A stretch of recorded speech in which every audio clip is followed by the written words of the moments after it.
In certain extreme situations, the law is inadequate. In order to shame its inadequacy, it is necessary to act outside the law.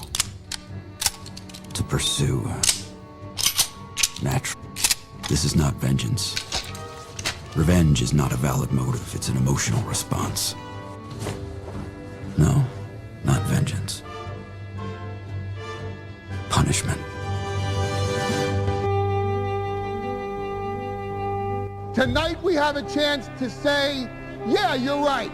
We're too extreme, we're too wild, we're too out of control, we're too full of our own shit. Or we have a chance to say, hey, fuck you, you're wrong. Fuck you, we're right. Because you have all made it to the dance. Because believe me, this is the dance. Start the show.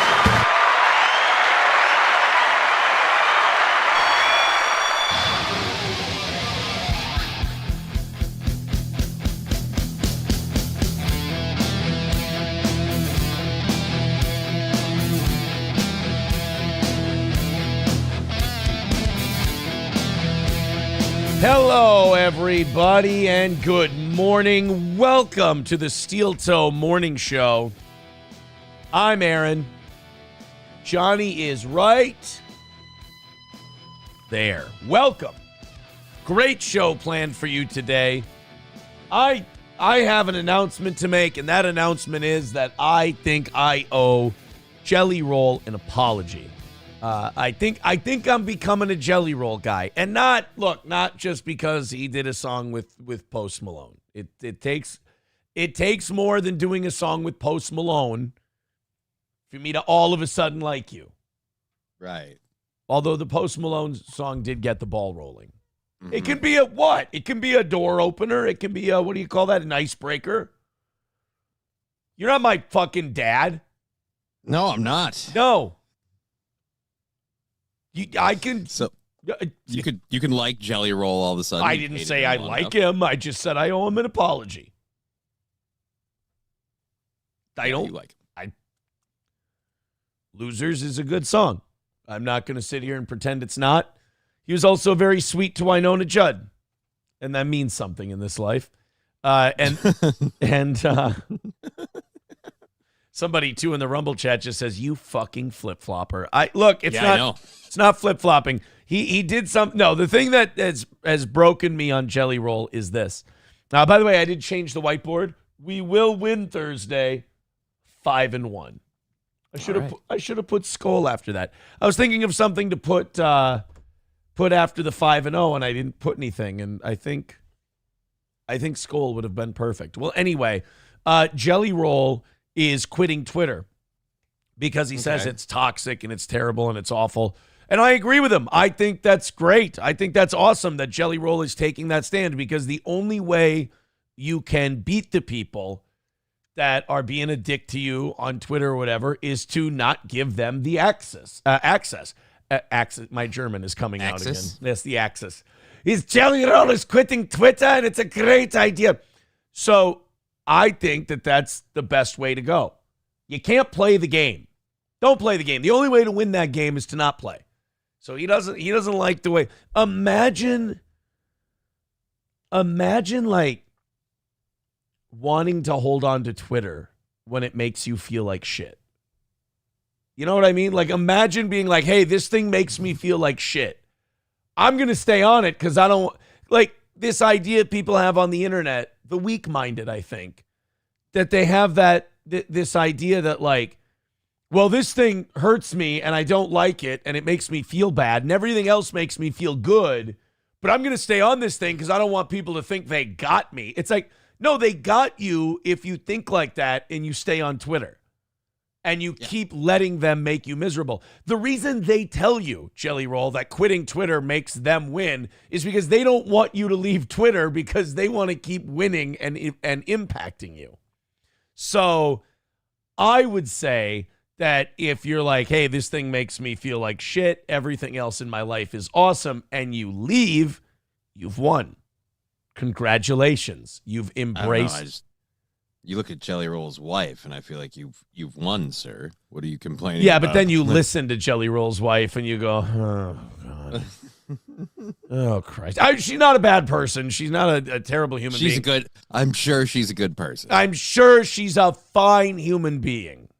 It's just... They're bringing their tits. They're criminals. They're horrible women. To quote Patrick Carney Jr. from the Northern Boys, shh, I said say less. So anyway, I'm kind of a Jelly Roll guy today. I know people are upset about this. They don't liking Jelly Roll. They're saying normally Bavarian cream. I like what Jelly Roll said. Now Bappa Shab is saying I'm a Jelly Roll guy. We know, we see your gut. It's coming. My weight's coming down. You can't attack me on a day where I feel pretty. You cannot attack me on a day where I feel good. I mean, you can. That's kind of the time to attack someone, trying to bring them down. I mean, it's exactly, actually 100%. I wouldn't tell the chat what they can do. I mean, they will prove you wrong. So the chat is now subscriber only. I figure if you're going to come in and hang out on our show and chat, you can hit the old subscribe. I didn't do the gay thing where you make people wait like a day or an hour or anything like that. You just hit subscribe. Chat away, lose your fucking skull. The Gustav line is being enforced. If $100 comes in the first hour, we will go members only in the YouTube chat. And then, of course, if it's been mostly positive, the response we've gotten to that. But for those who do not like it, I do remind you there is always a free option on the Rumble chat. Or there's the option of, hey, I really, really enjoy this show. I really want it to stick around. I could throw in $5 and become a member. That's always I really enjoy ripping on this person and trashing him in the chat. I should maybe pay for that privilege. Well, that's just it. A lot of people, they can't live without me. Right. A lot of people love to be in this show and love to hate on it. And if we get the line and you want to put the members thing on, just pay your $5 and you get to go right back to your life. I'm your life. I'm not worth $5 to you. Without me, you'd spiral and go crazy. And I'm not worth $5. How dare you? Sam Show says you ignore Rumble chat. Now, I took Gustav's advice, and I'm just not going to the chat. $199 or under $199, as Gustav says. Look, man, we got to go new positive direction steel toe. But in order to do that, we have to focus less on money. In order to do that, we have to make the actual money. So that is a reward, so to speak. We did miss again last night. I would be lying if I said I'm not intrigued by this losing streak that Mondays and Tuesdays seem to be on. It seems like every Tuesday and Wednesday, you and I come on here and we go, well, hey, morning show, you got a chance to get the evening show's overtime and do a 5-hour show today. They came up short. Now, I did take the pull tab winnings as much as people busted my balls, and I said the audience deserves this. So I did take the pull tab winnings. I banked them. I deposited them in the old Steel Toe Media account. So I am using that as the missed evening show bank. But I am giving the morning show audience the chance to knock that out themselves and take the extra half hour. They don't have to.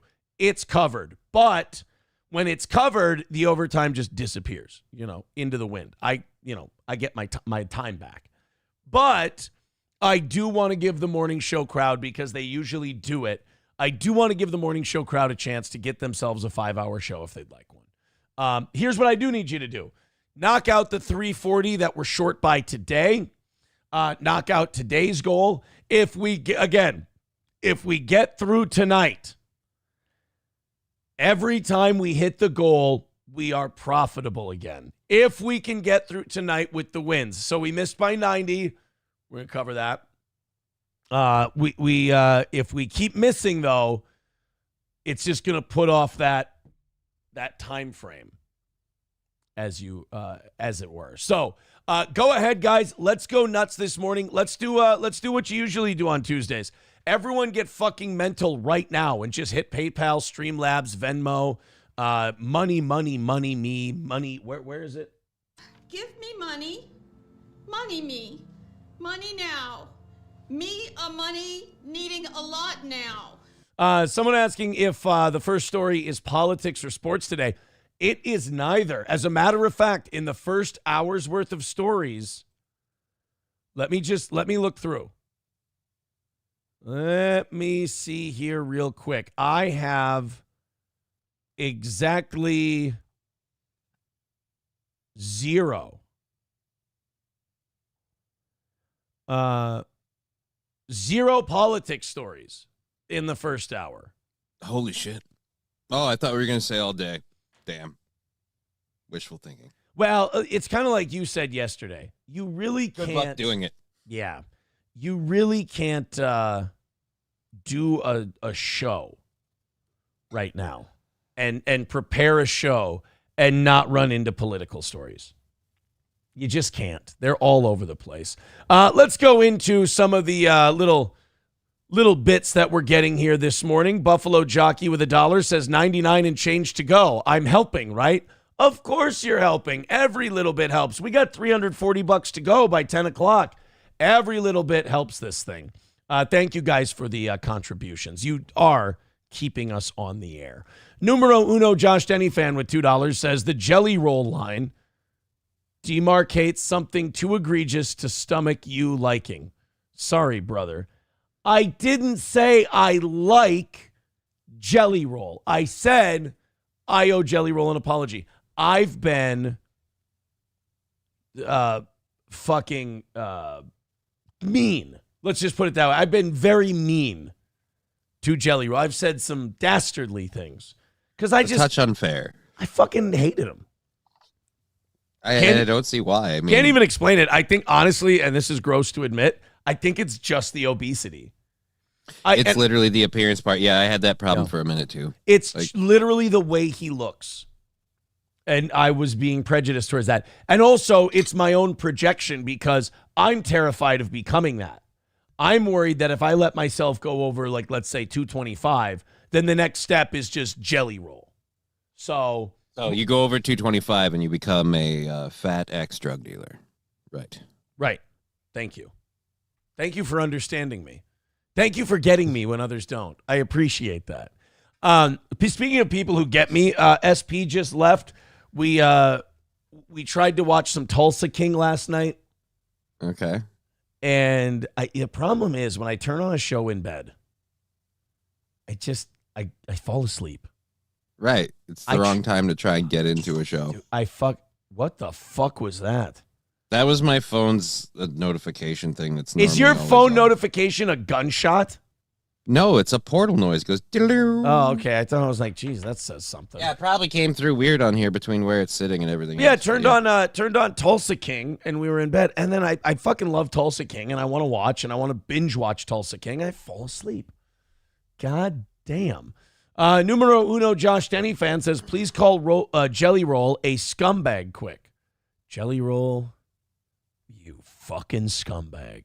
See what I do for $2?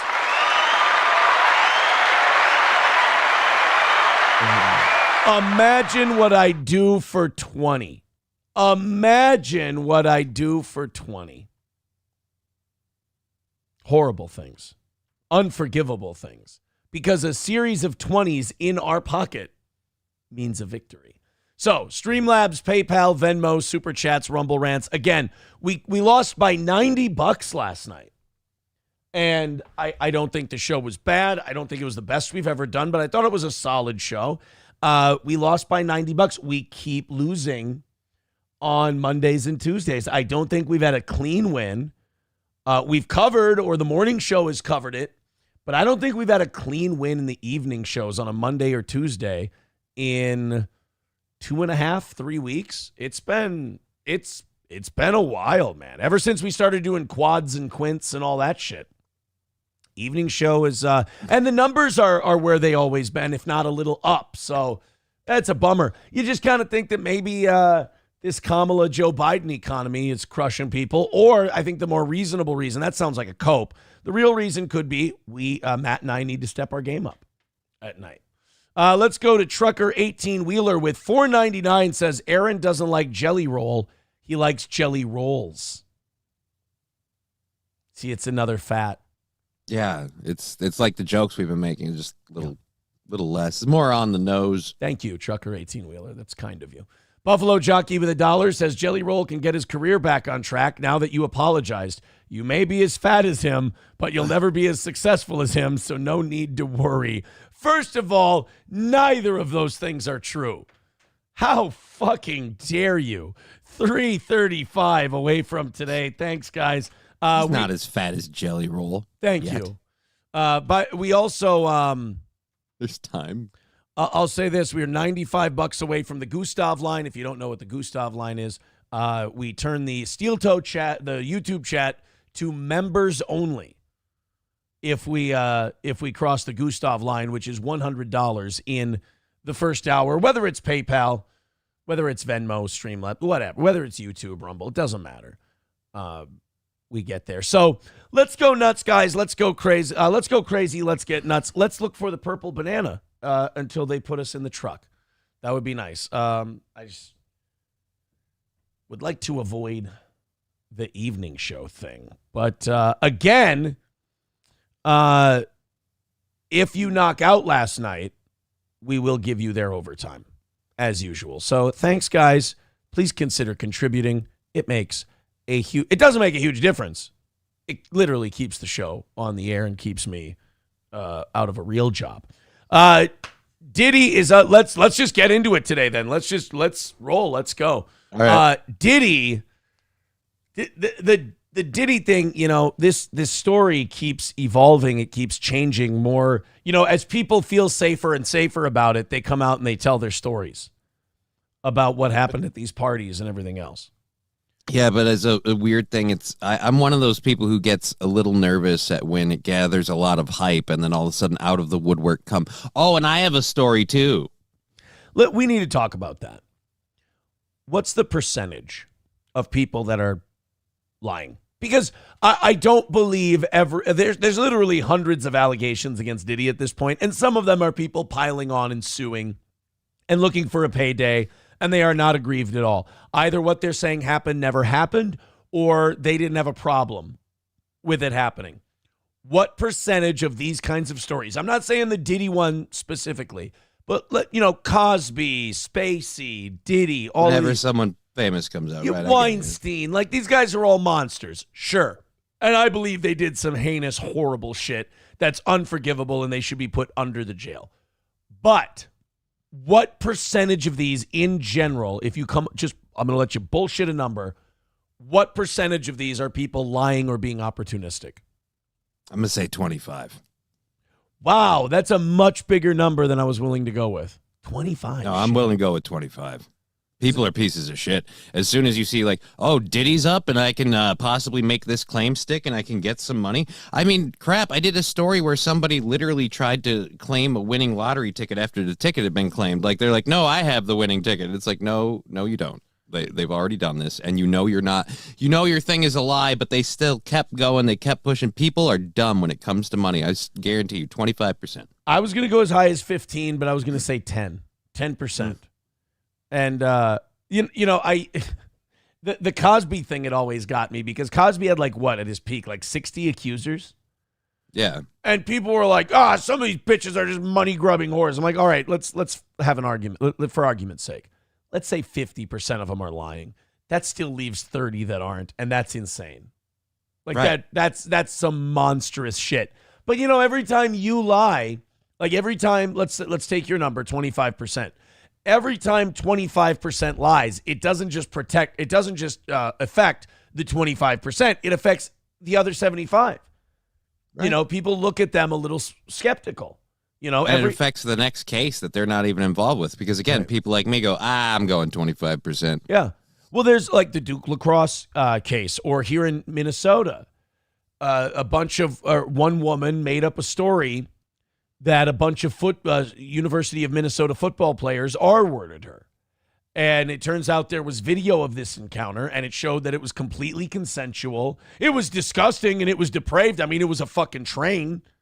Right. I mean, it's not something you'd be proud of. But there's something about people who lie about the R word to get away from humiliation or doing something that they regret or don't feel good about, that I really just feel like there's a special place in hell for someone like that, because that's an extra bad thing. Yeah, you've given someone consent to do something. It's okay, they do it. And then afterwards, to hide your own misery and sadness about your own shitty decisions, you try to bury them. I mean, that is a level of like scum, garbage human being that that should be punished too. I feel like you shouldn't get off scot-free with lying about things like I agree. that. I mean, shit, I've been lied about. It doesn't feel good. And you want retribution for someone doing that. And I feel like for these kind of allegations, there should be, especially a Diddy thing where you've got so many people who probably were victimized. And every time someone lies, I'm sure the prosecutors and everyone else goes, oh, Jesus fucking Christ. Because they get frustrated. Now we got another fake story. Right. With every fake one, they know it hurts the real ones. And I'll say this. We're going to get into this Diddy thing in a second here. We're going to dive a little deeper into it. But I'm thinking about changing my position that he can rat his way out of this, or that he can rat his way into a small jail sentence. Mm-hmm. It sounds like, it doesn't sound like he can rat on anyone. It doesn't sound like he's Epstein. It sounds like he's the guys in charge of Epstein. Uh-oh. Like, the more this stuff comes out, the more you're like, oh, he was directing people and guiding people and telling people, and that maybe this isn't, there's somebody to rat out or there's somebody to talk about. It sounds like he was the main man.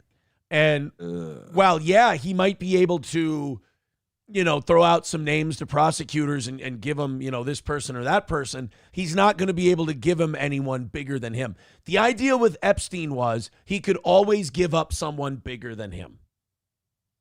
Titans of industry, politicians, world leaders, stuff like that. The people who had him, No, the people he blackmailed, or the people who were his benefactor. I don't think that exists with Diddy. The more I read about this, this might be a Sean Puffy Combs joint. This might That's what they'll be calling the prison pretty soon. This might be his deal. It's my deal, Wade. Let's go to numero uno, Josh Denny fan. He says, "Dear Lord in heaven, please strike Jelly Roll down and erase his existence from humanity. He must be taken from this earth, and a sign be given that this plague on our culture will never return. Amen." You're taking that really, really hard, dude. I don't think he deserves that. That is some bad juju to invite upon yourself. Jesus. Bappa Shop says, "Silly Aaron, Diddy didn't work for Mossad like Jay Epi." But no, I'm not that, but that's my point. Like, Epstein could have given up Mossad and Israel and everything else, and I agree with you on that. Yeah, but he would have been taken out even sooner.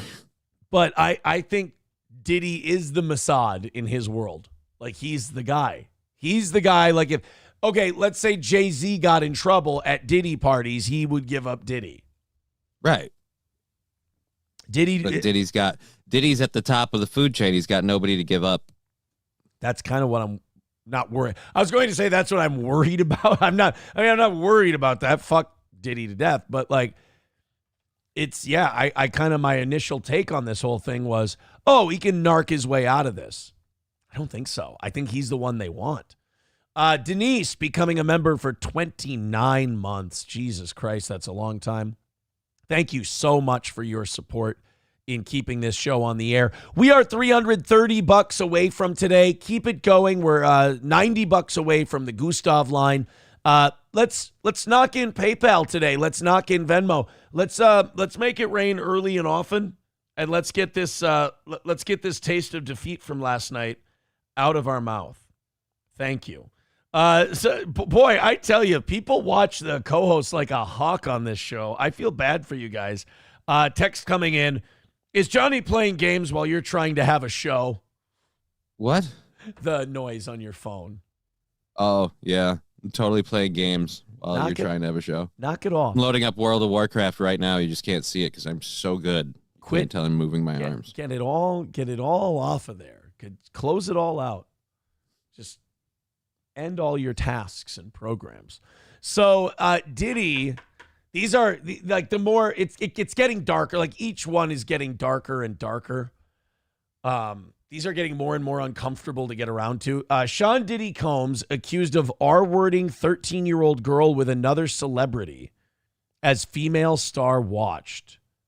This is according to not criminal charges, but a new lawsuit. Now, anytime one of these stories comes out and there's like weird details that you couldn't make up, I tend to believe that there's just certain ways these allegations come out that make me go, okay, if this person is lying, they're insane. Like if this person is lying, they're a serious problem, like for society in general. And when you say things like, when it's a 13-year-old and they say, Diddy did this, plus this person was in the room, he made them watch, and they're like giving you distinct, specific things that happened, I'm like, this person, the odds that this person is making this up are infinitesimal to the possibility that this person is telling the truth. Right, and if they're actually, if they nims, like they're putting people that can literally either prove them wrong or right in the picture. Yeah. So you're taking an added risk. It's more the people that have the like, oh, this happened with me and it was me and Diddy alone in the elevator and there were no cameras. Like it's when there's no evidence, there's no corroboration where I go, okay, now I'm having a harder time because you're piling on. Yeah. But if they're like, hey, I was here and this guy was there and this chick was there and they were all watching, I'm like, okay, I'm willing to believe this more now. You're putting some people into the firing line. So, okay, let's see where this goes. Do you know what kind of got the cops going on the Michael Jackson stuff? I always think, but it's probably wrong. I always think it was the rumors about Macaulay Culkin. Specifically, there was a kid, and this is fucking gross, accurately described Michael's penis and like the situation going on there. And when you do that, it's like, okay, even if this kid, like you could argue maybe these kids are being coached by their parents or whatever, but even if that were the case, like you don't come up, like you don't just, a kid is not just going to pull something like that out of thin air and just get lucky, Right. They've seen this thing. Now, my uncle would say that was all part of the cover-up to fight all the child trafficking and that Michael Jackson is not dead and he's living in the mountain and he's saving all the Dunn babies and he's fighting child sex trafficking, just like Elvis. Yeah, just like Elvis is in Arkansas being a pastor and he's saving he's getting all the drug cartels. Which, by the way, if Elvis did fake his death and he is a pastor in charge of fighting the drug cartels in Arkansas, he's doing a dog shit job because the cartels are kicking the shit out of everyone. The cartels. That's not a surprise. Yeah, the cartels are winning. They're beating Arkansas Elvis. If he's supposed to be the guy in charge of all that. We're not winning on that front. So thanks a lot, Elvis. You should have died on that toilet. Numero uno, Josh Denny fan with $1 says, Johnny is the star of the show. Thank you, pal. Thank you very much. Keep those coming, guys. Let's do 5, 10, 20, 30, whatever. We appreciate it. Contribute to the show so we have a show to do for you. Power of positivity here on Steel Toe. We've been doing that for a week now. It's been working very well. After a $90 miss in the evening, it tests my power of positivity, but I still have it today. Okay. I still have it. I feel good. We're going to knock this thing out with very minimal prodding. All you guys got to do, throw a couple 20s at us. We got this thing hammered. The alleged victim, identified as Jane Doe, claimed to have felt woozy and lightheaded after one drink at the party. Okay, check. I believe that. A new wave of lawsuits has been initiated against Sean Diddy Combs, which include accusations that the hip-hop producer R-ed a 13-year-old girl with a fellow celebrity as a female star watched the alleged crime. On Sunday, Houston-based attorney Tony Busby, who's going to have a fucking phenomenal Christmas, by the way. Yeah. Tony Busby's the 2024's Ben Crump. Like Benjamin Crump, every time a black guy caught a bullet from the police, Benjamin Crump was not far away. Mm-hmm. Every time there's, someone who went to a Diddy party, it's like, Tony Busby's there handing out business cards. He's just he's calling everybody and just like he's about to do one of those mesothelioma commercials where he's like, "Are you underage? Did you go to a Diddy party in the 2000s? You may be entitled to compensation. Call 1-800-444-BUZZ-B and let us take the stress of worrying off your hands. You may be entitled to a cash settlement if you attended a party at Sean Diddy and if afterwards you developed any kind of lung condition from mesothelioma, you also may be entitled." Like maybe he could work a lead paint, mesothelioma, vaginal mesh lawsuit out of the Diddy lawsuit. He could 2 for 1. Right? Just put them all together. Yeah. If you could somehow roll in, like, reverse mortgages. And another thing, I wouldn't sell a single one of these reverse mortgages if I thought it would hurt a single one of my clients. Now to tell you about the other part of these lawsuits, Tom Selleck. Look, my favorite part of the Tom Selleck things are the deep breaths. Look. It's like, oh, you mean the thing people do when they're about to lie? As he sucks in his integrity and holds on to it for that one last second before he lets it all go. I cashed the check. Exactly. I wouldn't pitch these reverse mortgages if I thought it would do anything to harm my bank account. I mean, one single American senior. Numero uno, Josh Denny fan with $1 says, I've heard the evening show viewers are poor and homosexual. It's not going to work. You're not going to neg them into knocking out their goals.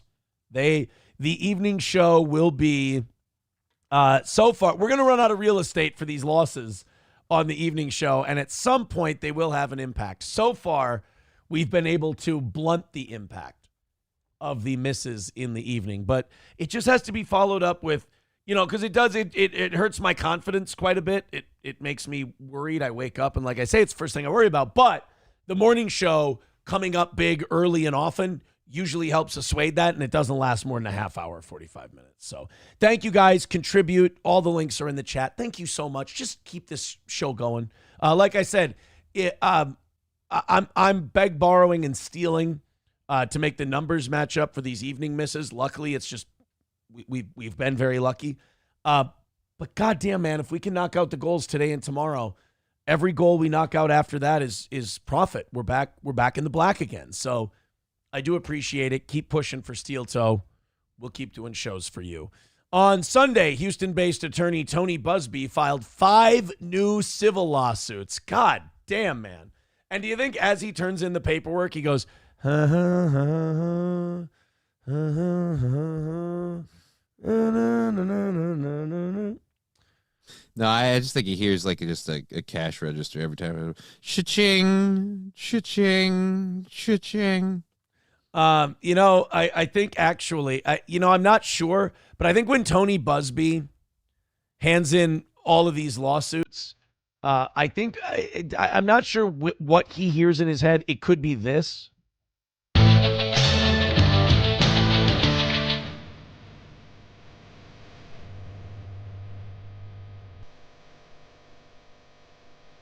I don't want to insinuate that these attorneys, these lawsuit attorneys, are motivated by money rather than justice for their client. I in no way want to act like that's what I'm saying here.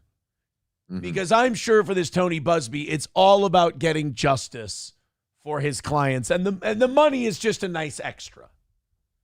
A very, very millions and millions of dollars nice extra. Right. I mean, I'm sure this man, out of the goodness of his heart, does these cases for no money up front, and all he does is take a percentage of your settlement.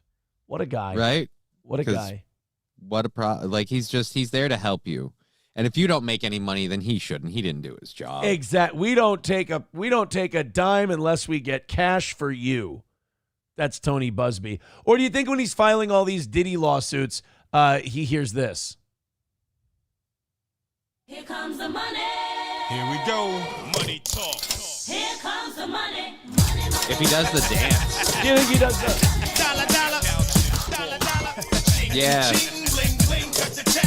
ain't talking money, then you're talking no. That is, honestly, the Shane O'Mac dance is one of my favorite white boy dances of all time. It is pretty funny. Shane McMahon entrance. I want to watch, or here, Shane McMahon dance. Here. We're going to get pop. Shane McMahon. We're just going to watch the dance and then we're done. Here we go. And then we'll get the fuck out of here, I promise.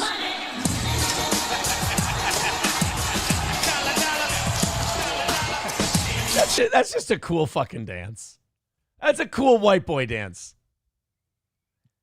All right, cool for a white boy dance. Nope, just cool white boy dance. That's all. Not giving you that one. No. It's a cool white boy dance. Anime sucks. Cope and Sneed. Do I have to read this one 8 times? Says, will you be covering Nick's psychotic mental break today? I discussed him showing up in our chat last night on the show. Go watch last night's evening show. It was very good. I think him showing up in our chat yesterday was a desperate man trying to get me to react and do something dumb. It's not very smart. It's not, it's always very cringe when he tries to play like his Game of Thrones mind games, because it's like you're watching a retarded kid and you're going, you're hiding right behind the houseplant. Like, this is not, it's like playing hide and go seek with a 2-year-old. You're sitting there watching going, you're right there. Like, you're not even trying to hide. So he was trying to get something out of me that he wasn't getting. Then he melted down more on Twitter afterwards. Then I guess he was up until all hours of the night. I checked Twitter today. He's up all hours of the night, like accusing Sean of being the one who was in our chat yesterday and not him. Then he's admitting to doing, quote, mountains of cocaine, and just, even if you have a plea deal and all that, like, it's still those things can still come back to bite you. Well, I mean, law enforcement will bother you. I mean, let's look.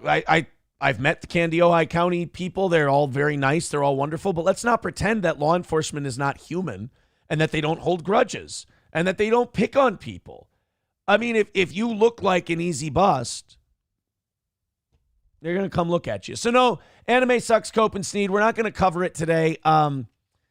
Whatever it is, someone had a rough day and it's kind of a spiral, and it's too bad. I think as far as our involvement in it, I think it's just a scorned lover. I think I broke someone's heart and I didn't know I did. And, I hope that's something that they can get over. Numero uno Josh Denny fan with $1 says, switching Matt's chair for a dunk tank activated with every $10 donation will improve evening show profits. That's actually a fucking phenomenal idea. I'm ready to embrace that one. Numero uno Josh Denny fan says, pouring out some cappuccino for the YouTube monetization today. Thank you, Numero uno Josh Denny fan. I will have to go in and edit today. That's for sure. I will have to go in and do a little editing but I really wanted to play the Shane McMahon music for, what's his name? Tony, is it Tony Busby? You muted yourself. Yeah, no, I muted myself because my cat was yowling. I think it was Tony Bugs. Yeah, Bugsby. Tony Busby. So yeah. I just wanted to hear Shane O'Mac. Numero uno Josh Denny fan says Stevie Lou clicked on the Ricada account in the chat and saw it was the real Nick, unless Stevie is lying. No, I clicked on it. It was the real him.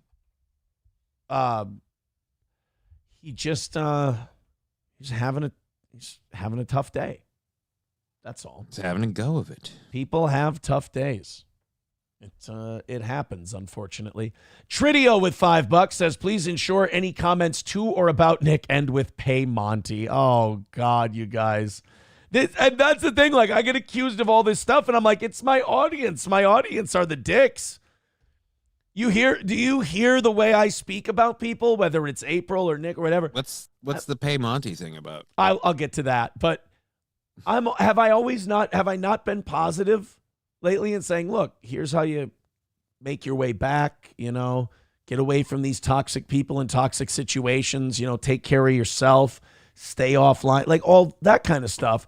It's my audience. Like, it's Anime Sucks, Cope and Sneed. It's Tridio. They're the ones they Al Pacino Godfather 3 me is what they try to do.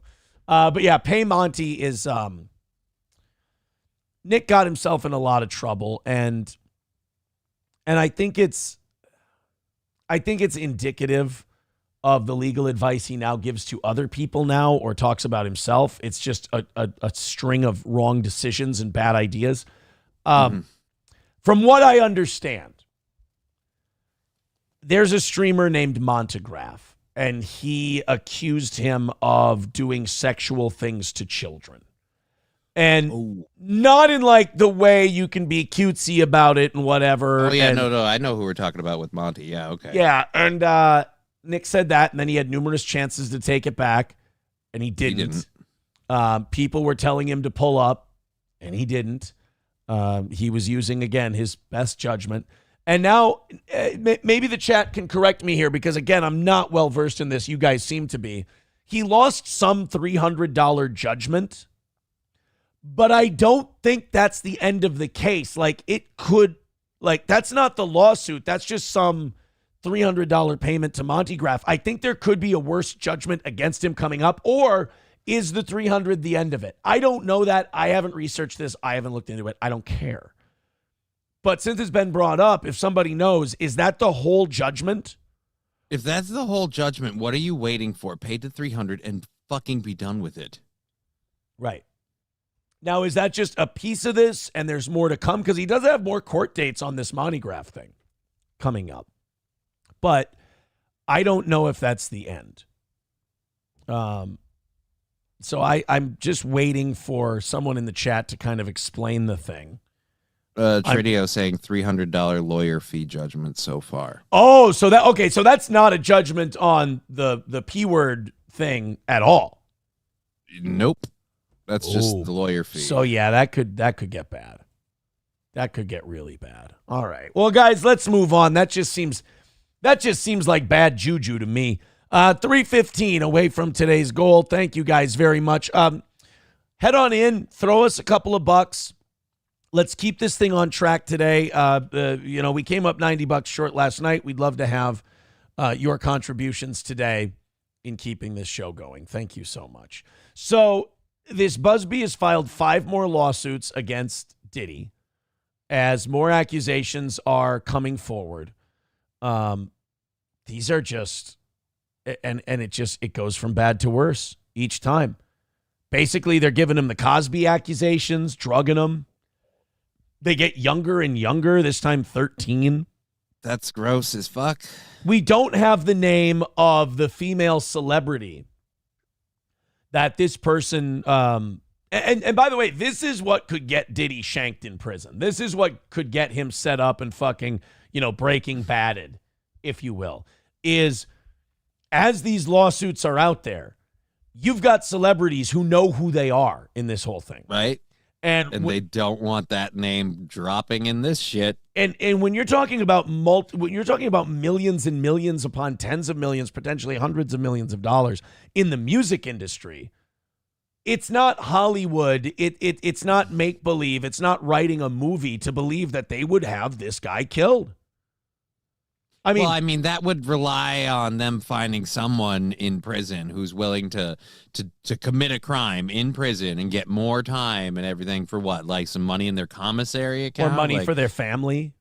Yeah, they're going to be convinced you're going to be convinced to melt down a toothbrush into a shank and freaking stab some dude? Have you been watching YouTube videos on this? Maybe. I only learned about it from Lockup on MSNBC, which was a wild show because you would watch Lockup and it would just be them showing you how to make weapons out of sporks. And you're like, is this allowed? Like, are you... Like, if they did a show called School Shooter, would they show you, like, how to fucking plan the thing and everything? Well, it's a little different. You have to commit crimes first to get into prison. Like, you're not just anybody. You can get on an FBI watch list for taking the anarchist cookbook out of a public library, but if you watch Lockup and they teach you how to make fucking pipe bombs and shanks, like, that's totally cool. That's just entertainment. My question is, do they let the people in Lockup watch Lockup? Like when they get TV time? Like, can they watch Lockup? I feel like if you have to learn how to make a prison shank from watching Lockup while you're locked up, you're fucking up being locked up. What if it's your first time? You need someone to show you the ropes. Then you know what? You got to give up your asshole to someone who will teach you. That's all. I got a whole other pocket over here. Look, man, if you're one of those famous celebrities, let's say, I'm going to throw a name out there. I'm not saying this is who it is. But let's say in a theoretical world, one of these lawsuits came forward and Beyonce knew that. Damn it, we were both going with it. Right. We went with the most famous, wealthiest one, or Taylor Swift, so we don't look racist. If you're Beyonce and you know that they're talking about you in this story, if I had business people and lawyers and other people who are a little dirty and could find somebody in jail who could whack this motherfucker before it becomes public, I'll pay. I mean, think of how much money is on the line. If you're Beyonce, it's all over if that comes out. Nobody, all the single ladies. Yeah, nobody recovers from that.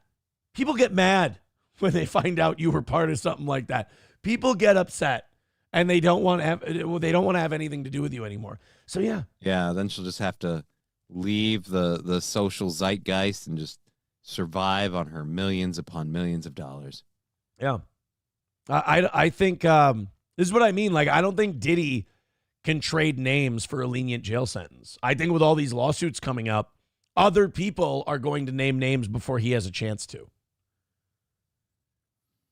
Because the crimes he's accused of are also civil issues. So while the wheels of justice may turn slowly on the criminal charges, on the civil charges these people could all be bringing forward, they can name names right now.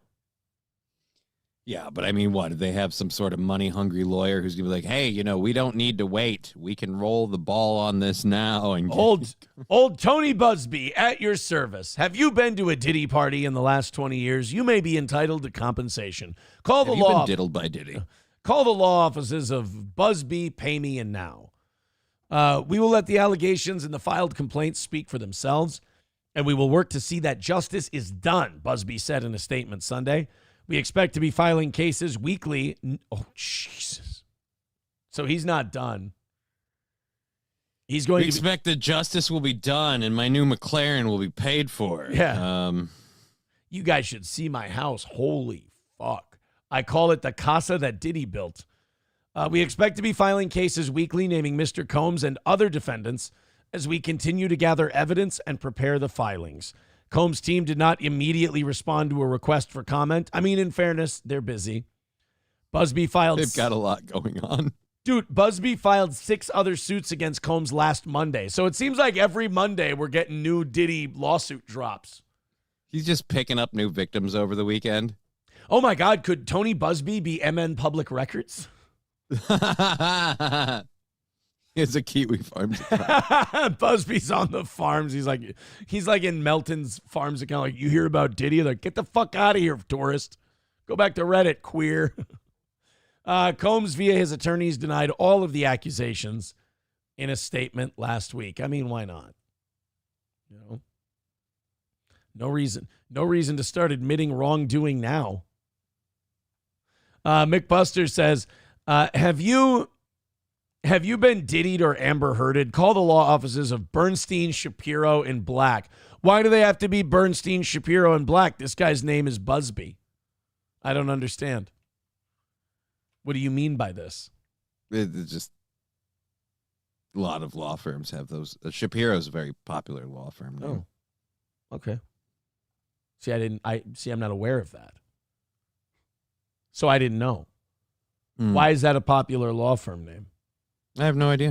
It just seems to come up a lot. You guys are $25 into today. You have 15 minutes to throw in another 75, and we hit the Gustav line, and we turn the chat members only. 3:15 away from today. Los Federales says, who keeps demodding everyone, Aaron? Who has the power? I think just me and other mods. So somebody's clearly fucking around on you. I'm sorry about that. I mean, I'll just give it back to you. It's not a big deal. Show up. Let me know.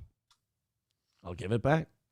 Somebody, so I thought you took my mod away. Maybe it was somebody else. No, somebody accused... somebody sent me an email accusing Amanda Hugginkiss of doing it. And I'm like, I don't really... Like, no offense. I'm just saying this, like, I don't really care.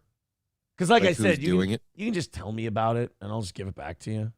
It's not. The only reason I ever use it is to link shit in the chat, which I haven't done in a while, so it doesn't really matter to me. It's not worth. And plus, you can send that stuff to me. And it's not a big deal. Yeah. So, sorry, Los Federales, but I gave it back to you, and I'll give it back to you next time too. Let's go ahead and christen that PayPal, that Venmo, that Streamlabs, whatever. I would appreciate it. We appreciate those dollars. It's the fuel that keeps us going. Please and thank you. All right, let's go to this Owen Schroyer clip that I saw on Twitter. It has to do with something we talk about a lot on the show, and that is, the idea, the conversation, the possibility that maybe the 19th Amendment was a mistake. And that, maybe. Look, I'm not saying it is. I'm not saying it isn't. My job as a broadcaster is to leave the conversation open so that the rest of you can discuss.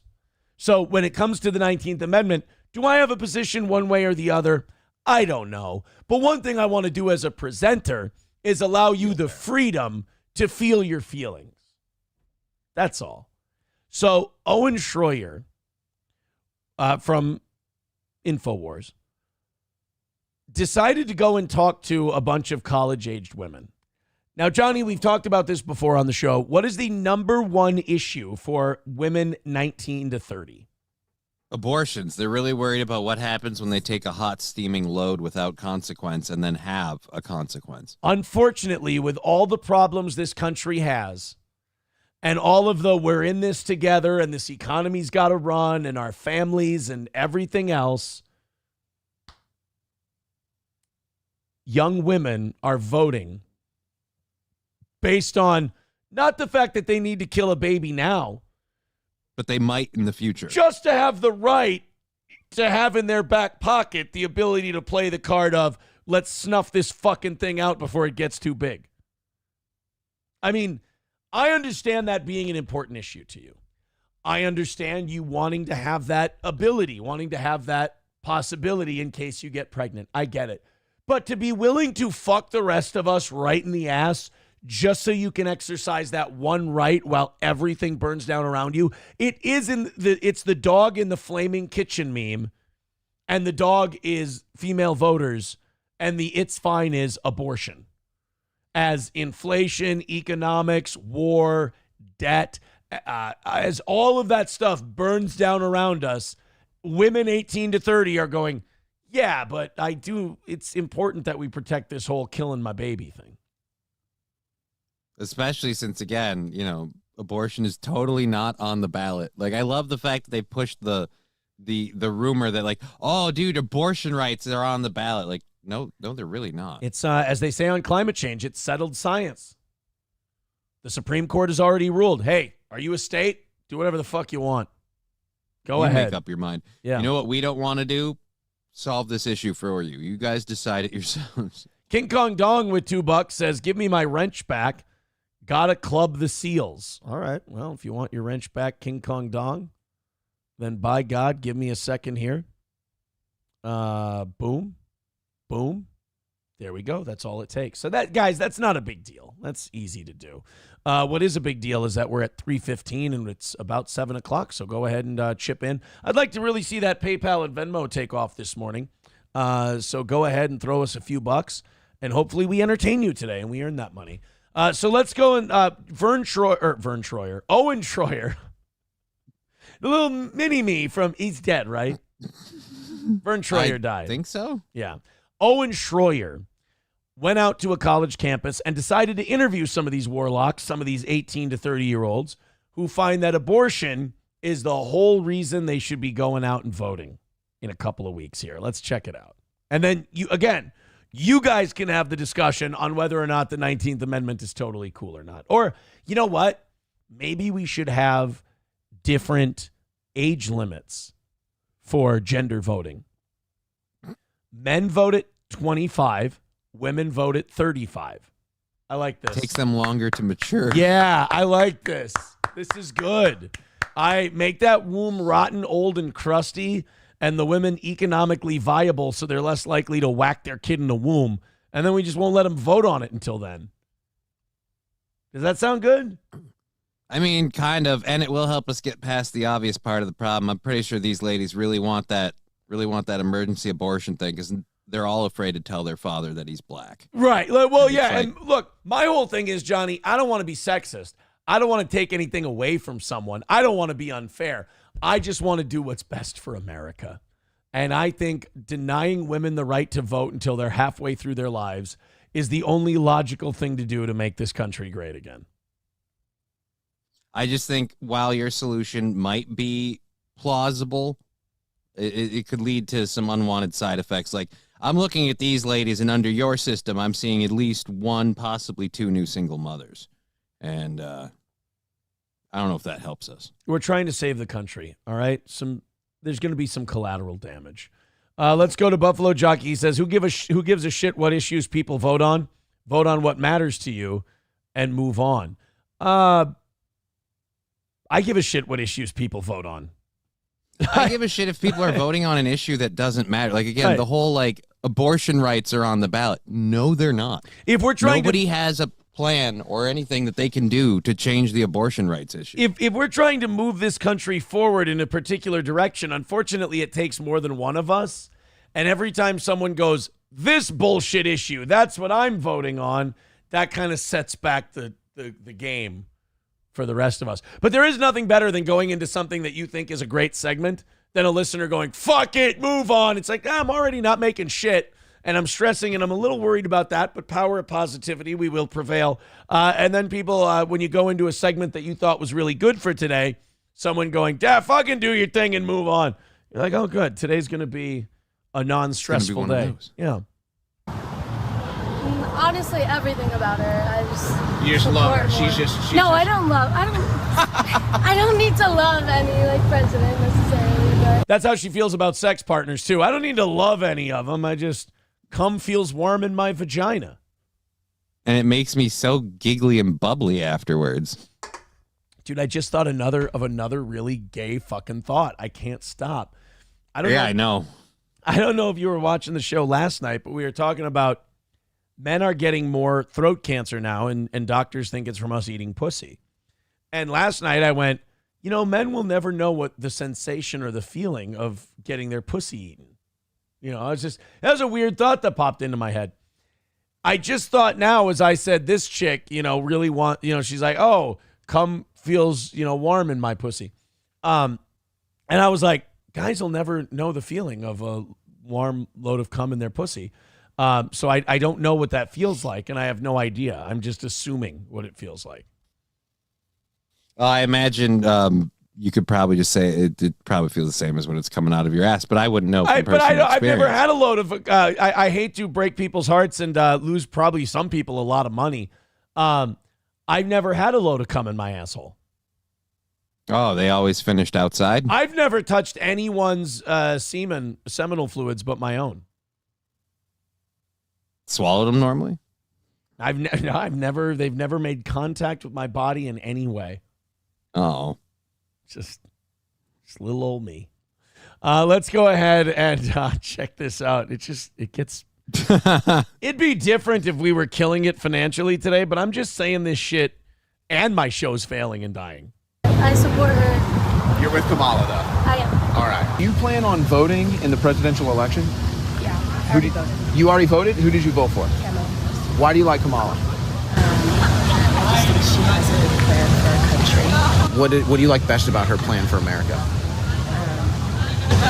Reproductive rights for women, for starters. Do you know who? It's the first fucking thing. Asshole, you go to college. You're paying a shit fuck of money for college. And the first thing you think of is my dead babies. It's amazing. And I can't blame the media for it. They're just stupid. What do you think? And by the way, I wish they'd have the fucking balls to just say abortion, aborting babies. They always fluff it up with, well, reproductive rights. Reproductive rights is what it's about. Is it? Is it about reproductive rights? Who you're voting for? No. You don't know who you're going to vote for yet. What are the issues that might change your mind? Don't be black and say abortion. Don't be black and say abortion. Don't be black and say abortion. Don't be black and say abortion. Owen. Stereotype in 3, 2, 1. Owen, will you do me a favor? If she says abortion, would you please hand her a page full of Margaret Sanger quotes? If this woman says, well, abortion's really important to me, and Owen can be like, look, I know statistically it says he's going to leave, so you really don't want to do this on your own, and I get it. But could you just read these for me? Holy shit, that's what she wanted abortion to do? Yeah. Well, that's like genocide. No, it's genocide. It is. She just thought it'd be a lot easier if she did it softly. Killing you softly with your baby love. Economy. Some people talk about economy. They talk about the border. Some people talk about abortion. God damn it, she was black and said abortion. I was really hoping she wouldn't be black and say abortion. But she was black and said abortion. Fuck. What is it, dude? I don't get it. It's not like every 19-year-old woman in college is walking around pregnant. And it's not but they all have the fear that their life will end the minute they get pregnant if they get pregnant, and they're all terrified about being, R-worded by a family member and having to go through with it, I guess, because that's again the nightmare scenario that we need these rights for. Just don't get pregnant. Take all the precautions. The medical industry has been making billions of dollars every year making sure that bitches' wombs stay kid-free. Exercise as many of them as you'd like. But I will say this for the abortion crowd in their defense, like a lot of the pro-life people are also anti-contraception, which I never understood, where I'm like, okay, so you don't want them to have babies, but you don't want them to use contraception. Well, they just shouldn't be fucking until they're married and they're going to have kids. I'm like, yeah, you realize people don't work that way, right? Like, that's like Carlin's joke on about the Catholic Church. He goes, the Catholic Church is against abortion and they're against homosexuals. Well, who has less abortions than homosexuals? This is a whole group of people totally guaranteed to never have an abortion. You'd think they'd make natural allies. You think abortion will be your number one issue? Who are you guys going to be voting for? Harris. Both of you? Yes. And why do you like Harris? If the guy says abortion, hit him with a fucking shovel. He can never be a real man. No, he's going to say abortion because she lets him put it inside her. Look at, by the way, we're in college, bro. It's time to not wear the pocketed tee with Spider-Man on it. And yeah, dude, if you're going to pick a t-shirt with a superhero, go whole hog or not at all. It was more Johnny. You and I are on different wavelengths here. I just didn't want the superhero on the t-shirt pocket at 20 years old. Yeah, no, I'm saying you got to do like the whole shirt is the superhero thing, not a pocket t-shirt. Oh, okay. All right. Yeah, get the whole logo, you queer. Yeah, it's either all Superman or it's no or fucking Spider-Man or whatever. Can I give my first pass of this entire segment? If she's fucking this, she's allowed to vote on abortion. Yeah, because she doesn't want to have that kid. If this reproduces, it's a setback. I just like what she stands for. I like her as a person. She has personality. She's nice, and she believes that the majority of Great. You just described a border collie. She has personality. She's nice. Yep. Cool. So was Lassie. I don't want her running the country. So is the lady taking the books at the library. She's not in charge of anything, though. That's the important part. She's got a personality. She's nice. And actually, you know what else Kamala Harris has in common with Lassie? Is that when when Lassie would bark and the owner would go, "What is it, girl?" and he would be able to decipher what she's saying. When Kamala starts speaking in those word salads, I kind of do the same thing. It kind of just sounds What is it, girl? And you have to decipher it, right? Yeah, exactly. She should have rights, which is nice. Are there rights that people are being denied that she's going to give them? I mean, it's treatment, it's involvement in the military, trans people. Trump took them out of the military. There was just treatment of people, health care for women. Are you going to be health care? God, they're all fucking terrified to say abortion. Because if they say abortion, then we'll immediately jump to the, you want to kill babies thing. And they don't want to argue against that point because, again, even though they want to do it, they don't want to admit that, like, hey, I kind of want to have the option to murder the baby. Like, you know me, my take on abortion is like my position is up for grabs. Like these people can make their arguments. And I'm like, I side with them today, because my take on abortion is not that important. It's not my pregnancy. I don't really, I'm past that point in my life. It is in a woman's body. So technically she has the right to do with it, as she pleases. But I do think you're killing a baby, and I wish you would. Basically, my opinion on abortion is I wish you'd be honest about it. You should be allowed to do what you want, but I really wish you wouldn't kill it. That's my take on the whole issue. And you're right. The fact that these people can't come out and fucking say the word is really troubling. Really troubling. That means they know there's something kind of wrong with it or dirty about it, but they still want to do it, and they don't want to face that part of themselves. So they call it women's health care or medical treatments. Reproductive rights. All those stupid little soft terms to avoid saying, yeah, I want to murder the baby. But look, I'm all of not my load, not my problem. But yeah, no, dude, I kind of feel like there's certain points where we should. That's how I treated my last marriage. Not my load, not my problem. I mean, how'd that work out for you? At the end, well, I'm free. I'm free. In the long run, it worked out great. You want to hear something gay? Oh, now? I found the person that my therapist yesterday called. You ready for this term? I'm going to get made fun of for this. I shouldn't even be saying this on the air. Mm-hmm. I was able to find the person that my therapist called my heart's song. That is gay. That's gay, right? That is incredibly gay. It sounds like she challenges you, and she knows that you're better, and she challenges you to be that. It seems like you found your heart song. Now, was I a total queer and was like, that sounds great? Yes, of course. But when I tell you guys, do I act totally different? Yes, 100%. Trucker 18 Wheeler with $4.99 says, who else is getting the Project 2025 ad on YouTube? I don't know. Coltrane. No, I haven't. Coltrane with $1 says, Aaron's never had dudes jizz on him or in him. The lie detector says that was a lie. Tridio with $5 says, since women get to yeet their children, can we vote to make men not liable for the ones they choose not to yeet? No, sir, that's not how it goes in today's society. Women can kill it, but you have no choice. Numero uno, Josh Denny fan with $1 says, did you guys take any biology classes in school? What was your grades like? Fucking terrible. I was in honors biology. What's the point? Were you really? Yeah. Congratulations. I was an honors science student. I was advanced science placement. Honors biology, chemistry, and physics. I was advanced placement U.S. history. That and gym. I really didn't give a shit about anything else. You're in advanced placement gym? I've never heard of that. Here we go. Potentially criminal. He's Sean! ahead of the curve in kickball. Sean! He says my kids have a social worker. Sean! That was a funny one. I saw someone send that to me. They were like, Nick says your kids have a social worker. I'm like, wishful thinking on that boy's part. I'm sorry. I'm sorry. When it was time to pull up for my kids and take care of my family, I fucking listened and did it.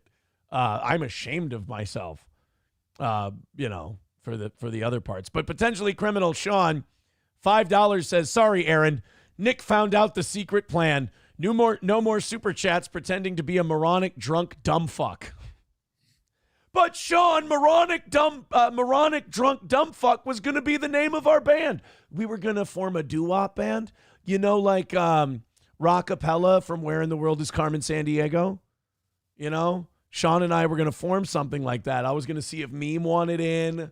I think PPP would look adorable in the fucking stripes, But alas, we've been figured out.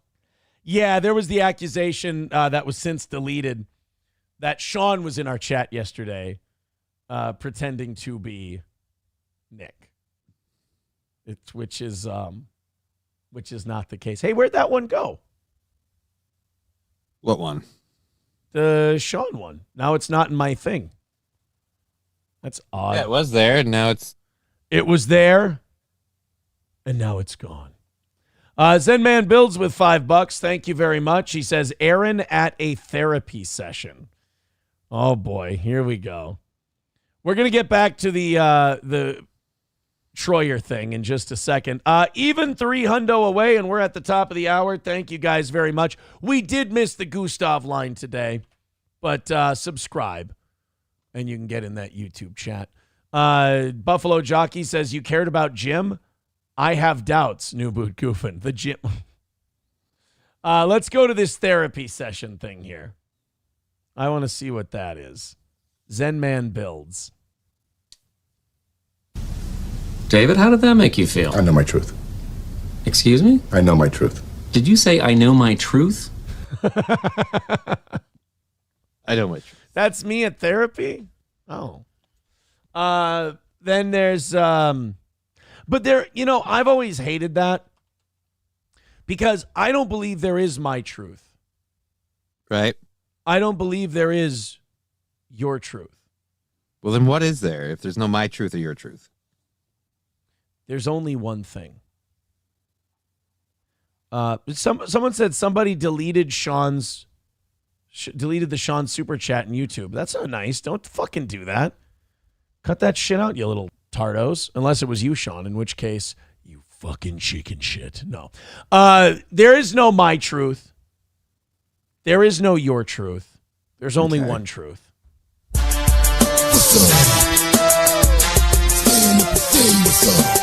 That would be our truth. Sorry. You know what? But here's the thing. That's my gimmick. It's the over setup to very little payoff. And that's why you love it here. Boy. Let's go back to the Owen Schroyer thing. I just had to get caught up on some of those super chats here. Yeah, numero uno Josh Denny fan with $1 says someone deleted the Sean super chat. Unless Sean did because he's like, I just wanted to make that point quick and then say it and then see you later. Thank you, Sean. Sean. Numero uno Josh Denny fan says advanced placement in gym is a really weird way to describe your locker room shower escapades.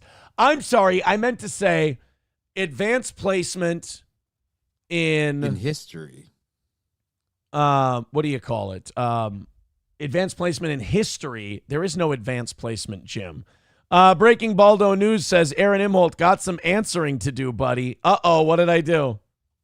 Cum feels warm in my vagina. God damn it. And it makes me so giggly and bubbly afterwards. Dude, I just thought another really gay fucking thought. I can't stop. I don't know. I know. You motherfuckers.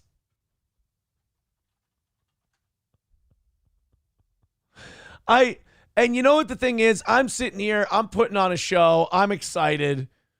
I'm giddy. I'm an innocent guy. And then you guys go and you do that shit to me. Hurts my feelings.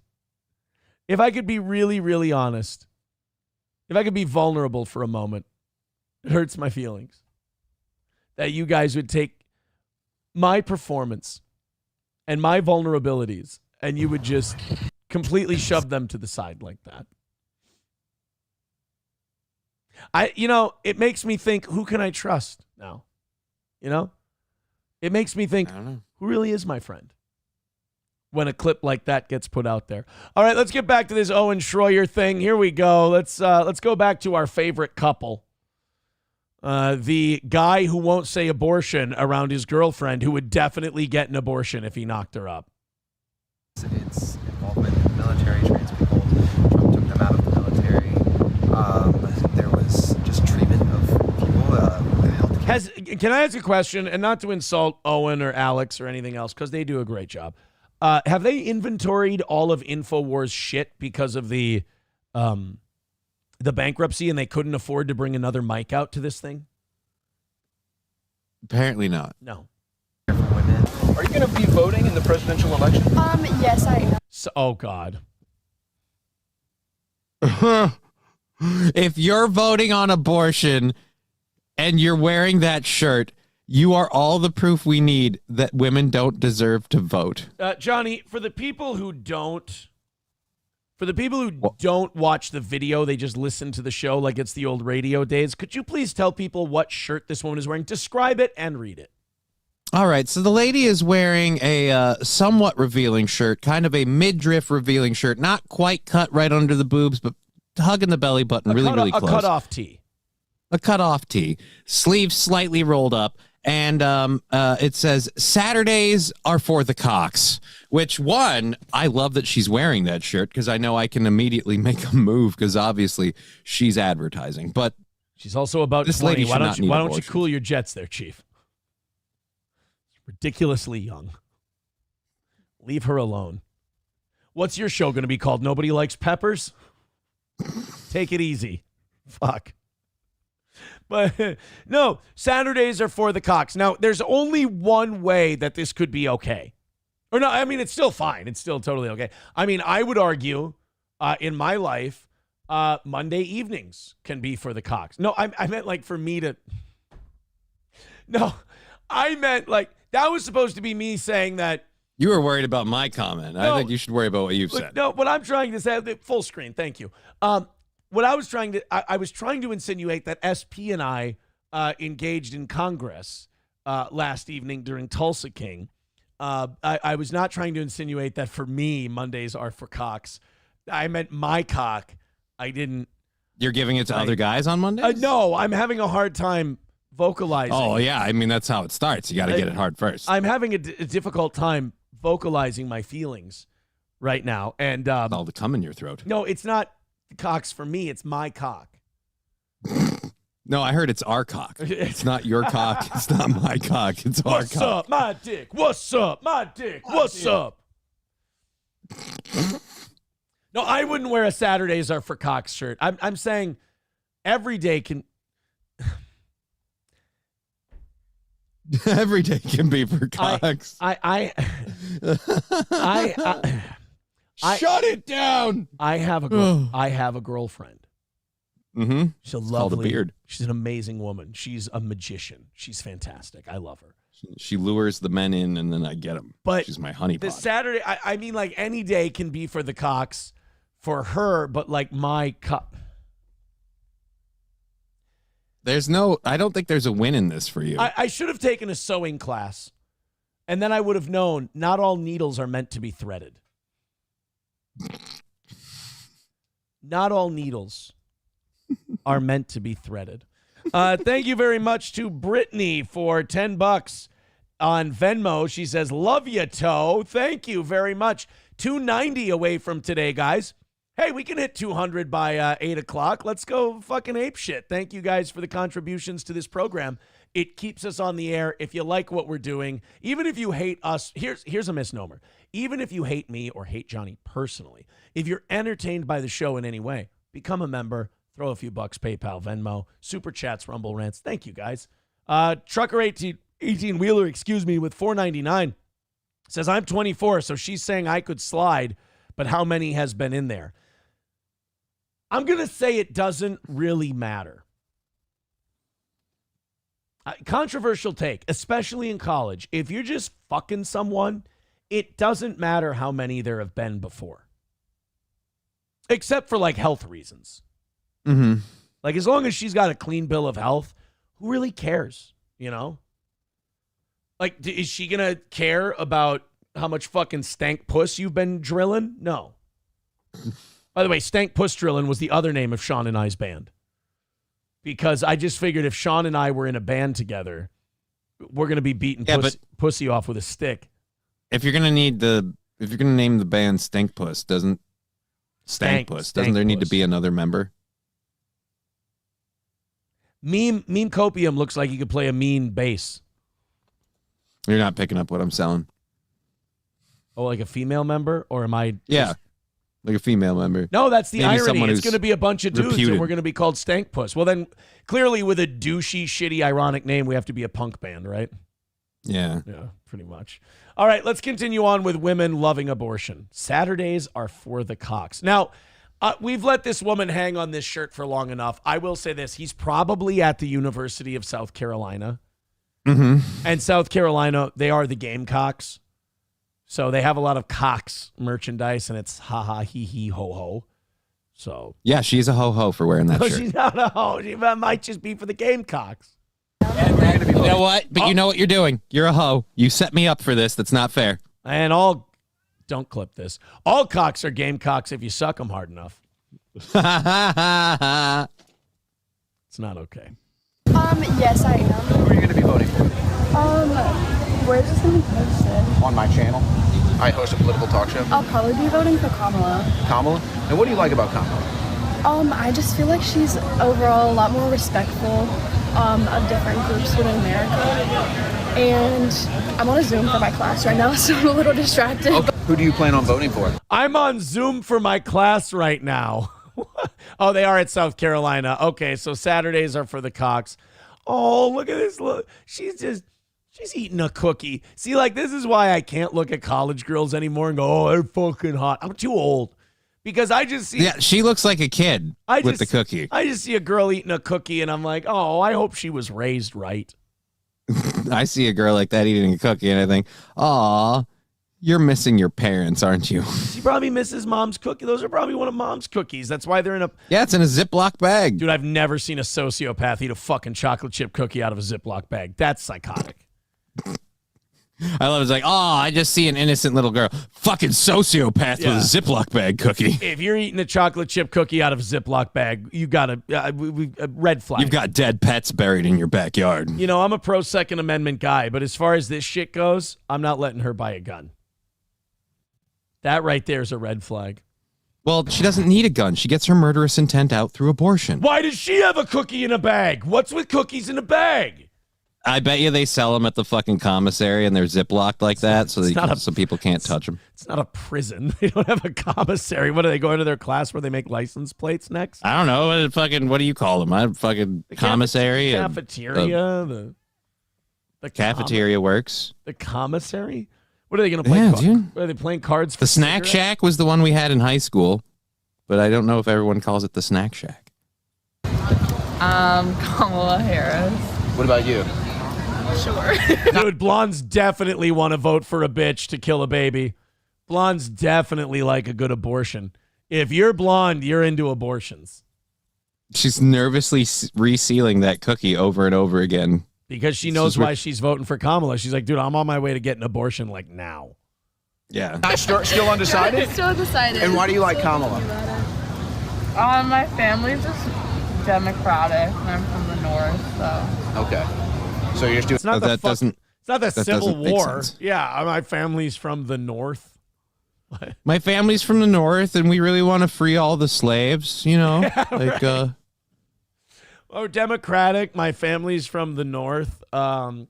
Actually, Howland Reed is my father. We're actually House Reed. We're at the North. My dad is Ramsey Bolton. Doing what your family has done for years? Like, kinda, but also, like, personal views.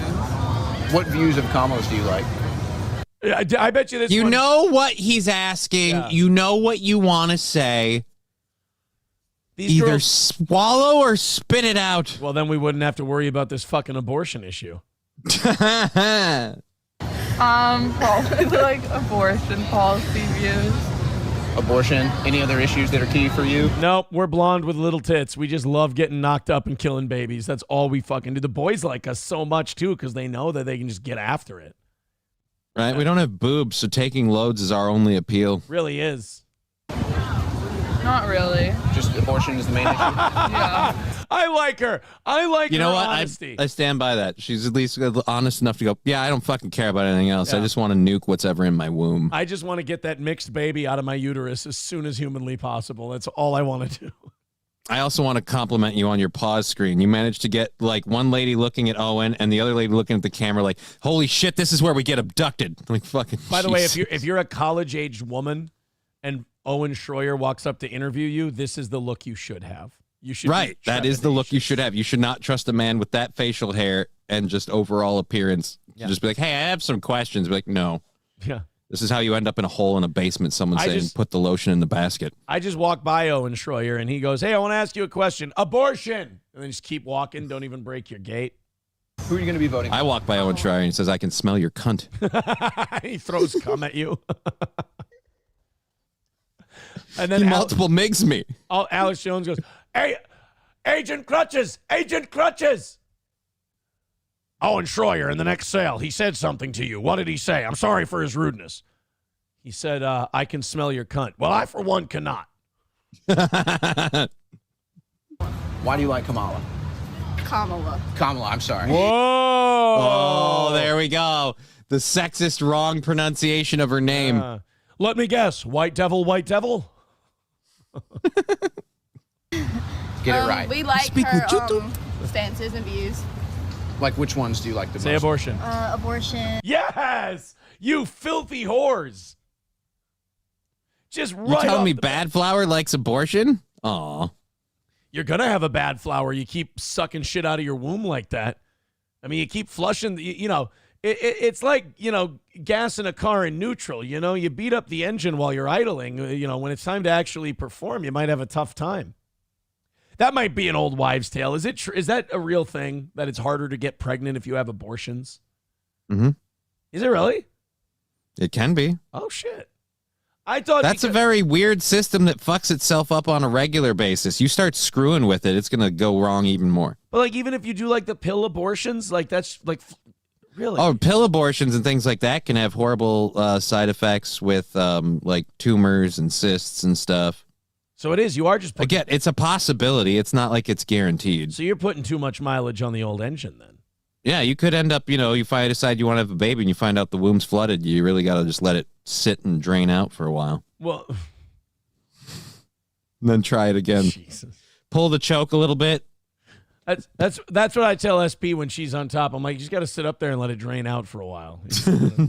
Not on me though. Get the fuck out of here. I'm not into that shit, you weirdo. I don't want it back on my balls. I got it out of there for a reason. Exactly. And the stances just on welfare in general. Welfare? Welfare?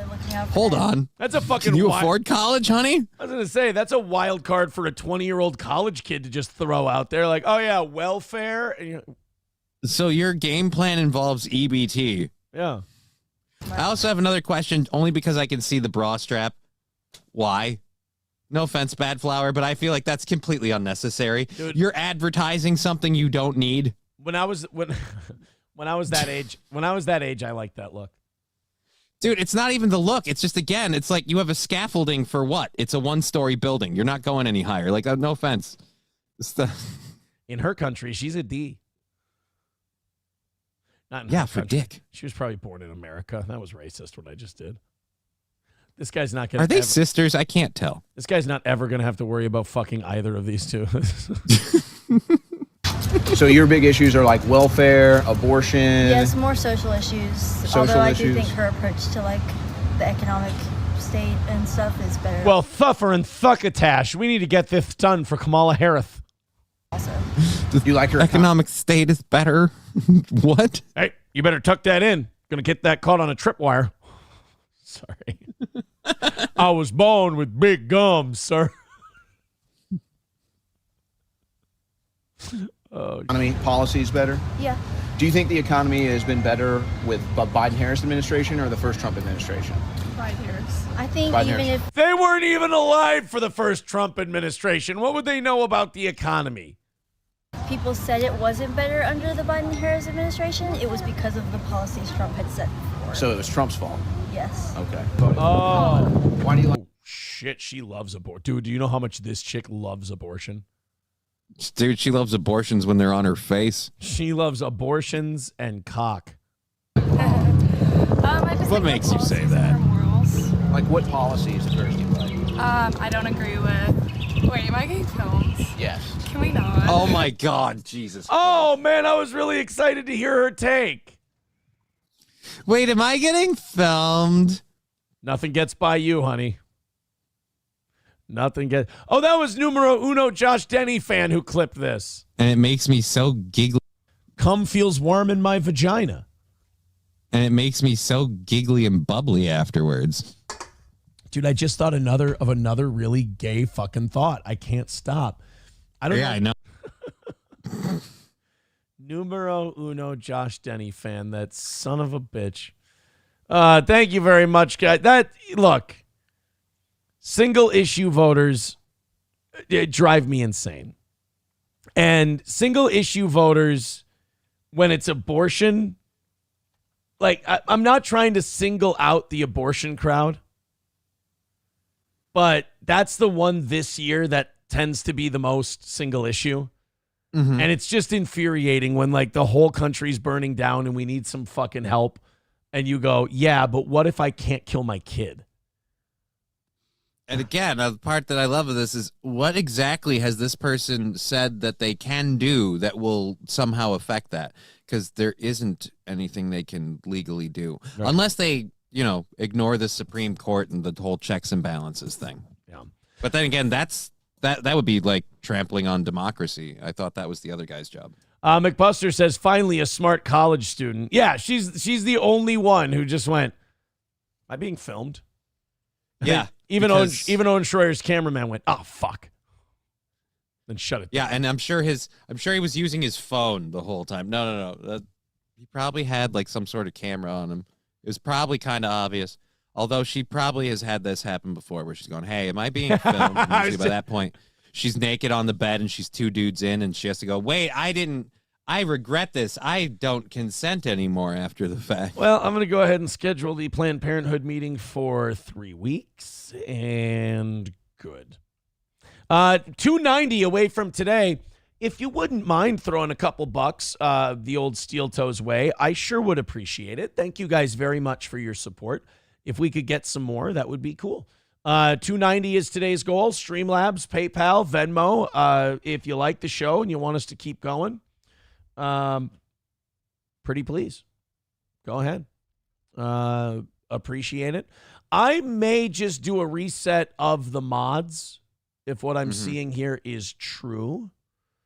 Let's go in the Rumble chat to numero uno Josh Denny fan with $1. He says, Sean confirms there's a rogue mod. All right, let's see. Never touched it. Okay. So we got a rogue mod somewhere. You can either show yourself if you deleted Sean's super chat, or I will reset the mods today and you guys can individually reapply. And I think that might be where I go. Because there's been some accusations bandied about by some people. Some people have accused other mods of pulling gay ops. Of pulling gay ops, yeah. So I'm going to go ahead and people can individually reapply. We're going to do that. And then that way people who don't want to be mods can don't have to ask. Yeah. They don't have to worry about it. So I'm going to go ahead and reset that here real quick. I think that's just better anyway. I'm sure we got mods who were mods a long time ago and don't even fucking care to be mods anymore. Like it's not something they really give a shit about. So I'll go with a few of these. I'm going to hang on to a few long timers. And then you guys can reapply. Oh, God, we do have a lot of them. Yeah. We probably have too many. That's probably fair. Let's take a look. That guy can stay. That guy can stay. That guy can stay. Yeah, we'll just... that guy can stay. Yeah, the rest of you, just go ahead and if you still want to be a mod, just let us know. I'm sure some people we made mods and they don't even give a shit. I know that Los Federales cares a whole bunch. But yeah, if you want to come back in and be a mod, just let me know. We'll get you back in there. All right. We're good. I reset it. And I think we're solid. Thank you, boys and girls. Also, Buffalo Jockey with $1 says, I don't care about abortions either way, but there's no logical reason to care if others make that their top priority. Also, these are college-aged morons, so there's that as well.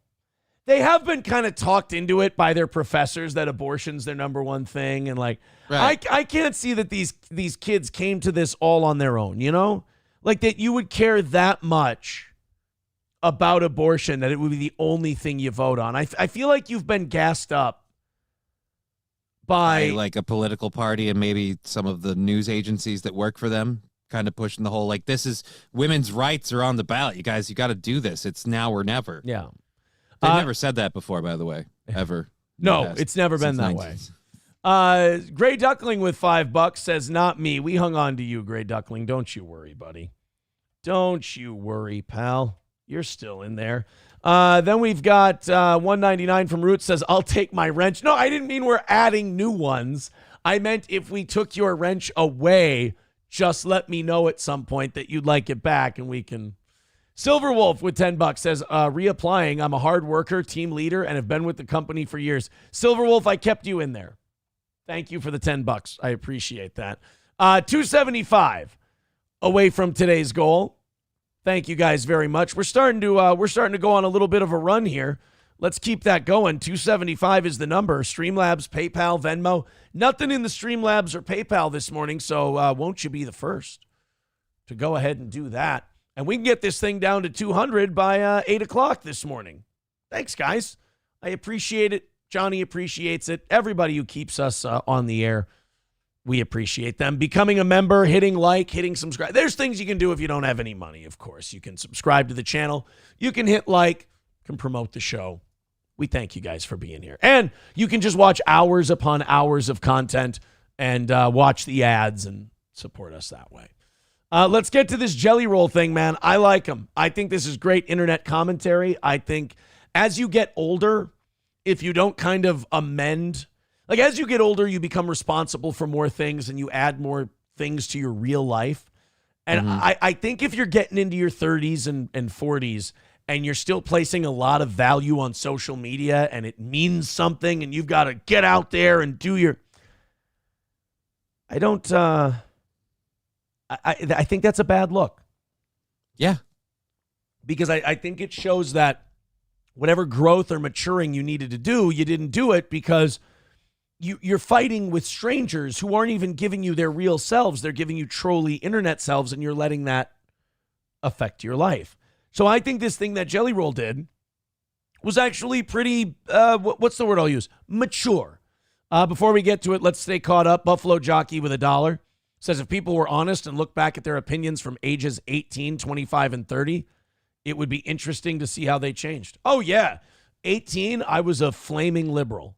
Yep. 25, I was like conservative. 30, I was libertarian. And now he's just flaming. I really don't value what I think as much anymore.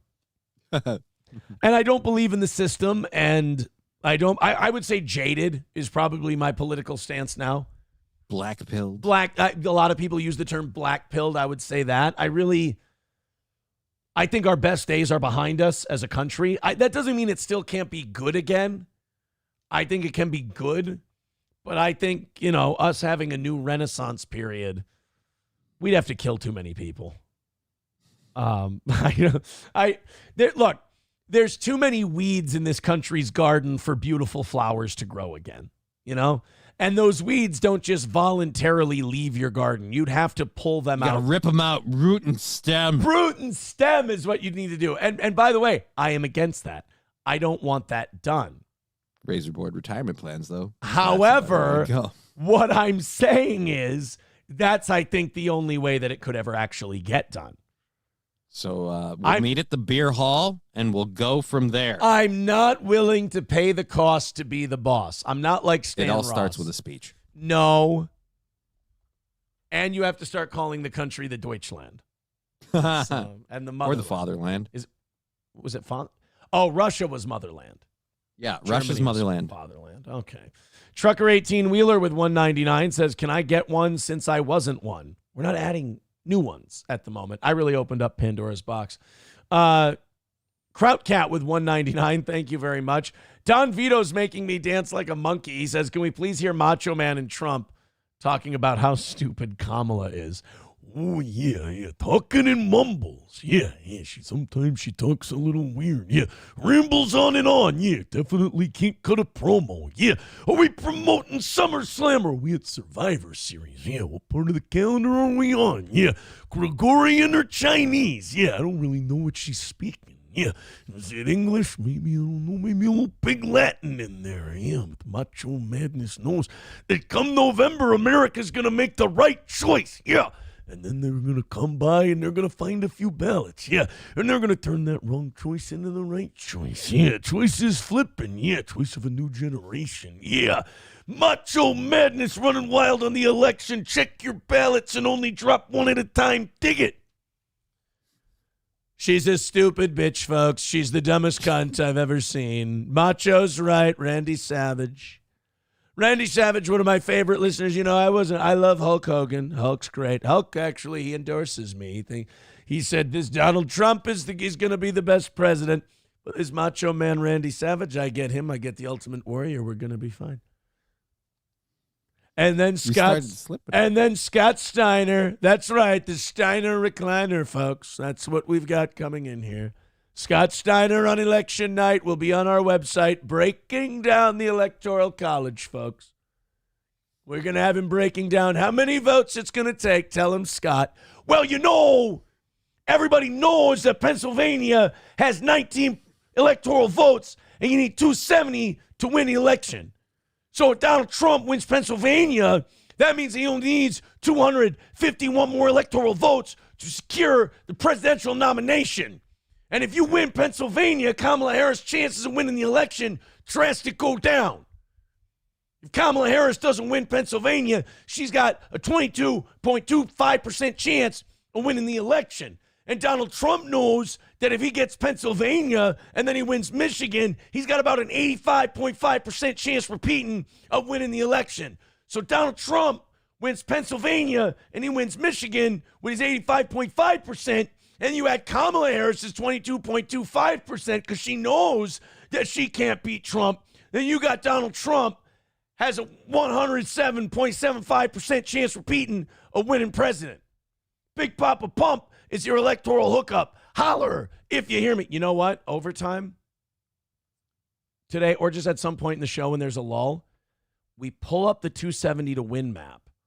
We get the chainmail up, and Scott Steiner actually breaks down. Like he switches state to state. I think it could work. Zen Man Builds with $2 says, make asylums great again. I'm actually behind that message 100%. I think we lost that battle with Ronald Reagan. I think. We totally lost the battle, and we can see the aftermath in clear display on streets everywhere.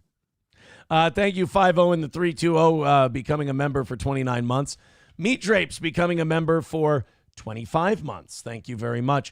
270 is our number today. Hey, man, keep it going. You guys are doing great. Let's get that number down to 200 by 8 o'clock. And we got a good chance at notching a win today after taking we took a 90% hit, or a $90 hit. Sorry, I'm back in Scott Steiner again. 90%. Jesus, fuck. 90%. We're almost hit. dead. Yeah. But yeah, let's knock it out today. Let's knock it out tonight. Let's get back in the black, man. We've really clawed our way back, and I appreciate you guys for doing that. Nothing in PayPal so far. We got 10 in the Venmo, but nothing in PayPal. That's our big right up front contribution. So that's dry. That's completely dry for this morning. Let's go on a rally there.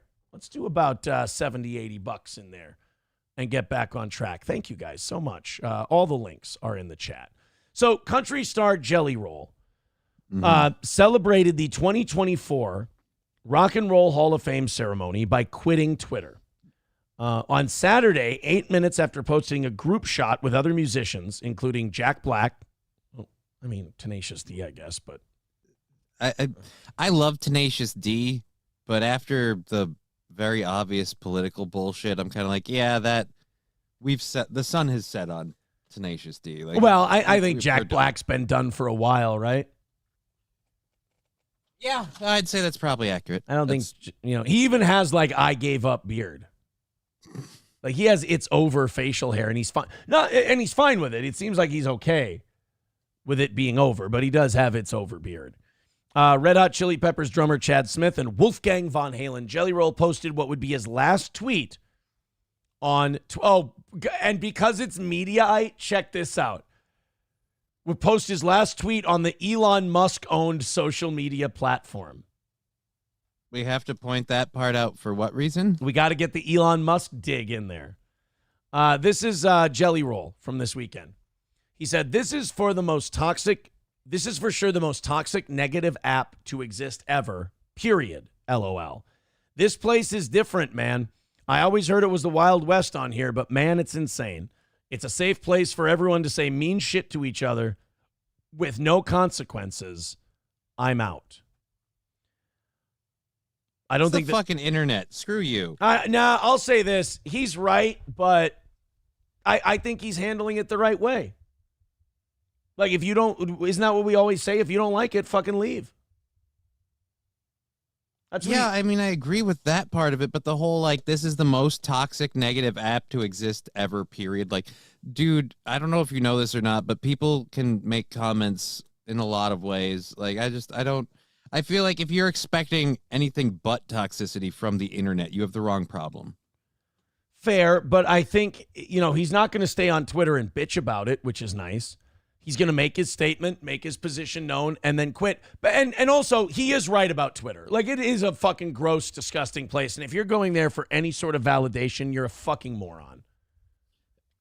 But can we at least make the distinction that it wasn't really that much better before Elon Musk?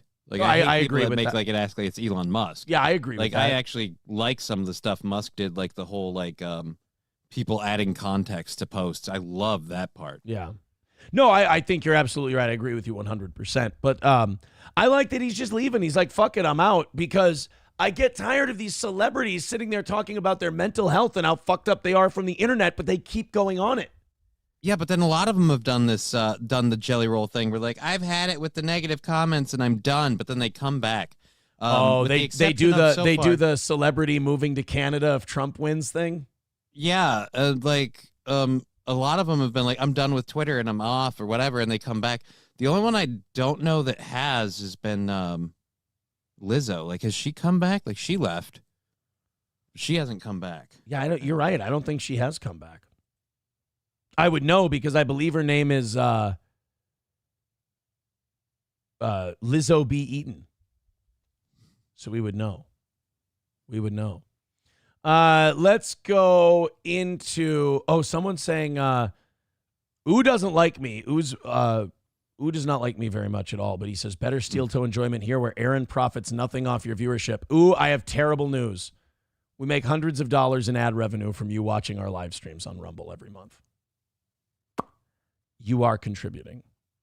Triple N says, I'm announcing my departure like a white woman. I see that point too. I see you guys. I know what you mean. Just leave. But I don't leave Twitter. Like, I think Twitter's fine. Just ignore it. That's another thing. I've had Twitter since it started, and I still don't really use the app. And, like, everyone's like, oh, Twitter is so toxic. Twitter is so mean. You realize if you don't pay attention to the app, it has no control over you. Exactly. That's my thing. Like, I even set my Twitter to, I get notifications from people who follow me, and I follow them back. Like, you can set it to that. Because it's like, everybody else, it doesn't really matter what they think. Even if they like what I said, didn't like what I said, doesn't really matter. So it doesn't go in my notifications. So if I just can't believe Jelly Roll's getting all this toxicity. Like, I mean, what would he have about his personality that anyone would want to pick on? What would people pick on about Jelly Roll? I can't seem to put my finger on it. I don't know what music is he facing in the Twitter chat. Fuck you, dude, with $2 says, I'm trying to do math in my head at work, and Scott Steiner's screaming numbers does not help. Gray Duckling with $5 says, Johnny was in AP Science, not AP Math. Tridio. Not AP Math. Tridio with $2 says, throw Sean a wrench and make him gay. I don't want to put that evil on Sean. If Sean asks for a wrench, I would be okay with it, but I'm not going to. But I'm not making him gay. Yeah, I'm not going to. Why make God punish him? I can't make it. Well, I've only made one person gay apparently in this world, and that's enough for me.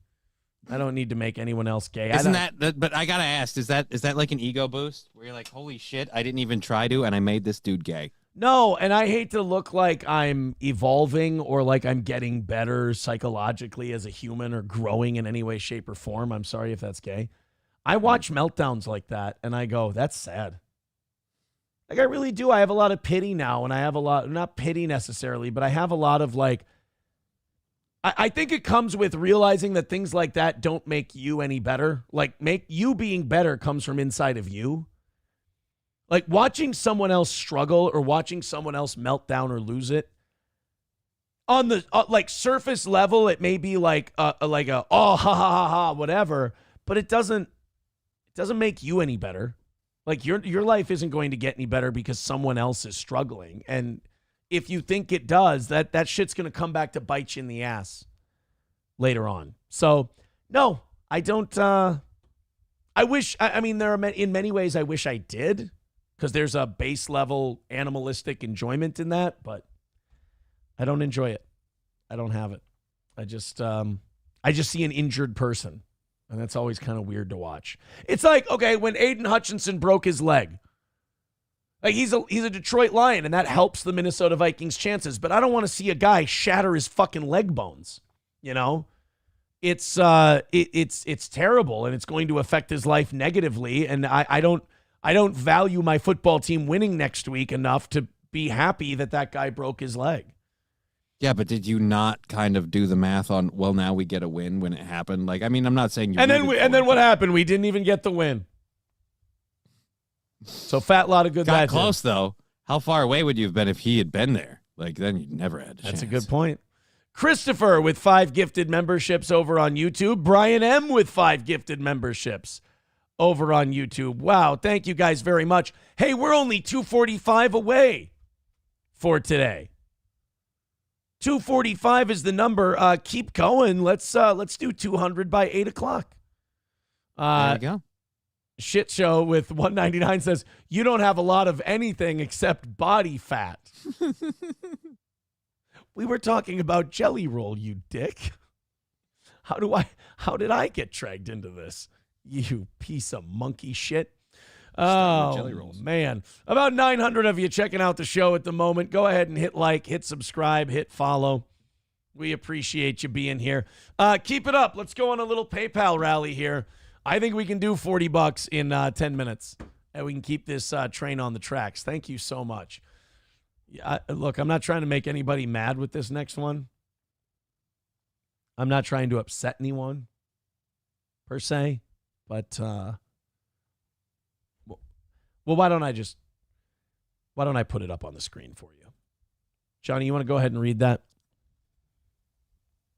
We need a special session of Congress to scrounge up money for dying Americans, but can we give $400 million more to Ukraine? What? We can give $400 million more to Ukraine on a random Monday? What? That random Monday was yesterday, by the way.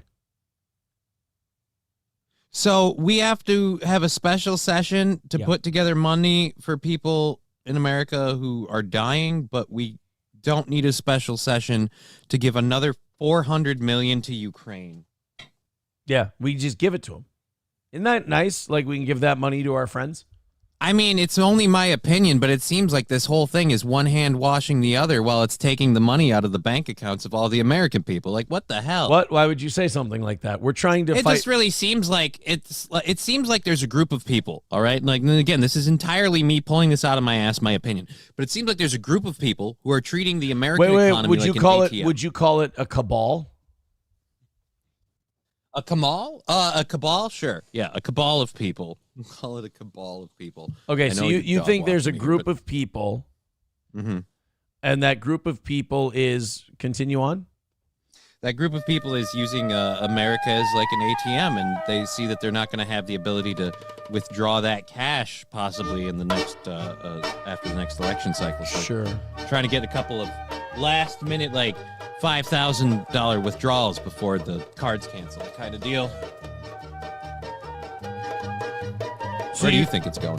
You feel that it's just a small group of people, though? Yeah.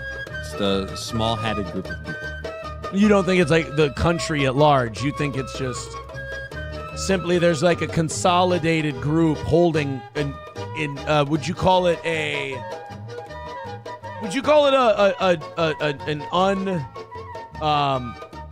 what's that where it doesn't fit the percentage of the thing? Would you say it's they're controlling a disproportionate amount of American decision making overseas? Yeah. Okay. And you think that's what's going on with this Ukraine thing?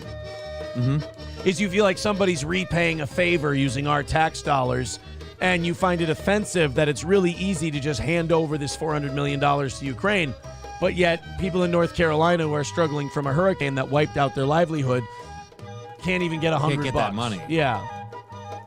It's interesting. Okay. Oh, I'm sorry. I left something on in the background. I want to apologize for that. That's unprofessional. I don't know if I had my headphones partially unplugged or what that was, but I didn't know that I had a music. I could barely hear it with the Zoom thing. I just didn't know what was going on. There's a music bed playing in the background. I apologize. Zenman Build says no special session needed for Dems to keep laundering money through the Ukraine. America last. Hard to argue with the guy when he's right. Exactly.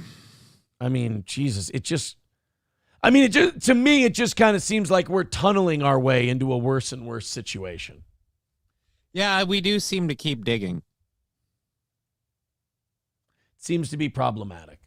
We're sending $400 million more dollars to Zelensky as he continues to battle Russia. And again, I say, what is Russia waiting for? Because they could crush Ukraine, but they're not advancing quickly. It's been 2 years. It's almost like they want this certain region that has asked them for help because NATO and the West keep encroaching on the Russian border, and this Donbass region that wants to be either Russian or independent is asking Russia for help, and Russia's warning us and saying, hey, quit pushing in Ukraine. And we kept pushing, and they made good on their threat. Oh, I had my Ukraine pushed in big time, bro. So it's harder and harder when I talk about this. I know I upset a lot of people because I really don't see us as the good guy in this whole thing. And people go, oh, so you're a Putin guy? No. I'm not saying I see Putin as a good guy in this either, because I think Putin wants to expand his borders and he wants to see the old Russian Empire back together again, you know? But I certainly can't look at our involvement in this and say, wow, we're the white hats here. We're the good guys. We're the baby faces. We're not. And then you look at how much money Zelensky and Ukrainian oligarchs gave Joe Biden and that Burisma company and how much money the family made off of that. I mean, it's hard not to see this as quid pro quo. It's hard not to see this as flooding Zelensky and his countrymen's pockets with cash, our cash. I mean, if I'm Zelensky, I'm thinking this Burisma deal, the return on investment on this has been amazing because Zelensky's not under any threat. Nope. They're not going to remove Zelensky from power anytime soon. Shit, he canceled elections during the war. And we're just such great sponsors of democracy that we went, yeah, that's fine. That's fine. Exactly. So I don't. I see this $400 million as another great return on investment for Ukraine. A former director of the Central Intelligence Agency has said that the Biden administration's latest package in support of Ukraine is not enough to prevent Vladimir Putin from making advances. General David Petraeus, a former CIA director who also served in the Army for almost 4 decades, said that the $400 million package announced by the government was significant but would fall short of measures needed to stop Russia from making incremental gains. You know, it's amazing. These military guys, you're not going to believe this. Every time we give more money to Ukraine, to the tune of hundreds of billions of dollars at this point, every time we give money to Ukraine, it's never enough. It's not enough. No, we need more money. We need less oversight. I have a problem with the military asking for money in general. Like, if you're asking for money and you're in the military, I'd be like, no, you guys have a bad track record of just losing millions of dollars. So how about we stop doing that? I want to have like a separate branch of the government that just literally investigates the military financially. Like that. Can we? Have that? You know what we call that? You know what we call What's that that? department? The Department of Guys always getting their heads blown off for some reason. That's what we would call the department that's supposed to audit the military and tell us what they're spending money on. It would be the guys whose brakes keep going out in their car department. Weird. The guys who keep meeting the Clintons under unfortunate circumstances department. The do you seriously want to fucking die department. The department of you better not if you know what's good for you. There's many great names we could have for the department that looks into the way the Pentagon spends its money. The Department of Stop Talking to Jews.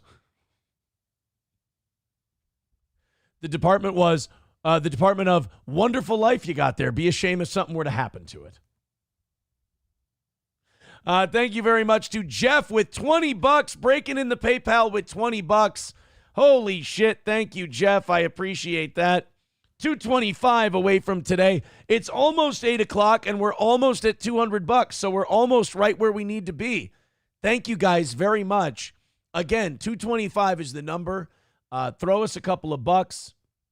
Keep it going. All the links are in the chat. Buffalo Jockey with $1 says, when are you ever the good guy in a storyline?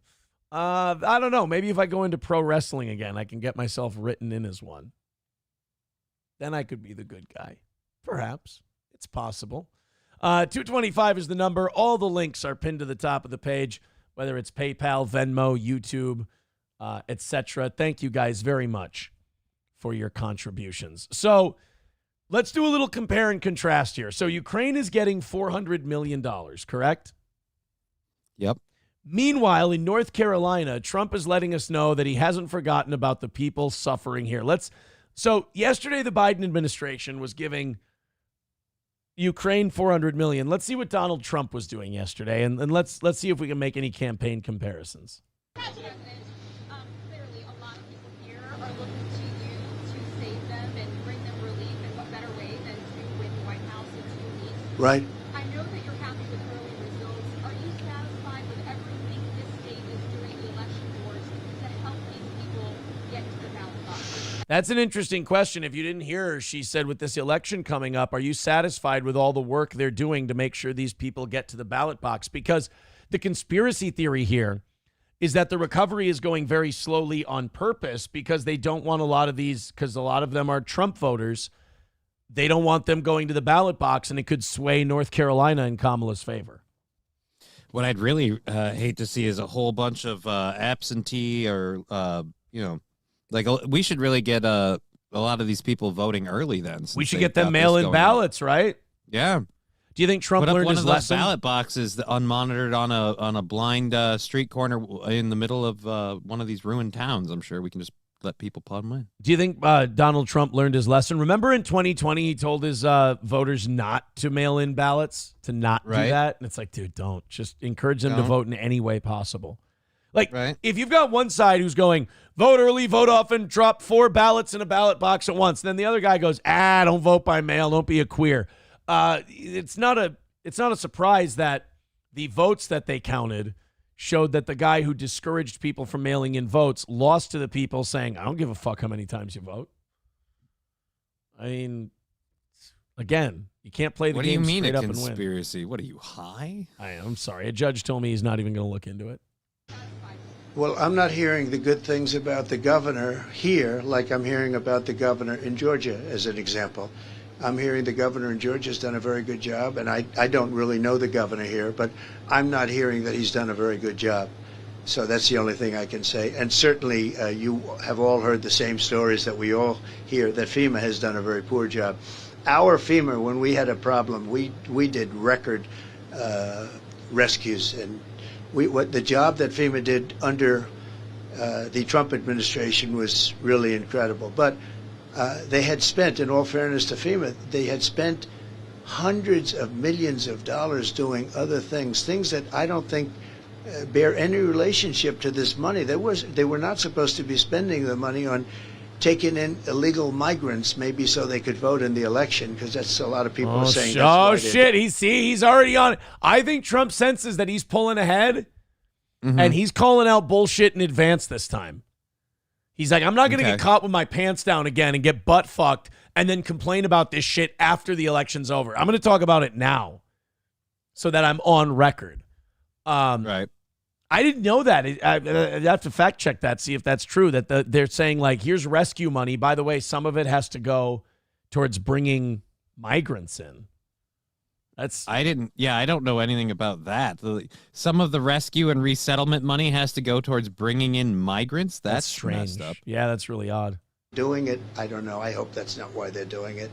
So they really didn't have any money. They don't have very much money. And now they're saying, can we have a special vote? Let's have a special session.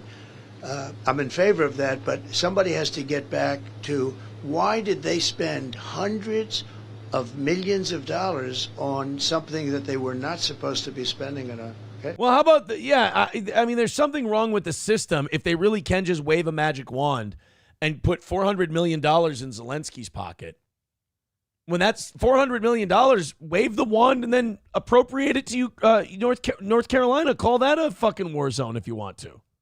Right? I mean, at what point do we have to be like, hey, I'm sorry, we're tired of helping your country. We've been throwing untold amounts of money at you for the past 3 years. If you haven't figured it out by now, it's your fucking problem. We've got shit to deal with at home. We're covering something up. We're covering something up over there.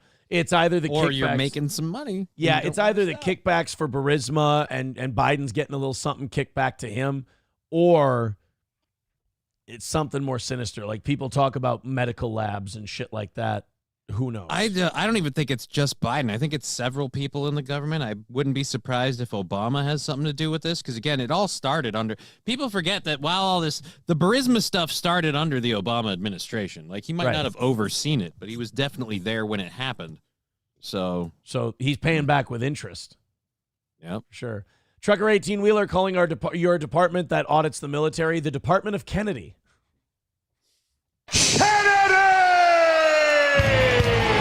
Buffalo Jockey with $1 says Trump is laying the groundwork for stolen election claims. I'm sure the Harris administration is doing the same. Keep voting for the lesser of two evils. Well, I mean, he's not wrong about the voting for lesser of two evils thing. I mean, that's been butt fucking us for a really long time. Oh my God, Triple N with a great point in the chat. He thinks that when you are leaning forward like you've been doing, that you're trying to suck your own dick. Nope. Usually I'm picking up my leg or grabbing something off my desk. I fidget. Okay, I know what the reason you did it was, but while you're down there, do you ever? Not while I'm on the air, no. No. You'd think by this age you'd know if you could or not. You don't need to keep trying. No offense. I'm not trying. I already know if I can or not. Yeah. That's not the question. Well, don't hold us in suspense. I mean, I am flexible. So. Out with it, fuckface. I've been single this long. I mean, it has to be true. 225 is our number for today. It would be wonderful if you guys would contribute and keep knocking that number down. We do appreciate it. Again, 225 is the number. All You Can Eat Negro says Victoria Newland, play the leaked phone call, fuck the EU. I don't know what that means. Triple N is saying autofellatio is the leading theory of you bending over. I'd say no. These are rumors that you have to address before they get away. Hey, man, I don't have a problem with this rumor. Either it's completely false and it's fabricated, or B, I can suck my own dick. And I've never had rib removal surgery like Marilyn Manson, so that just makes me awesome. I am, maybe I'm in the minority here, I think the someone can suck their own dick is cool thing is super gay because you're sucking a dick. Yeah, but it's your dick. You're sucking a dick. It's way gayer. You're gonna get on people's ass for doing gay shit? No, I'm not gonna get on people's ass. That would be gay. But I'm going to chastise people. Nice try, fucker. I think sucking your own dick is really, really fucking weird. I think just jacking off is way less gay and way better for you than sucking your own dick. Because you've got, justify it however you want. Answer me this question. Is putting a dick in your mouth gay? Not if it's your dick. Don't give me caveats. You're J.D. Vance right now, and I'm the media. Is sucking a dick gay? Well, I would ask you if the policies of the current administration are any less gay before we worry about whether or not sucking a dick is gay. All fags, top to bottom. Now answer the question. Is sucking a dick gay? Oh, how many of you sucked? Is sucking a dick gay, yes or no? See, this is why you're setting me up for a yes or no question that's not a yes or no question. Because you're anticipating the follow-up and you know it's going to make you look kind of gay.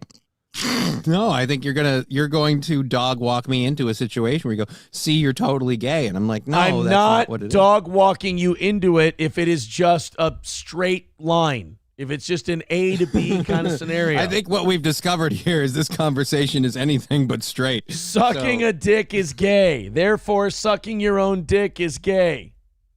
You're getting if you're sucking your own dick, you know what you're doing? You're trying really hard to paint this. Somebody's jealous. If you're sucking your own dick, you're getting your dick sucked by a gay guy. All right, so then is you know what? Numero owner Josh Denny fan with $1 making a very good point. Is giving a hand job gay? Now, see, that's called dog walking. What I did was no. dog It's walking. called giving a hand job, Mister. Hey, this is gay. That's gay. Is sucking a dick gay? Is tugging on a dick gay? Okay, yeah. You know what?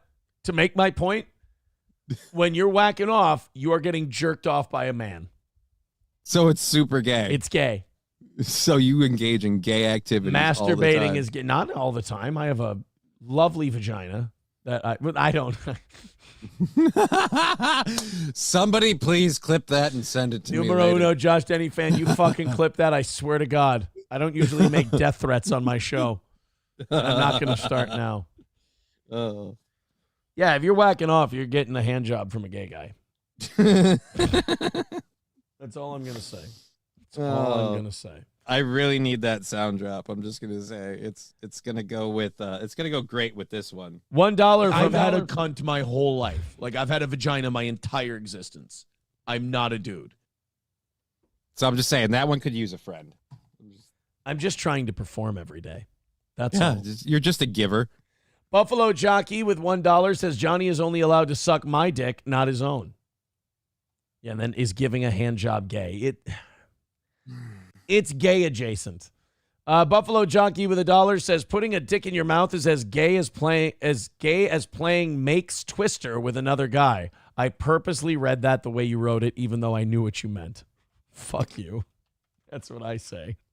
2:20 away from this morning. Thank you guys very much. Also, if you knock out last night, which you don't have to because we have it covered, but I do want to give you a shot at their overtime. If you'd like it, we'll do an extra hour today. But we're 2:20 away from the first overtime. So if you'd like to contribute, Streamlabs, PayPal, Venmo, Super Chats, Rumble Rants, why don't we all go in there, throw in 10 or 20 on the PayPal and Venmo end, and we'll get this thing knocked out today. I think we're at the point now where if a few more 10s and 20s come in, we'll be in a solid spot. 225 is the number. We're a little bit behind today, but nothing worth getting a twist over. We're a rally away from putting this train right back on the tracks. It just needs a little bit of your mojo, if you will.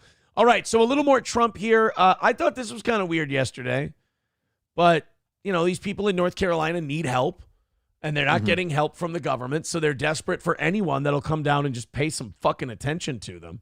Did you see the guy praying over Donald Trump yesterday? No. I don't see anybody praying over Kamala Harris. You can think whatever you want about these two people, but there's a different vibe surrounding them. Right. There's a different level of people giving a shit with Donald Trump, and people just kind of like, well, we have to, we're on the team with Kamala Harris. There's kind of like a lackluster, like, hey, we're Democrats. Like we have to, you know, we've got to support her. Whereas there's a lot more want in the Trump support and a lot more need in the Kamala support, in my opinion. Yeah. Stewart, the owner of Pineview Buildings, is here. Mike? Mike, please. Yeah, we had a business right across the street, like with the Swannanoa River flowing on the backside of it, and we lost everything. We had 70 plus buildings. We drove here 2 days later, and there wasn't one building that was ours, but there were houses and trailers and tankers and all sorts of things that were strewn across our property. And we lost a business, but there are a lot of people who lost everything, including loved ones. And I believe that you can serve as a great inspiration to this community right now. And the reason— Yeah, the government is definitely fucking slowing down the rescue operation. You look at all these people around, they all love Trump. They're all asking him nice questions. It's amazing that the government's not getting their houses rebuilt and getting the roads passable and everything else and getting everything rebuilt in time for the election in a couple weeks, where these people could make their voices heard on what they'd like to see happen with this country. Yeah, I think that's weird, man. How you're telling me that the government that's gone after their political opponent for the last couple of years is now going to go after the voters that support that political opponent? That seems— It does seem crazy. You're right. And I sound like an insane person, and I should probably quit. But I don't know. Something's just gnawing at me, you know? Don't you feel bad when you propagate this false news out there for people Just telling them, hey, look, it seems like the government's really kind of fucking this up for Donald Trump by making sure his voters can't vote in the election. That's I just feel like a really good point. And I really have no evidence or nothing to back this up other than all of these people loving Trump and thinking he's awesome, and the government just leaving giant electrical cable spools in their front yards. That's all I've got. I'm just saying. Weird. The National Guard is fucking helicopter jet washing survival sites, but the government's. I'm just saying. I don't think the hurricane washed this up. I think it's just got left there. Reason being is, I think God's given you an indomitable spirit, and wow. No matter what gets thrown at you, you find a way to press through. And I think. Thank you. Oh, he's talking about Trump, not me. I thought this was 2024 talking back at me. I think that'll serve as an inspiration to this community to press on and move forward. I can't think of anything I'd rather have than a warrior leading our country. See, if I say something like that, it gets clipped and somehow it's gay. Well, dude, I'm sorry. It's still totally gay right now. This is one of those things. I'm sorry. Donald Trump is not a warrior, okay? You don't think he's Jesus? I'm just saying, I watched that movie and they're like, warriors, come on, play. I don't remember him being like, okay, we're going to fight to the death. How great that he doesn't even have to pick up a brick, you know? Right? He doesn't have to get a shovel. He doesn't have to dance. Again, thinking jealous. Trump is the better choice. But warrior? A warrior who, with the help of God and with faith and prayer. When I look to the gods in the heavens above, and I look for the ultimate warrior, I see Donald Trump. And then I see FEMA say, take this plane into a nosedive, friendly rescuers. Will lead this community, these communities, and this country to greatness. So thank you for being here today. I appreciate it. Come here. Oh. I never heard anything. That was from the heart. No speechwriter could write that. Thank you. Right? If you don't mind, just because my heart's Yes. about to beat, do you mind if I pray for you? Yes, please. Okay. So, and all those that are praying. Jesus fucking Christ, dude. Like that's literally who he's about to speak to, apparently, on Trump's behalf. This is actually this makes me feel bad because this is how badly these people have been wanting any kind of help. They literally just want someone to show up and say it's going to be all right. Like, this guy's ready to be in tears and he's ready to pray over Donald Trump because he's like, my fucking front yard is full of rubble. My business is wiped the fuck out. It's been this way for almost a month and nobody's helping. Right. And so he's just sitting here like, I would give anything for someone just to come by and pick some shit up and rescue some people. And like Donald Trump shows up and he's like, do you mind if I talk to God for you? It's like, holy shit, you guys really have been neglected. Would you join with me in this prayer? Father, I thank you for this man that you have raised up in this moment, in this season, for your purposes. And I pray that you would anoint him, that things aren't done just by might or by power, but by your spirit. So I ask that you would anoint President Donald Trump and give him a spirit of wisdom and understanding and insight as he moves to lead this nation back to greatness. In Jesus' name I pray. Jesus Christ. Well, Jesus Christ, yeah. Like, I'd like to shit on that. Like, I'd like to go, you fucking weird. But, like, these people are so fucking desperate, and these people have been so forgotten about. This is the amazing thing about Democrats to me. They create their own enemies. Like, Trump only exists because you invented guys like this. You invented a guy like this who feels like he's being ignored, who feels like nobody's listening to him, and then Trump comes down to listen to him. People see this guy praying over him, and then those people even go, yeah, I think I might vote for this guy too. Like, you make him the hero in your own story because you treat other people like such shit. Right. If you guys would just give a fuck about these people, they might not be jumping to Trump quite as heavily. But instead, as soon as people start shifting over to Trump, you just double down and treat people worse. Like, oh, I know, if we just take more away from them, they'll love us again. Yeah. Well, like, how about the 3 black people on CNN yesterday who were like, if Kamala doesn't win, white people have to take accountability. And it's like, So just keep shitting on the majority of the country and then sit there and wonder I mean, really, it's the bike spokes meme. You know, it's all these American people who vote for Trump are fucking stupid. All these people who don't like Kamala are fucking stupid. And then you shove the fucking stick in your spokes and then you fall down and you're like, oh, goddamn racism. And it's like, well, you shit on these people. And then before you shit on them, they already had the suspicion that you didn't give a fuck about them. Then you shit all over them, confirming that you don't give a fuck about them. So then they turn to this guy that they maybe normally wouldn't turn to. And they're like, hey, at least he'll come down to where my house used to be. Hey, at least he'll come down and listen to me. And that's all these fucking people want.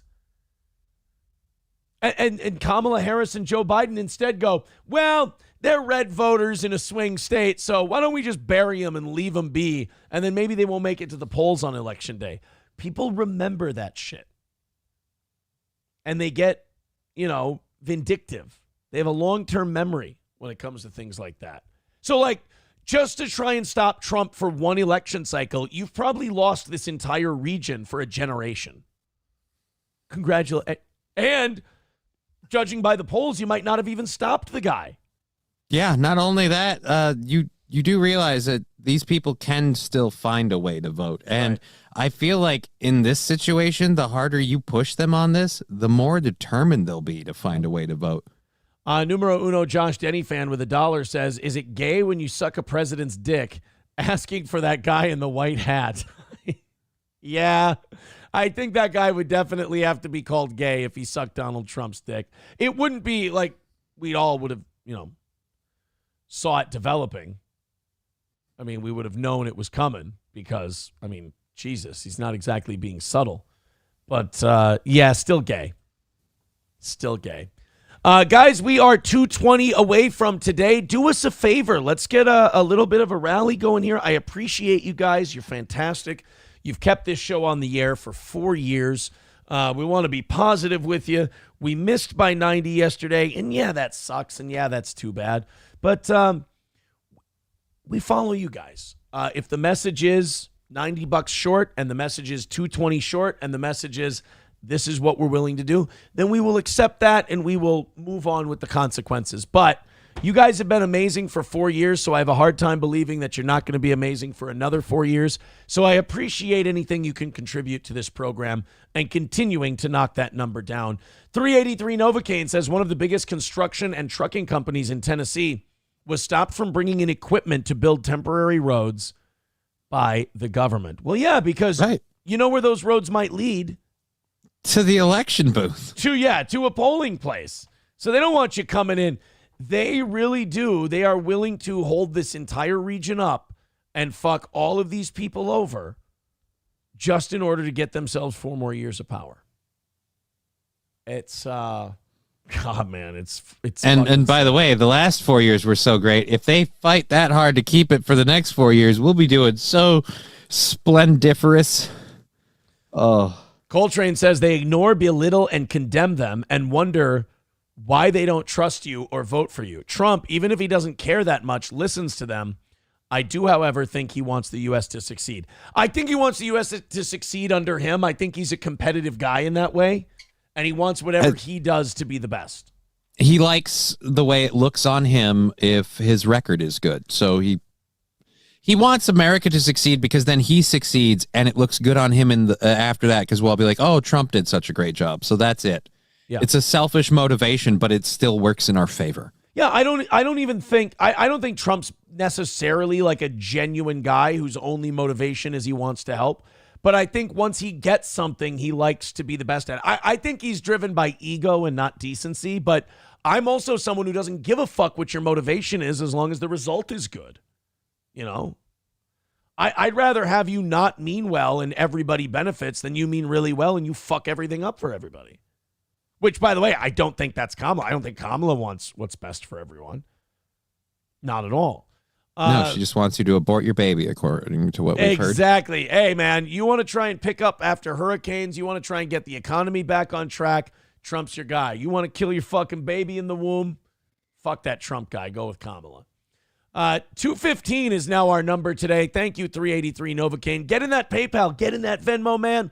We can knock this thing out. We can go on 2 big rallies in 2 different times of the show. We still got an hour and a half yet. We can do this thing. Let's get this to a manageable number by 9. I love you guys. Thank you so much. Love back.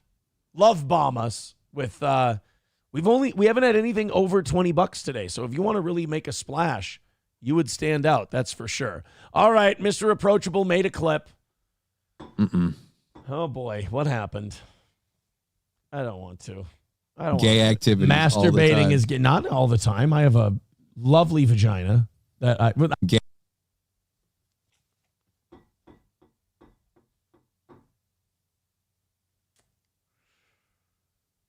So it's lovely. I have a lovely vagina.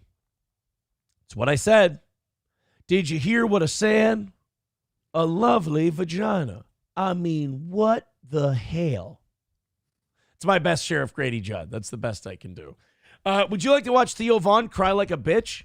Yes. What is Theo Vaughn crying This over? actually, Theo Vaughn's one of those guys where, like, if a dude cries, you can be like, aha, you homo. Theo Vaughn's one of those guys where, like, oh, man, who hurt little Theo Vaughn? Man, who hurt his feelings? That sucks. Poor Theo. I like Theo Vaughn. People tell me, like, oh, he's a total phony. It's all a put on. He's full of shit. I don't know. I find him to be genuine. I like Theo. I think I'm not like a big Theo Vaughn fan. It's not like my Shane Gillis fandom or anything. But I'll check out an episode of his podcast here and there when he has an interesting guest on.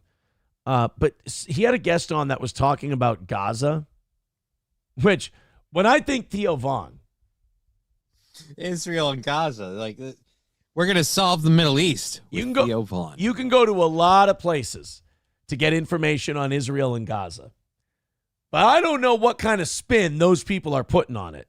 I know that when I go to this past weekend with Theo Vaughn, I'm getting a straight skinny on what's up. Yo, man, I'm telling you right now, man, that Israel-Gaza thing, man, that's like a chicken basket in a house fire.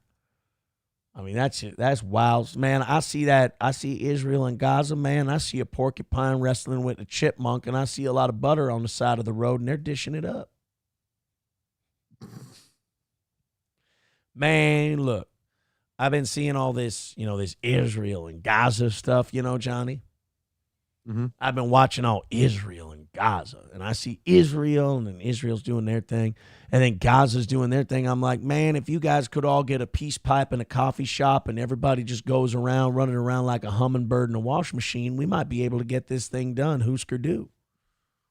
Well, here's the thing. By the way, I don't do a good enough Theo Vaughn.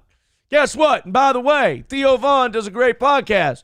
We were just talking the other day, and he made a lot of sense when he said when the ladybugs are in the raccoon's nest, that there's no way that the robin can see the blue jay from the window.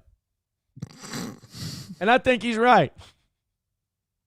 If anyone says, I understand Theo Vaughn, you're talking to a fucking psychopath. Let's go ahead and watch Theo. That's about That's about as funny as this one's going to get because he had Dr. Gabor Mate on his show. And I don't know why, but he made Theo Vaughn cry talking about the Israel-Palestine thing. Let's go ahead and click this. We're going to get a little ad here first, and then we'll see Theo. I'm surprised that Theo Vaughn had like a fucking doctor on his show. And then that doctor came on and was like, I know what I'm going to do to Theo Vaughn. I'm going to talk to him about Gaza and make him really fucking sad.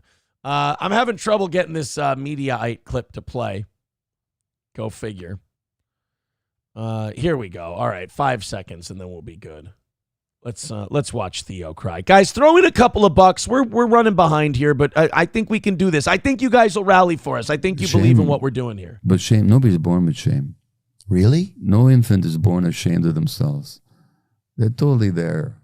Yeah, that's true, huh? If you saw a little infant that was ashamed of himself, it would break your heart. Yeah. Yeah, it would be like having a blueberry pie in the window, but your tongue can't reach it. No. They wouldn't even know how to do it. How infants get shamed is when they're not seen. And yeah, and what happens then? Well, then, Bro, could you imagine listening to a 3-hour podcast with this fucking guy? No. I hate smart people who know they're really smart, and you can see themselves drowning in themselves, if that makes sense. Like, you literally look at them awash in their own genius, and you're like, oh, fuck, I really don't like you. Like, I can tell that, like, if you made a deprecating joke at this guy's intelligence, like, he'd correct you.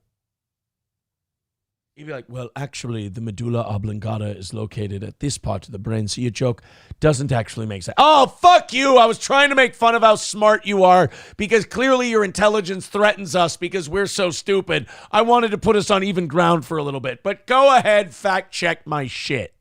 I'm just trying to laugh at the dead babies. God damn it. Jesus. All right, go ahead, depress us, fucking Dr. Genius. Or if they're mistreated. Well, let's say a child is not seen. Or worse, is being hurt. No offense, media, and I shit on Mediaite every day, but they have a lot of clips. You guys fucking suck at this game. You need to edit this shit down. What the fuck? We're gonna sit here for 6 minutes, listen to this cocksucker? No, I'm jumping around. Mediaite, you gotta fucking clip this shit better. 6-minute clips. Theo Von cries about Gaza. Then fucking get to it. I don't want to listen to fucking doctor knocking on death's door over here talk about babies and shame and shit. Has a kind of protective value. Okay, really? So we're still not at Gaza. 2 minutes in. Yeah, everything's good. Yeah. I'm okay. Yeah, but if the parents are stressed. Okay, 2 minutes in.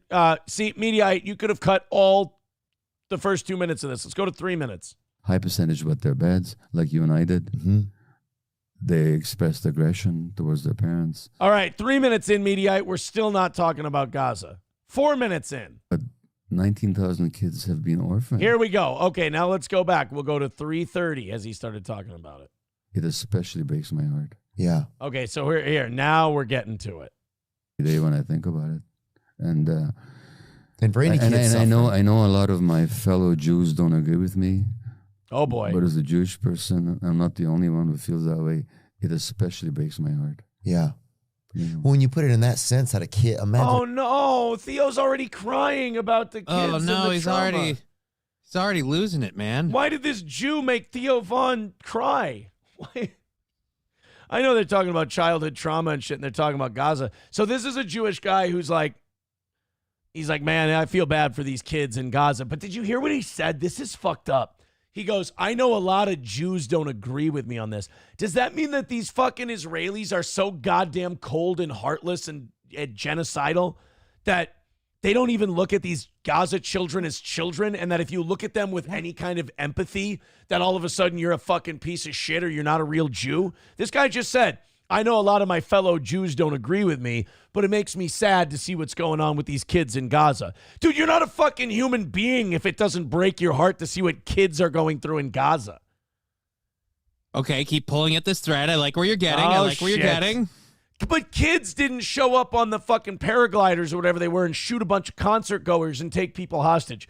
They didn't do that. And the Israeli military just fucking bombs them and sets off pager bombs around them as if they're indistinguishable from actual enemy combatants and terrorists. Well, again, these are horrible, evil people who have done bad things, so we're not allowed to feel bad when any of them get hurt. But then, why should you expect Israel gets so offended when other parts of the world don't give a fuck when their civilians get killed? Right. What have you put out into the world with that attitude that should get you any sympathy in return? Like this guy's sitting here going, I know a lot of my fellow Jews don't agree with me, but it breaks my heart to see the children in Gaza. It's like, who doesn't agree with you that it breaks your heart to see children getting maimed and murdered? Anyone who believes that if you're not of the chosen people, you're beneath them. I love how if you're white and you think that way, you're a Nazi, which is true, which is accurate, but it's totally allowed in some places. It's just very interesting to me. And a kid, like, because what are they going to think? They don't know. They just think, man, something's so wrong with me. I deserve to be killed. Yeah. Or something. I don't know. Yeah. It depends if the adults are able to hold them and keep them. Kind of difficult to hold your baby when your arms are blown off, but I get you, Doc. feeling Oh, and loved. don't worry, the adults are going to be so understanding about their situation that they won't blame any specific external force that the children will then grasp onto and grow up hating. Yeah, and then associate that with everybody involved, like, say, the people who give shitloads of money to the people who bombed your baby and killed your parents. But 19,000 kids have been orphaned. And when I say orphaned, I don't mean just that their parents have died. Their extended families have been wiped out. Yeah. What's going to be the future of those kids? You know. And But October 7th was really bad. Yeah, guys, and you say this to Israel every time there's one of these conflicts. I think you got him back. I think we've balanced the scales more than enough. In fact, you seem to have balanced the scales a couple times over in advance. And anyway, it's just a terrible. No, it's heartbreaking. I mean, it feels like a genocide is going on over there, and you don't know what to do. Oh shit! Oh, Theo, stop! Theo, I like you, and you've got a great career ahead of you. Fucking stop right now. This is not. You might not get booked in the same places you've been getting booked. The Ixnay on the N side, Jay, Theo. You've got a career to think about. And it's funny that people come to those thoughts honestly and they come to them humbly. They're like, wow, when you actually tell me what's going on over the Middle East, it does kind of seem like a little bit of a genocide. And you're like, all right. But then when we start discussing what's actually happening, it kind of sounds fucked up. Yeah. No, for me, it's like, you know, I mean, you can pray, you can speak up about it. And I know that there's like a more political aspects of it. And we've had different people come on to talk about Israel and Palestine on here. Yeah.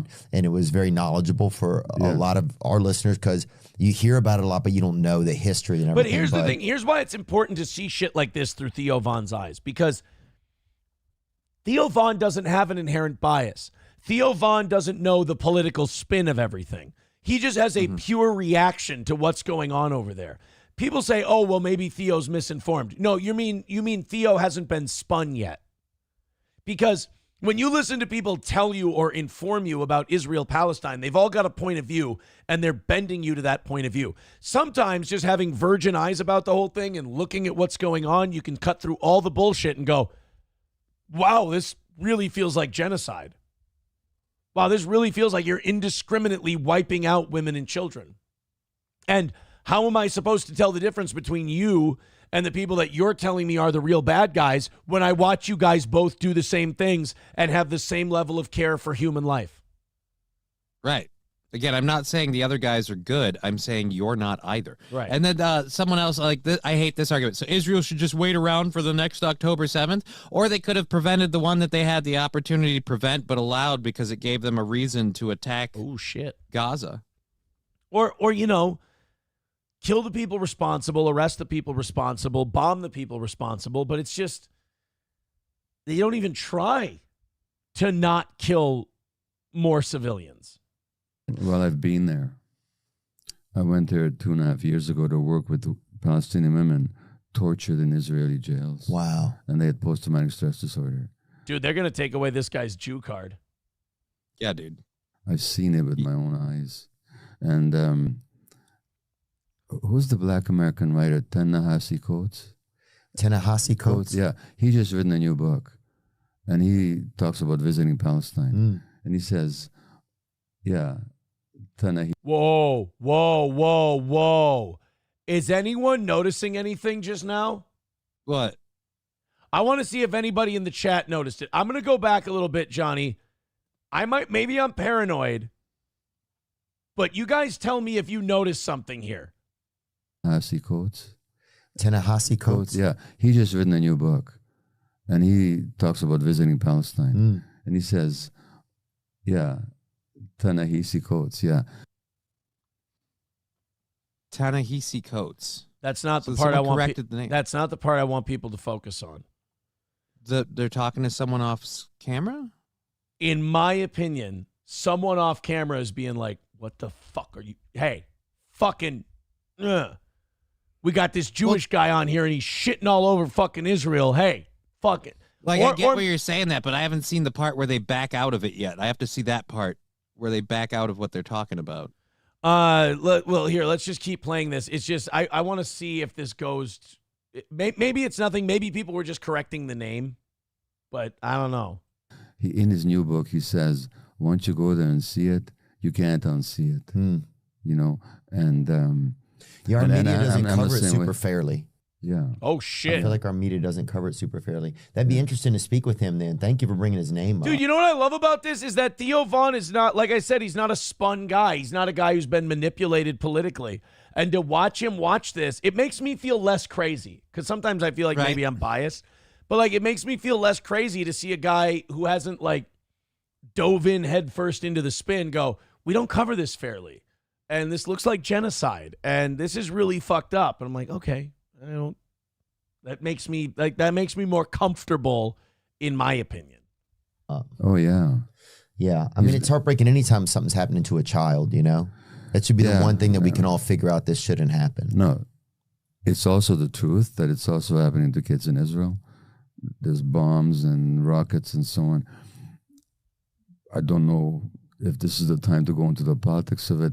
It's not a question of valuing or sort of esteeming one suffering over another. We don't compare traumas, but the degree and the scale of suffering in Gaza is unprecedented, you know. Yeah. And look, it seems like it. And that's the end. That's the end It of the seems like it. It yeah, but you're seems not like supposed it. to say that because then you're, anti-Semitic.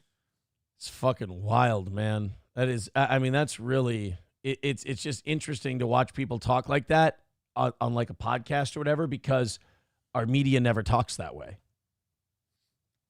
You know what I mean? Well, who owns the media, Aaron? Yeah. Here we go. Here we go.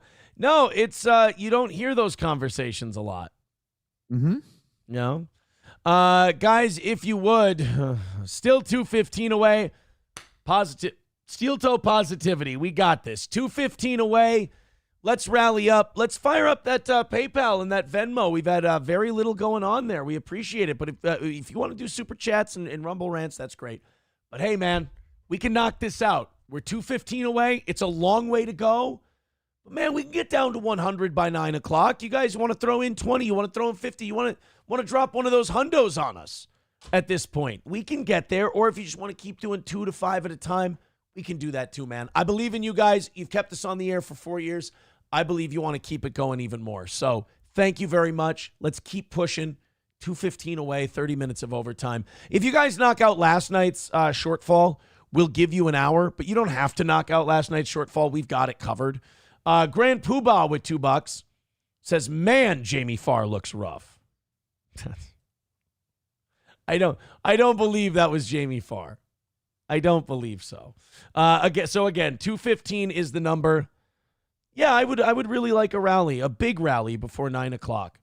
I would appreciate it.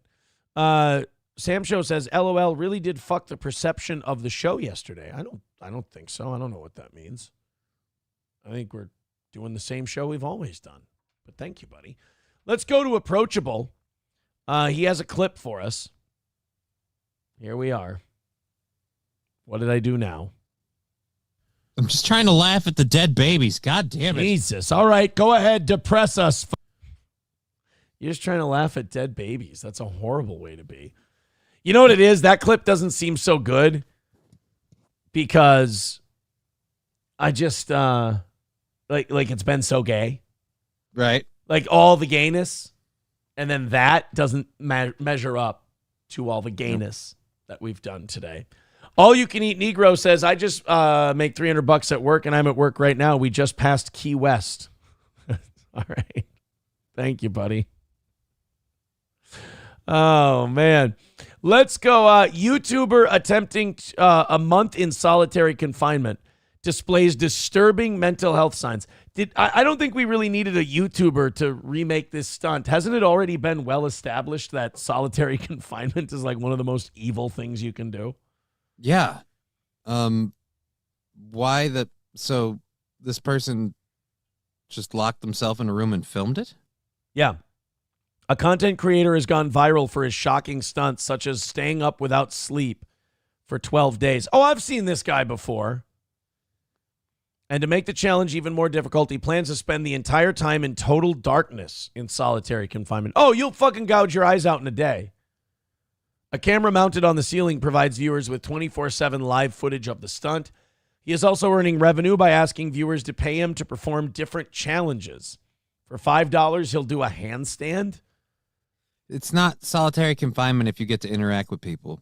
Yeah, this doesn't work. No. You can't have a screen and a chat. I'm already calling bullshit on this. $20 for 15 minutes of wearing a straitjacket. $50 for 1 hour of wearing mouth tape. At just over so people pay this money and what? People come in and put the mouth tape on you or the straitjacket. Again, this is not solitary confinement. You have to lose all semblance of time. Right. That's a big part of it. At just over 100 hours into the experiment, he's already started exhibiting strange behavior, issuing concern from his over 1 million subscribers. See, to me, this isn't an experiment. This is a performance. This is a stunt, and it's a bit. He's faking. I don't think he's faking being in solitary confinement.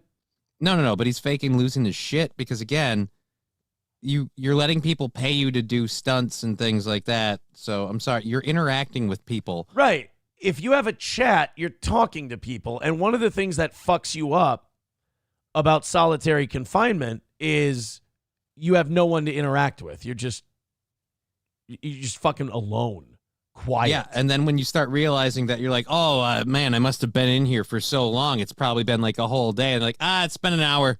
And you're like, what? I hate to be such a simpleton or whatever, but there's an episode of Law and Order where Christopher Maloney goes into solitary confinement, and his character goes fucking apeshit. And I think he spent like a weekend in there. There's an episode of Oz where Christopher Maloney spends time in solitary confinement. What the fuck is with Christopher Maloney and wanting solitary confinement? Maybe he just doesn't like people. I don't know. Yeah, Stop Big Troon says he's living his life minus shopping. That's about it. Right? Someone else said in here too, like sitting in a room with the internet is what half the losers in this chat do all day. It's a good point. That's a good point. Let's go. What's Normie? Norme.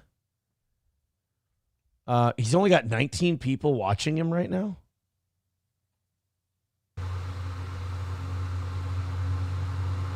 One month in solitary confinement. Okay, so now he's sleeping at the moment.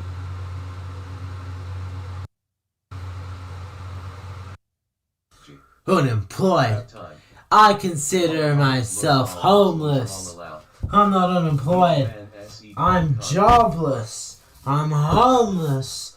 I'm streaming this from a janitor's closet in a primary school. Oh, this guy's a douche. Yeah, this thing's fake. This is fake. Ew. Now I'm uncomfortable. He's doing a performance of what he thinks someone breaking in solitary will behave like. Yeah. Again, I feel like the camera is hidden. He doesn't get to know where the camera is. You don't get to interact with the chat. Then we're actually doing this. Primary school streaming this from inside of a closet. Oh, so he can hear the chat? Yeah. Fuck this. Yeah, this guy fucking sucks. I hate this kid. Okay. Normie, you have to eat something. Go eat breakfast. Okay. Neomad.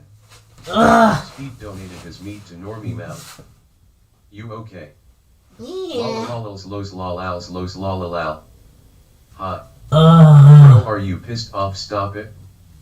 Normie, you have to eat something. Go eat breakfast. Okay. Crabs. Normie, you are insane. Can you olay the whooper? Unemployed. Hi. Yeah, this is stupid. This is gay. Fuck this guy. Because this is actually something that does need to be further studied. This is something that does need to be looked into. But that's not what this asshat's doing. He's doing a stunt. Fuck this asshole. Yeah, this is fine. Stop Big Troon says that turned quick. Yeah, I mean, the minute we started hearing all the caveats that were in this thing and like the challenges and everything else. No. Yeah, no, go fuck yourself. It was bullshit. It was bullshit. And then you look at him, he can listen to his chat. And then like you can tell when someone's psychologically breaking, and then you can tell when someone's pretending. Trying to look like someone who's psychologically breaking. Fuck that guy. Fuck that guy. 2:15 away from today. Contribute, please. I know we got nothing coming in, but I'm still hopeful. Man. I really hope we can get this done today. I've really been enjoying approaching our goals from a more positive angle. Who knows? Maybe by the end of today's show, we've got that fucking pull tab fund already used up, and we just got to go to full goals for the rest of the week. But yeah, we're just knocking at the door of finally clawing our way out of that trouble spot we were in a while back, and today's the day. We're so fucking close. So yeah, guys, it's now is the time to rally because we're 2:15 away. Matt and I came up $90 short last night. Just if you're thinking about Steel Toe, if you like having us every day, think of throwing something at us. I'd really appreciate it. I know Johnny would appreciate it. Go on a little rally. We're pretty, I would say, probably over $100 behind where we need to be at the moment. So yeah, it's becoming a rough one today. But like I said, the message will be sent. If we end up really short, that's the message is, Aaron, it's time to pack it up. It's time to go do something else. And I've become at peace with that. I'd rather have a different outcome, but hey, what do you do? Mussolini Diff, thank you. That $5 is very much appreciated. He says gamers spend all their time in solitary confinement and they are fine, well-adjusted people. Yeah, you know what? What was I thinking? Clearly, well, the gamers spend their time in solitary confinement, but they're interacting with people through the internet. So it's not really the same because they're interacting with people who, again, are hiding behind facades and fake walls. So I don't know. I don't think it's the same. I think if you get to talk to somebody and interact with them, it passes the time. Gradient says day of the job application looms. Maybe we claw our way back. Maybe we don't, either way. Hell, man, we've been on the air for 10 years. I've had a great time. This audience we've already won. This audience kept us on the air for 4 years without radio, and we had no other fucking audience outside of that. That's pretty crazy. And like I said, I'd like to continue, but if we don't, I'm sure I could be good at a lot of different things, for sure. So, yeah, rally up. Let's knock it out today. Otherwise, we still got, we put $100 from the pull tab fund in from last night. And we got 200 left in it. And if we got to use it for this morning, then we got to use it for this morning. And we fucking fell right hard on our ass. But thank God we could cover it, which is nice. But I would appreciate if we went PayPal, Streamlabs, and Venmo. It would be really nice. Thank you, guys. We got to open up these 7 o'clock hour stories. While we do, All Care Towing, 320-253-5203 for our friends at All Care Towing. Of course, All Care Towing can pick you up, whether you're a motorcycle, heavy-duty equipment, whatever stalls out, whatever has problems. All Care Towing can handle it for you. That's 320-253-5203 for All Care Towing of St. Cloud.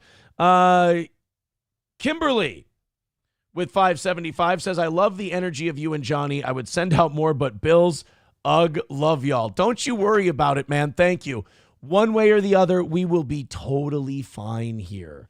Whether it's streaming or something else, we will be okay. We just we hope that you guys find us entertaining enough to have us continue. Thank you, Kimberly. That's very nice of you. And everybody who does that is really responsible for this still being around. So thank you very much. If you want to rally up, PayPal, Venmo, YouTube, and Rumble. Midland Armory in downtown Foley. We got news from Derek yesterday that Midland Armory is looking to start some promo codes just for the Steel Toe audience. So look out for that very, very soon. Again, that's Midland Armory in downtown Foley. Again, midlandarmory.com. Whether it's knives, optics, parts and gear, whatever. How about our friends at Midland? Go support them. Go say hi. Derek and Tracy do an amazing job of getting you the information that you need to make the right choice, whether it's for hunting, whether it's for self-defense, whether it's for sport, what have you. They're the best. Midland Armory in downtown Foley, midlandarmory.com. Let's go. And, of course, Stoney's Bar in downtown Rockville. Our buddy Cheetos at Stoney's has an amazing establishment. Great place to go to watch the Vikings on Thursdays, the Gophers on Saturday, the Timberwolves. They're gearing up. They're getting ready to start. That's Stoney's Bar in downtown Rockville. Of course, while the weather's still nice, the patio's still open, and they've got bike night on Thursday. That's Stoney's Bar in downtown Rockville. Go check out Stoney's today. All right, let's go to some of you. You're trying to start rallies out there. I see you. Thank you very much. Fuck you, dude, says we're taking new plumbing apprentices right now. Yeah, I wonder what I think I'd be very good I'm trained in sales and marketing and broadcasting and all that shit. So the sales and marketing end would be very, very alluring to me. And they like degenerates in those industries. So I might get my resurrection in that industry. We'll see. Bud Britches with $5 says perhaps asking us for money, then spending Mondays telling us how you did things that aren't in our budget isn't the best business plan. I put an extra $300 in it. I don't get that. Like, I'm not allowed to make a paycheck at all, according to some. I mean, I thank you for the $5, but that is really a weird take. I got to be honest. Silverwolf with $5 says, you don't get to quit. I have another 30 plus years of work ahead of me, and I'll be damned if you aren't what I listen to every morning, you goddamn Jew baby. Well, hey, look, we keep this thing on the air. We keep this thing floating. You're going to be fine. Fauci's Pangolin gifting a membership. Thank you. $2 from numero uno Josh Denny fan. He says $10 off your next block at Midland with promo code RBudDwyer. Derek would do it. Don't act like he wouldn't. I think Derek might give that. He might give that one a look. By the way, that puts us. Oh shit, we were at 205.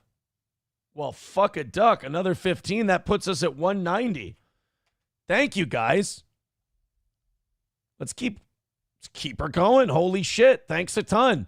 Third off is very happy that his Lions were able to get the win over my Vikings. That hurts. It hurts that you can't stunt their taunting because you didn't get the job done. Trucker 18 Wheeler says, come haul fuel and make $100,000 a year. Shit. Holla at your boy.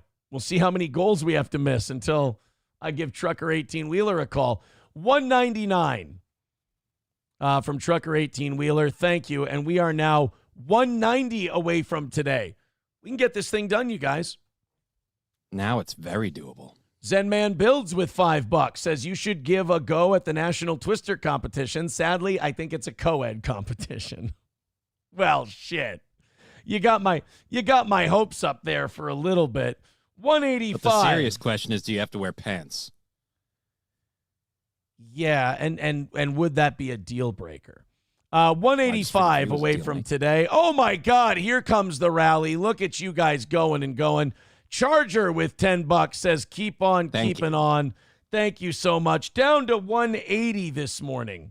There you go. Let's put Charger on the screen. I mean, God damn, they deserve a little credit there. All right, 180 away before 9 o'clock. Well, you guys are really getting after it. Before 9 o'clock here. Thank you so much. Let's go ahead and hit refresh on everything else and see if we got any more presents to open under the tree. Nope. Thank you to Rumble and PayPal. That's fantastic. PayPal and Venmo, or PayPal, excuse me. I think one. Oh, no, I was going to say 0. 1 via PayPal today. Go ahead. Click the links. Now's the time to strike while the iron's hot. You guys are fantastic. 180 away. We can keep this going. Camo Girl with $4.99. Thank you very much, Camo Girl. Look at what these 5s and 10s at a time do. 175 is the number. Very, very doable. And then, of course, I mean, as this gets closer and closer to 0, there's that 90 from yesterday offering an hour of overtime today. But that is covered. I just wanted to give you guys the shot at the overtime. That's all. All right, now I think we can move on. I think this current rally is pretty well tapped. But 175 is the number now. Thanks again. Holy shit. Keep her going. And The Streamlabs, PayPal, and Venmo continues to. Once we get PayPal involved in this rally, we're really going to start knocking them out quick. No 20 or 30% off of there. There is a major shakeup coming at Disney, dude. Everybody's out. What do you mean everybody's out? Everybody? Dude, they've been firing shitloads of people. The chairman of the board is out. There's going to be a new CEO. Oh, wow. Dude. I wonder if they haven't gotten in Disney's ear and said, look, you guys are fucking like. Who's they? Whoever's running the joint. Look, guys. Okay. Look, guys. Whoever is in charge of shit here, you guys, look. You can do your fucking experiments and you can do your social brainwashing of America, but you forgot the number one thing you have to do. Like Disney's been brainwashing American children forever. I remember my realtor said, "Dude, to me it started out that way." Yeah, I remember my realtor said to me once. He goes, "When's the last time you saw a father and a mother together of two characters in a Disney movie and nothing bad happened to them?" And I went, "Wow, that's really interesting." They go, "Yeah, Disney does not promote like the nuclear family." And I'm like, it's so true. Like even the one I could list for him, I was like, well, Frozen had a mom and a dad. And he goes, yeah, what happened? I go, oh, they died. And what happened to the kids? Oh, they were fine. They were raised by like nobody. Yeah. And it was okay. Belle turned out great, even though she only had her dad. Right. Ariel only had dad. Yep. Yeah. They like killing mom a lot. Bambi, they kill mom, right? Yeah. No, Bambi, they kill dad. I think they killed dad and mom. No, dad shows up at the end. I thought dad was the buck that they went for because he had the antlers. No, I thought dad was the buck that shows up at the end of Bambi. I thought the buck that shows up at the end was Bambi, like an adult Bambi. I don't fucking know. I don't remember Bambi anymore. My point is, Littlefoot was did Littlefoot have a dad? Shit, I don't even remember. Bambi meets his father, the great prince of the forest, in the Disney film Bambi. After Okay, never mind, Bambi's I'm wrong. mother is shot and killed by a hunter, the great prince takes pity on the fawn and leads him home, revealing that he is Bambi's father. Walt So Disney. deer are black men? No, he came back. Yeah, but only after mom got shot. Yeah, but I mean, it's not like Bambi became a successful athlete or rapper first. I mean, No, Dad just but I came bet he's back. standing on a tree corner somewhere. Walt Disney wanted to create a father figure who was both wise and distant, and Fred Shields voiced the great prince to convey the desired emotion. All right. Wise and distant. I feel like those are counterintuitive. If you are a great father, distant shouldn't be in the vocabulary. I feel like you should be there somewhat. Sounds like me in a marriage minus the wise part. Easy Money's wife with $9.99. Thank you so much. Gray Duckling with $2 says The Incredibles. Yeah, The Incredibles was a nuclear family. Yeah, but that's technically a Pixar joint, which got absorbed by Disney, but not truly a Disney property. So I don't know. Pixar, that was a Steve Jobs joint, wasn't it? Originally, but then like I said, Disney bought it, so now it's Disney Pixar. So Disney Pixar, a little different. By the way, that puts us 165 away from today. Holy shit, you guys. Thank you so much. The rally continues. Keep it up over on the PayPal, Venmo side of things. And we'll get this thing down to 0. We'll do overtime for you. We got an hour to do it. Thank you guys so much. And you've been doing it 5 and 10 at a time. Very cool. My YouTube chat is definitely about to crash, by the way. Oh, dude. I know you're using it and you like it, but I got to say, I had some issues with my YouTube, and they all went away as soon as I got rid of that chat ninja thing, because I don't actually need it with what I do. But the only thing I miss are the Rumble rants. I can't put those on the screen. But I'm working on that. But I don't even know. Like, again, I really have to look at your computer particularly, but I have to think No, there's- you're right. It did start when I started using Stream Ninja. Yeah. It's something about, one, I don't like Chrome in general. Chrome is way too Really? resource heavy, but plugins for Chrome. Oh, see, I just have the Stream Ninja and ad blocker. Yeah, my question is, if you hit Control-Alt-Delete and pull up your system performance settings, like while you're running, and you see the It's little a graph it's a motherfucker. Yeah, if it's saying, like, if your CPU is running constantly over 50% and your memory is over 70%, then yeah, you're taxing your system really hard. $1.99 from Hulkamasha Baby says, no, if he was black, he'd be the Kang of the forests. You know. Oh, fuck. I didn't realize that. I'm retarded. Mussolini Diff with $5 says, Sean Connery was sitting alone in his study and a book fell on his head. He said, I only have my shelf to blame. I would have my shelf to blame. I would never wish death on anyone. It's bad for your karma. But send me one or two more of those jokes and let's see what the fuck happens.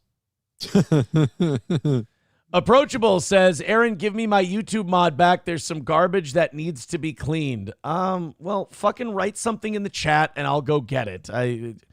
We're in the middle of a rally, my man. But go ahead, put something in the chat right now. Do it now, because I'm gonna move on here. We got to get to some shit. We got to start entertaining people. We went on a great rally, but now people need me to fucking dance monkey. 160 away. I'm gonna give you like 5 more seconds. Approachable, and then I got to move on. 5, 4, 3, 2. Okay, I'm moving on. Thanks, buddy. I'm going back to the fan funding portion. If you throw in a little quick super chat, and I can quick mod you from there. But Easy Money's wife with Donnie Spurgtopia says, you thought my $9.99 was gay. Here's another one for you. Oh. Well, then in that case, I like that. Gay is the way. Oh, so this Donnie Spurgtopia didn't like that this person sent $9.99, so they're sending another $9.99. I love it. Like, dude, like that's just enjoyable for me to watch somebody who hate watches this show, like putting in the chat like they don't like somebody donating the show, and then that person be like, "Oh, you don't like what I do with my money, which is none of your goddamn business? Well, fuck you. Look what I just did again." That's hilarious. Yeah, I think that's. I think if you're that bothered by someone donating to us, no offense, I think we own you at that point. Yeah. 155 away from today. Thank you very much, and I appreciate all of your contributions. Keep them coming, because this has been a very sustained rally we've been on the last 10 minutes or so here. So yeah, Disney is about to have a new chair. They're about to have a new CEO because, again, they went with all this fucking gay social messaging. They've completely ruined Marvel, by the way. Oh yeah, no, dude. You still haven't seen Deadpool and Wolverine because you've missed every single one of my movie quotes that I've dropped. But like Deadpool and Wolverine, in a weird way, really, really does a nice job of summarizing both like the state of Marvel and everything else with just how it's going on.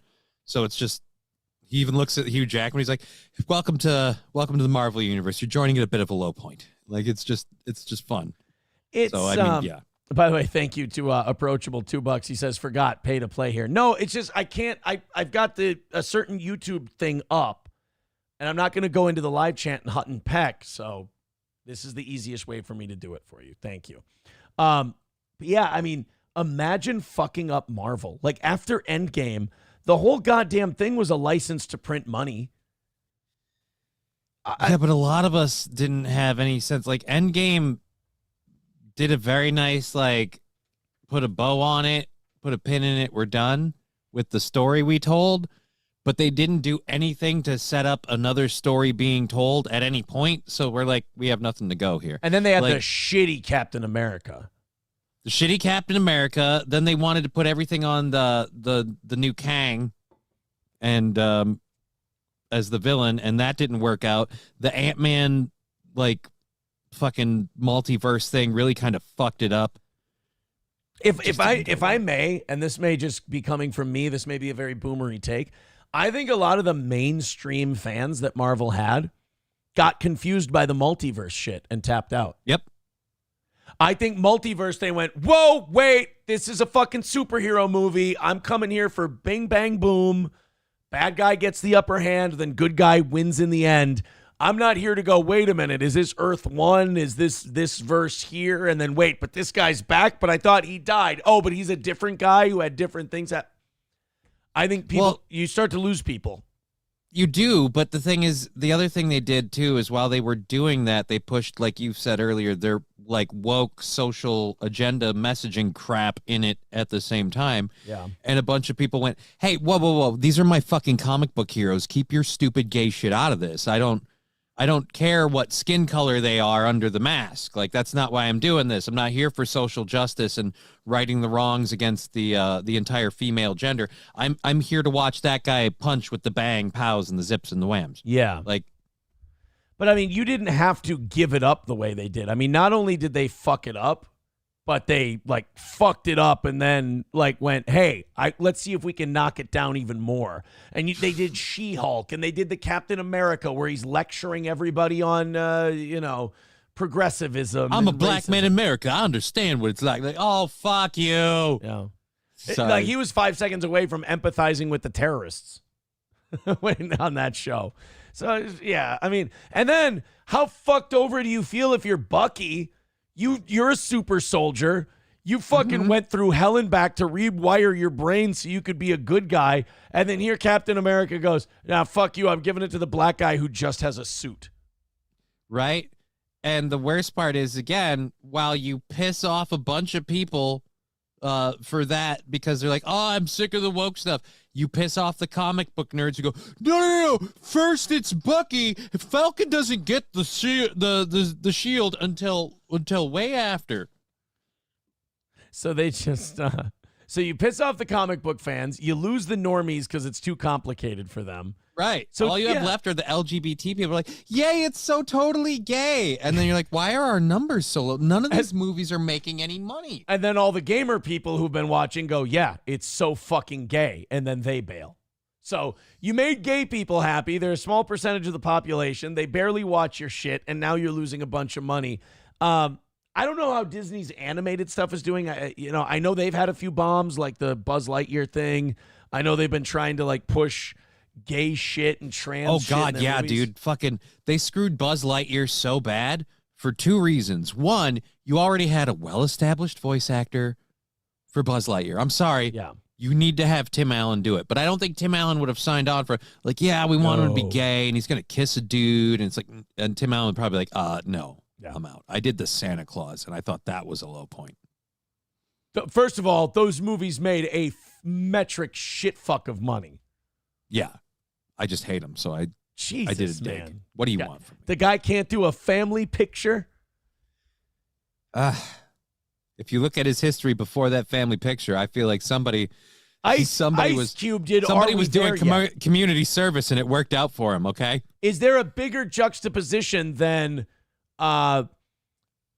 fucking no Vaseline to Are We There Yet? Okay, fair enough. Right? Fair enough. Master Sparky with $10 over on PayPal. Thank you very much. Adam with $5 over on PayPal. Adam's got a steel toe wallet coming his way. Thank you guys. That puts us 140 away from today. Holy shit, kids. This is getting real. 140 away from knocking it out today. Another 90 gets you an extra hour instead of an extra half hour.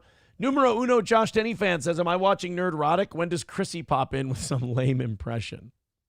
No, I'm one of the guys. Is that what you wanted? I just got that. It's because of the delay. It was there was a delay up here. And holy fuck, was that good. I didn't give that what it deserved. 140 away from today. Thank you guys very much. Rally up one more time. Let's finish this thing off. I appreciate you guys getting us down this low. So Disney is about to have its fourth board chair in just over 3 years as the company continues to navigate ongoing tumult in the media industry. I love how that's how CNN phrases it's tumult in the industry. I mean, forget that it was basically caused by Disney and that they're the leader. It was self-inflicted. Yeah. Disney had the world by the fucking balls and they put a gun under their chin and said, hey, we could do diversity, equity, inclusion, and woke shit. And then they went, oh man, the industry is just going through a thing right now. Yeah, cleaning up Disney's It's got to be brains. because of the recession and the economy. I mean, Yeah. they bought Lucasfilm, they bought Marvel, they bought Pixar. Like they could do no wrong. How could it? Really, you think it's the LGBT? Oh, really? It's the woke stuff? Sure, yeah, bigot. It's got to be COVID. And then they bought Lucasfilm, and the minute they bought Lucasfilm, they're like, all right, you know what we have to do? And someone went, honor the history of Star Wars and make things that are really good and canonical and everything else. That sounds right. Throw out as much fucking content if we can. Who gives a shit if it's terrible? We'll make a bunch of money. Yeah, but J.J. Abrams just did a really good Star Wars reboot, soft reboot kind of a thing. Like that could work. Wait, no, let's give it to a guy who has no fucking clue what he's doing. Let's let him write it and direct it. Mark Hamill really doesn't like what he's doing. He thinks it's absolute dog shit. Fuck him. He's a racist old white man. No, he isn't. That movie, like, the sad thing about, what is it, The Last Jedi? Yeah. The saddest fucking part of The Last Jedi is that there are so many moments in that movie where you go, if you just make a little tweak here and a tweak here. And a little tweak there, and we're in good times. Movie. Like, the most infuriating part of The Last Jedi is when the black guy is flying towards that fucking drilling machine and he's going to Randy Quaid the fuck out of it in Independence Day. And that dumb Asian bitch fucking gets in his way. It's like, is there a cooler death for a character than the Randy Quaid fucking Independence Day death? Right. But she loves him. Ugh. So instead we got gay-ass astral projection Luke, and apparently astral projects too hard and kills himself.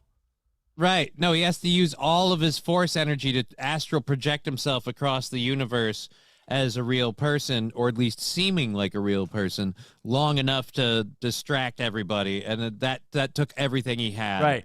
When the black guy could have just crashed into the fucking thing and everybody's safe.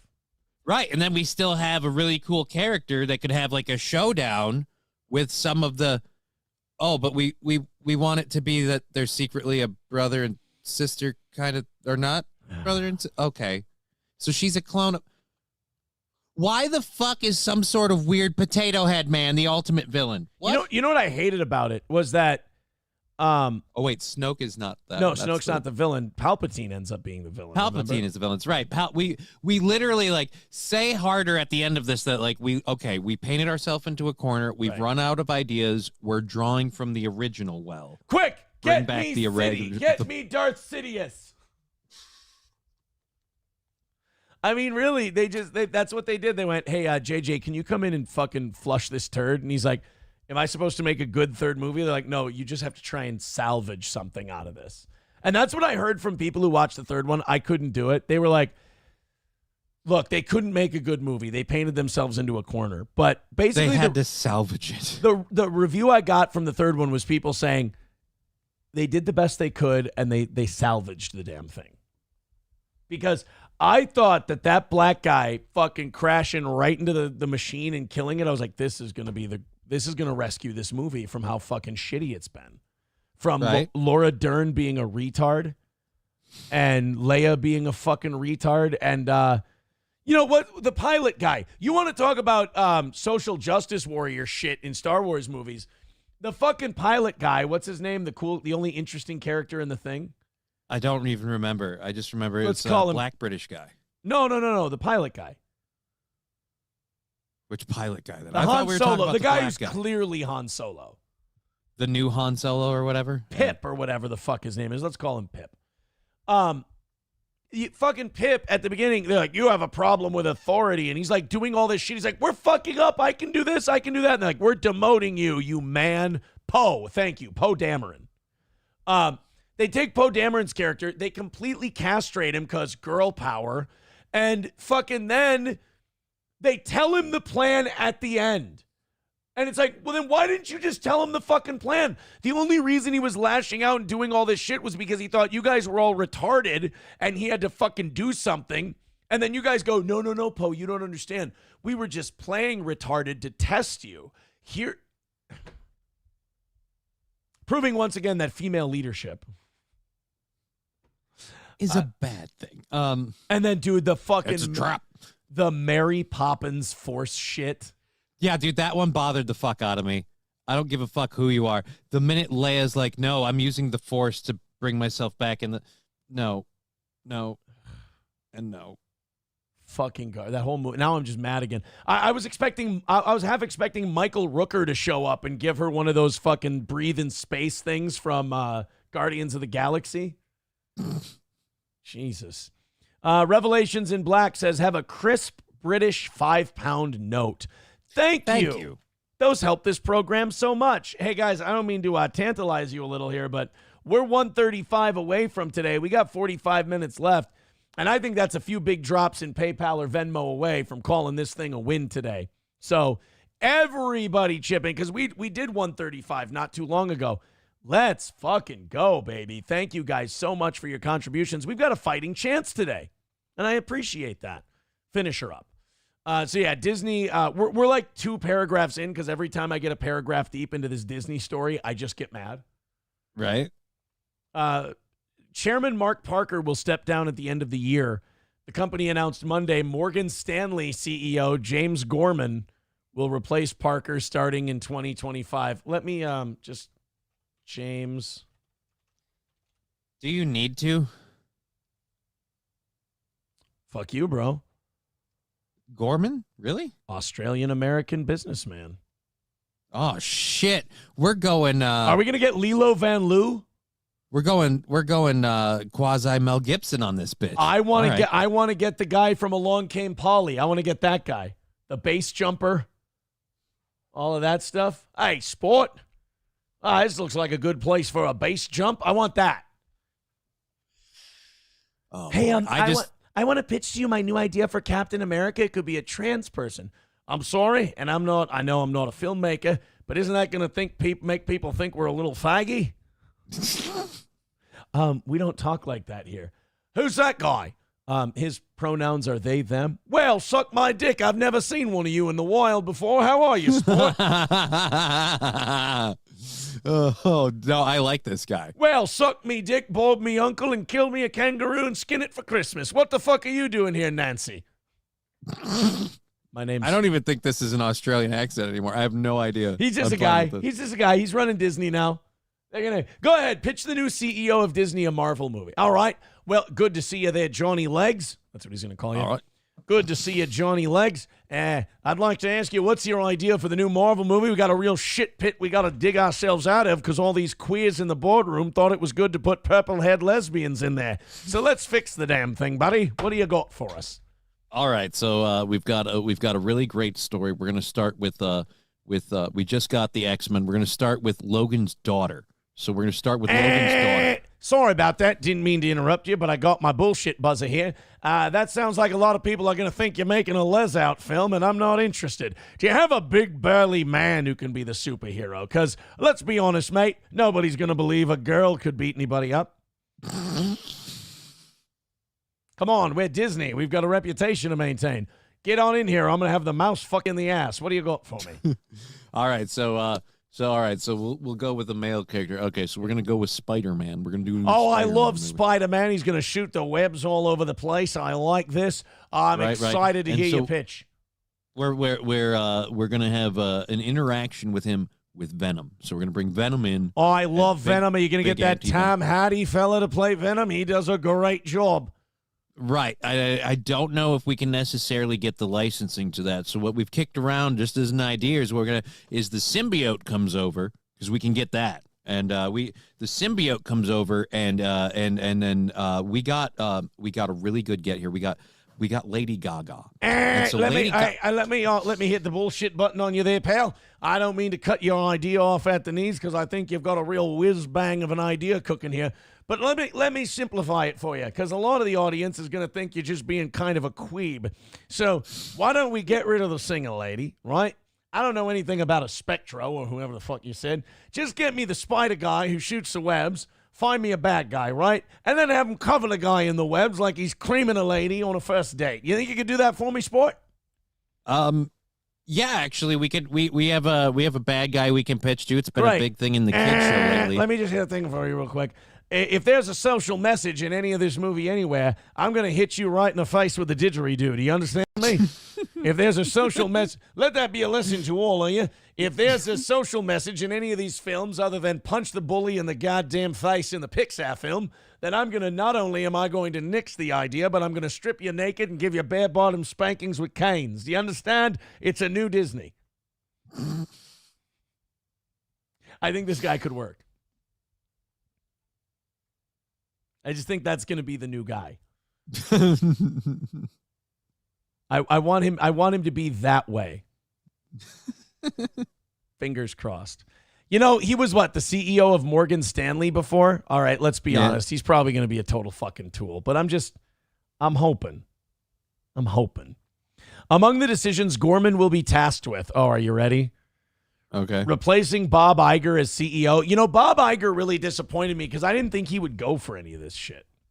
Yeah, I thought when we brought him back, it was like, okay, so now I might have to worry about like the child stars more, but can we at least produce decent content? Iger's old school. He victimized all the child actors, but you know, he made good movies, you know? And we were all maybe that's the cost, you know? Maybe that's the cost of decent content is with a few children's souls. We were all really upset about the children's stuff. We wanted Disney to fucking rot and fry for that. That was bad enough. But then on top of that, they started making shit. So then we got even madder about everything else. Citizen M with $2 says, will you play my Harris ad? It's short and safe. No, because I don't, no offense, buddy. I don't trust you. I don't. No offense. $2 from Guillermo's Salty Kisses. Let's start a rally. Wouldn't that be fun, guys? You got it, Guillermo's Salty Kisses. Commence to rallying or get out, as they say in the movies. 135 is the number.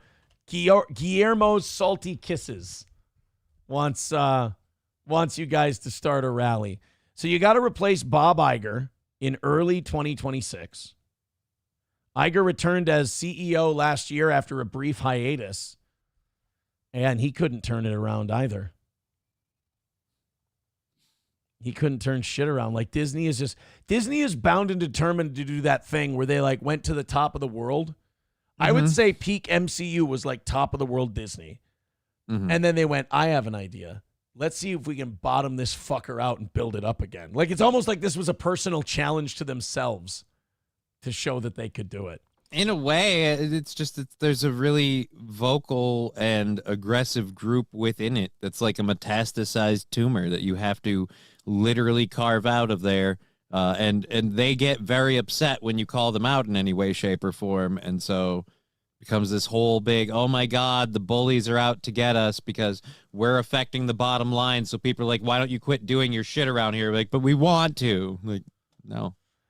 Oh man, we got so much stuff going on here. We got students getting Massachusetts parents are suing a school district over a student receiving a D because they used AI for a social studies project. Now, I don't like this because AI's out there to be used. Use it.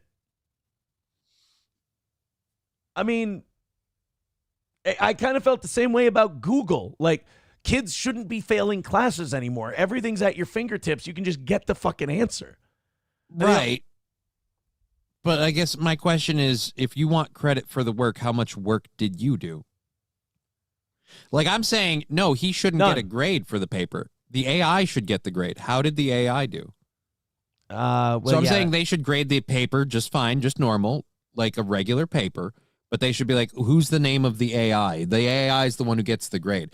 Or treat it like plagiarism. Because, again, you didn't actually do the work. Right. And like you said, Google exists. You can fucking look up shit. That's one thing that bothers me. There's a guy that was like, hey, I can't get this artwork that I made with this AI program copyrighted. And so people are stealing my art and it's costing my... Like, your art is like, yeah, I put the prompts into the AI and it made the artwork. It's like, yeah, but you didn't actually do anything. Like, you didn't add anything to it but the prompts. Any asshole can be like, hey, make me this, piece of art with this mosaic. Like, anyone can put those prompts in there. Right. Like, so it's not like your artwork anyway. Again, the AI is the one who did the art. Speaking of art, the one thing that does worry me about AI, and this is where I was kind of on the writer's side during that strike, is that these actors are going to die now, and these studios are going to claim that they have rights.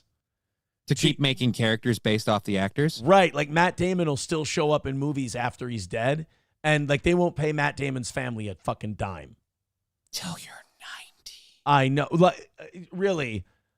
You think remakes and reboots are bad now? When they can just program an AI to, spit out. They're already de-aging Harrison Ford to keep Indiana Jones alive. You really think they're... Yeah, they did such a great job really pulling that off with Robert De Niro in The Irishman with that awful fucking kick outside the flower store. Oh, my God. I've seen better acting in pro wrestling. We got a bunch of stuff coming up here today. We got about 30 minutes left. Unless we hit that one, what are we at? 135? 135 away from today. Go ahead and rally up and knock the rest of it out. I'm going to take my first little potty break of the day. While I'm gone, you guys rally up. Let's get this thing hammered out. I appreciate it. Back in a moment. Big it on social media. Imagine if Harrison Ford has access to a med bed. I mean, I would think if anyone does,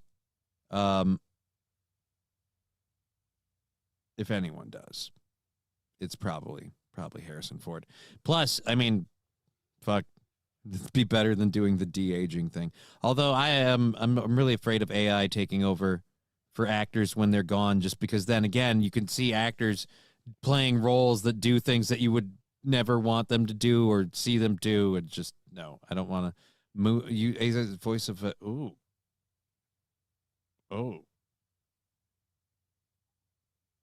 that's gross. I didn't need to know that.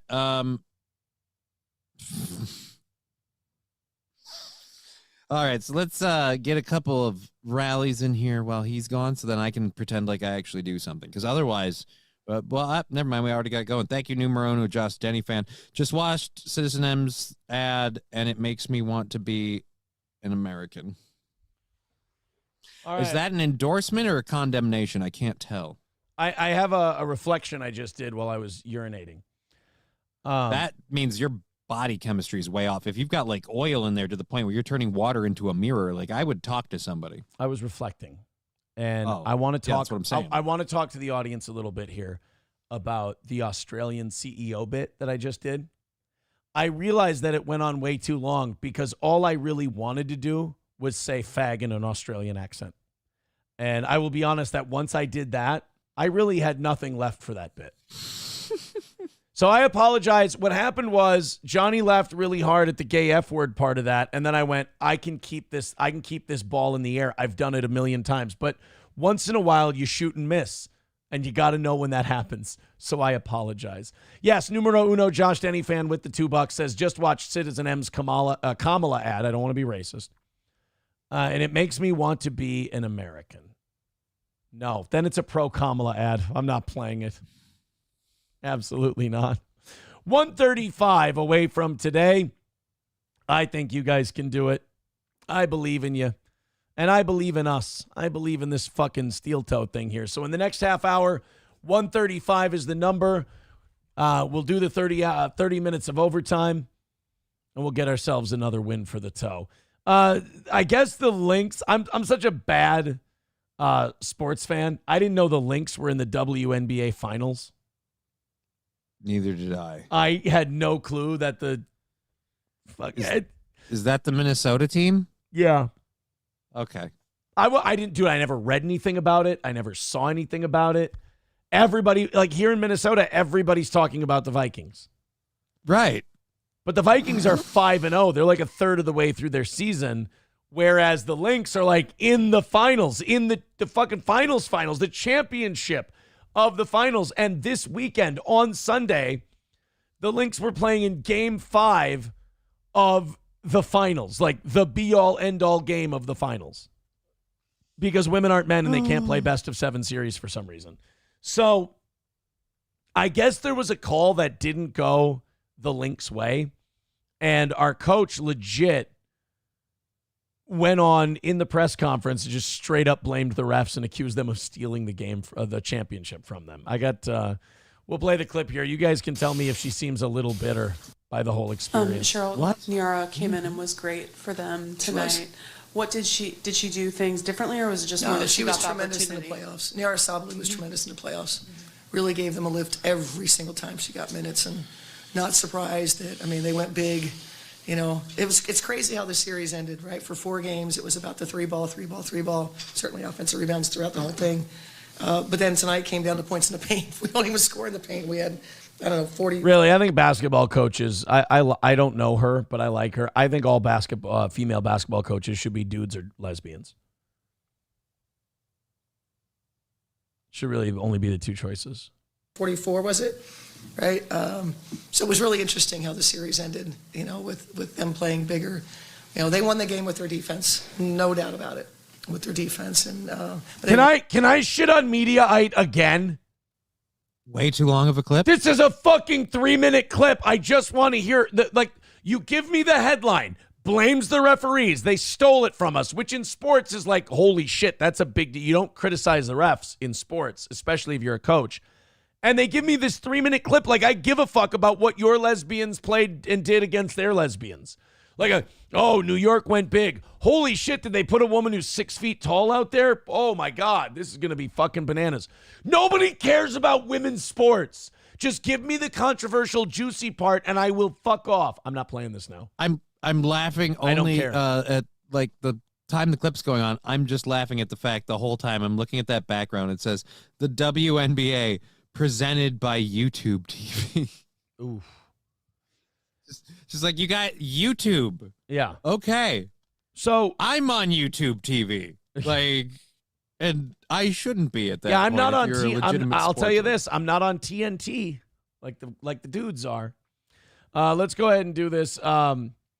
This is the play. Let's just do the play. So Mediaite has the play, but it's a Twitter clip, and this one's only 9 seconds. Twitter knows how to do it.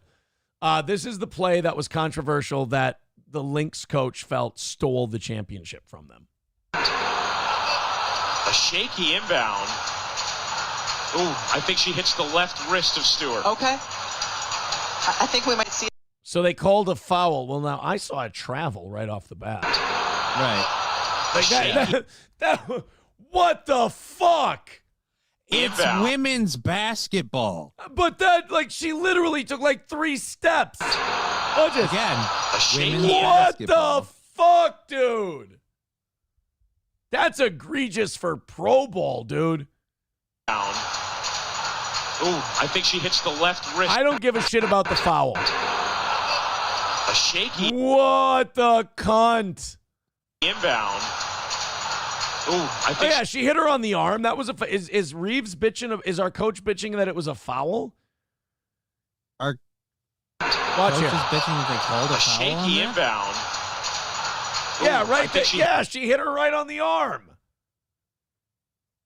That wasn't stolen away from us in any way, shape, or form. The only thing that was stolen from us was clearly a fucking travel. With the Lynx up by 2 points and 5 seconds left in the game, a foul was called on Alana Smith. The Lynx challenged the call, but it was unsuccessful. Stewart hit both free throws, went to OT, and New York won. I'm sorry, but that was clearly a foul, but you should have called traveling. A shaky inbound. She hopped twice.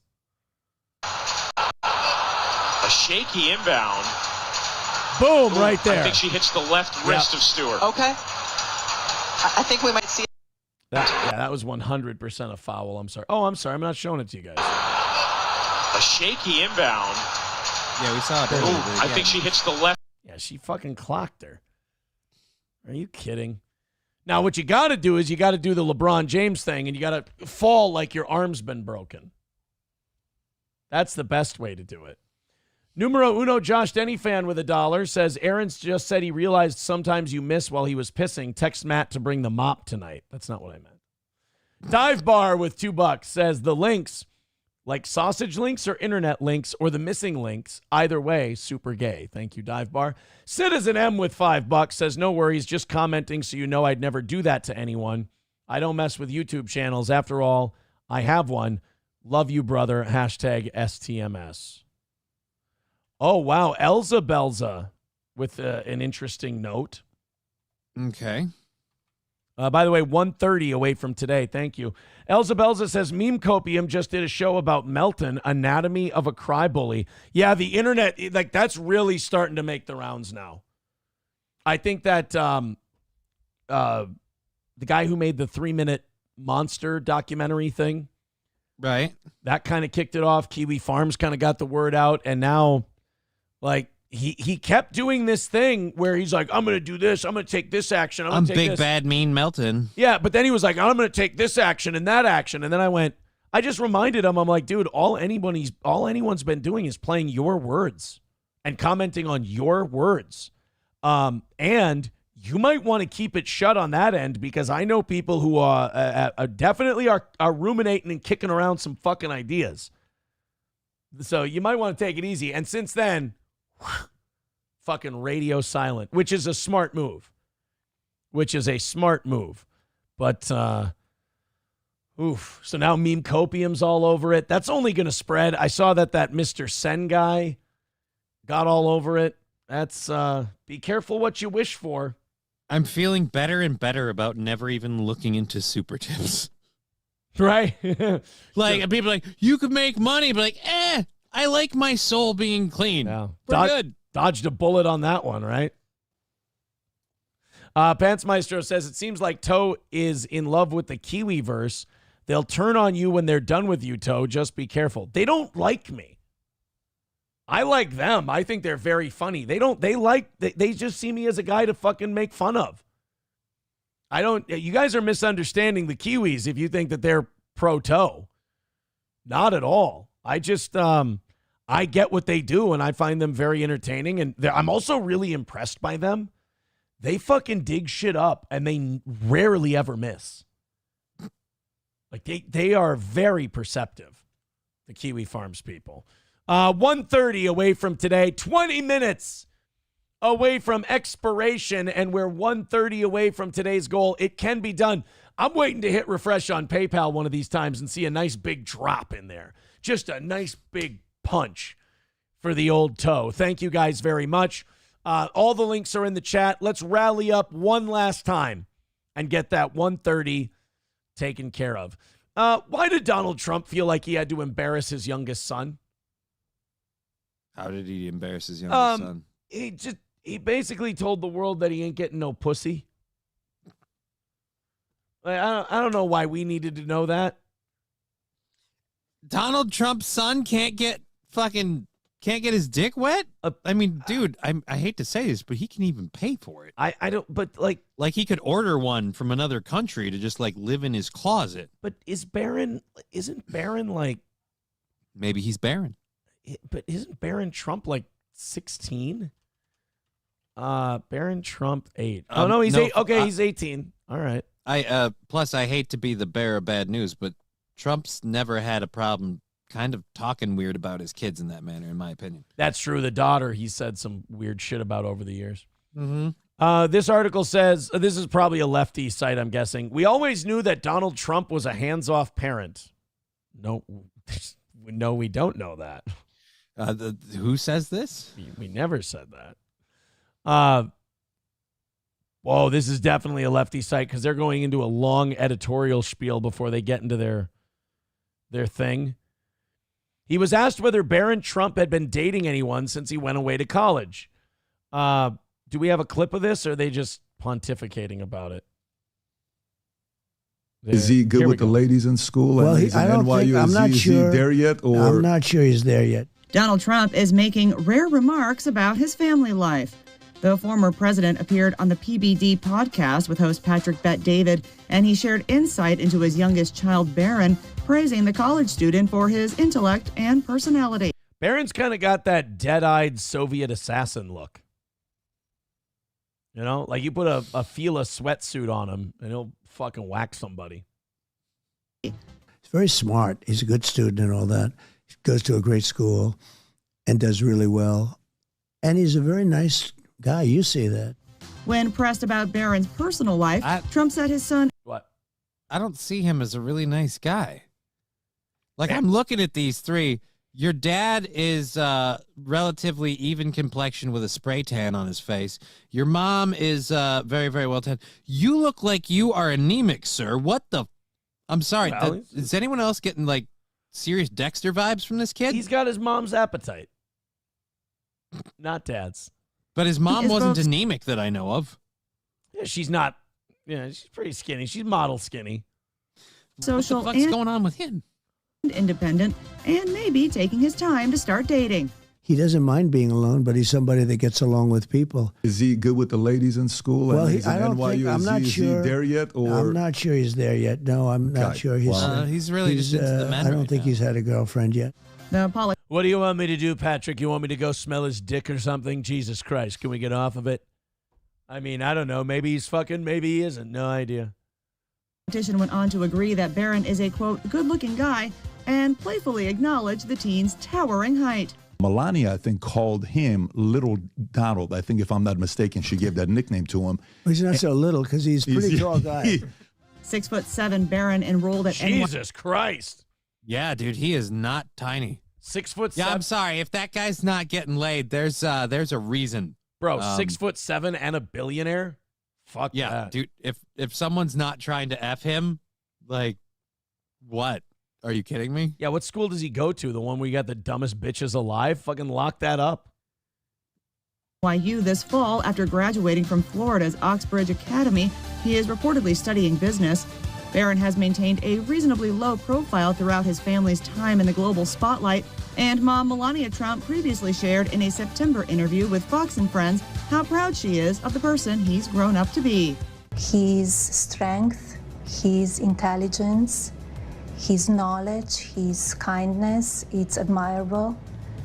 And he's enjoying his college days. I hope. She speaks English like Manny Pacquiao.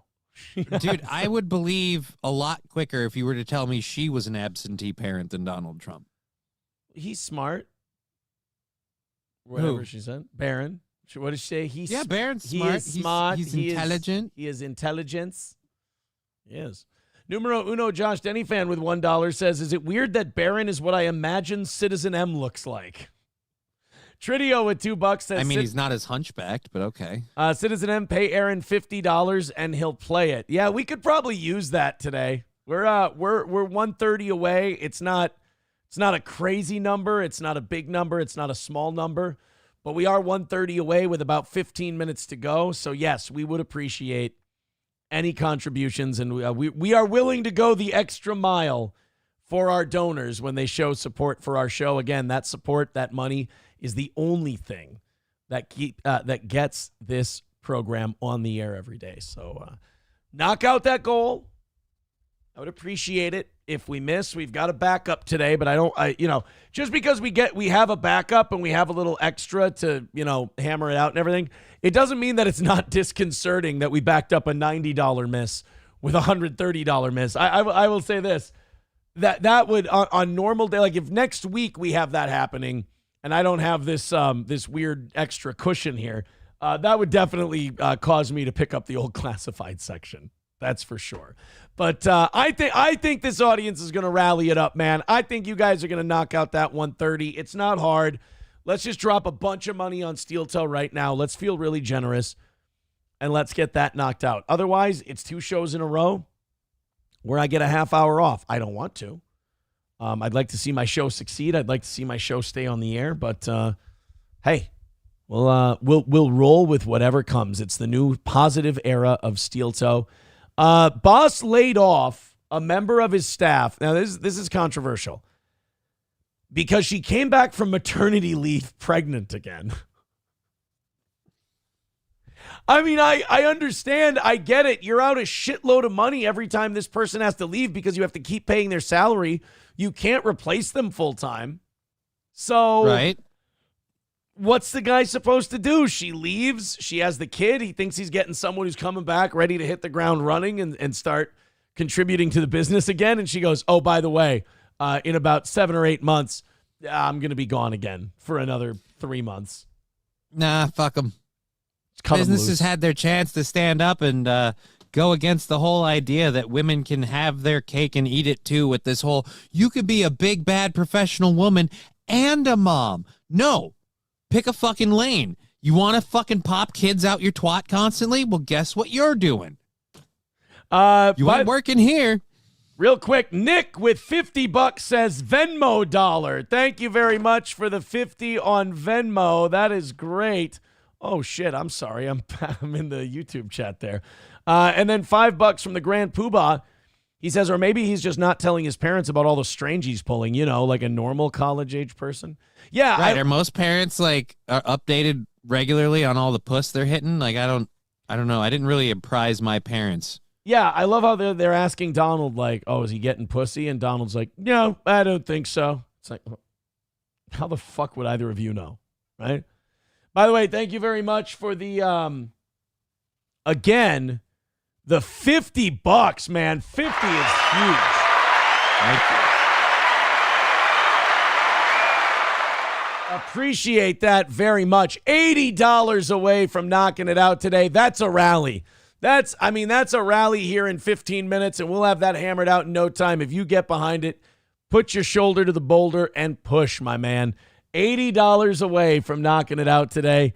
Thank you guys so much. And then 90 on top of that if you want an extra hour from last night. Okay, back to this one. Boss laid off member of staff because she came back from paternity leave pregnant again. I agree that women kind of get to hold the workplace hostage. Like, there's an emotional argument and a reason argument. The reason argument says you taking time off because you had a baby. I mean, that cost the company money. We didn't choose to have a kid. We didn't choose to give birth. You did. And now we have to keep paying you as though you're here producing every day, and we can't replace you. That's illegal too. So it's really just kind of a tax on businesses because you chose to have a kid. I feel like if you choose to have a kid, you should have your money saved up for it. You should be able to take time off and take care of it. Or maybe just decide, you know what, I'm going to quit work for a few years and I'm going to have a few kids. I'm going to focus on being a fucking mom. I mean, Yeah. Jesus Christ. That's the other part with this, too. Like, I lost my job. How will I support my kids? If you need your job to support your kids, you shouldn't be having them because, again, you can't be working if you're going to be a mom. Like, stop popping out kids then. Have one and take care of it. It's also this thing where we've kind of shamed women out of being moms.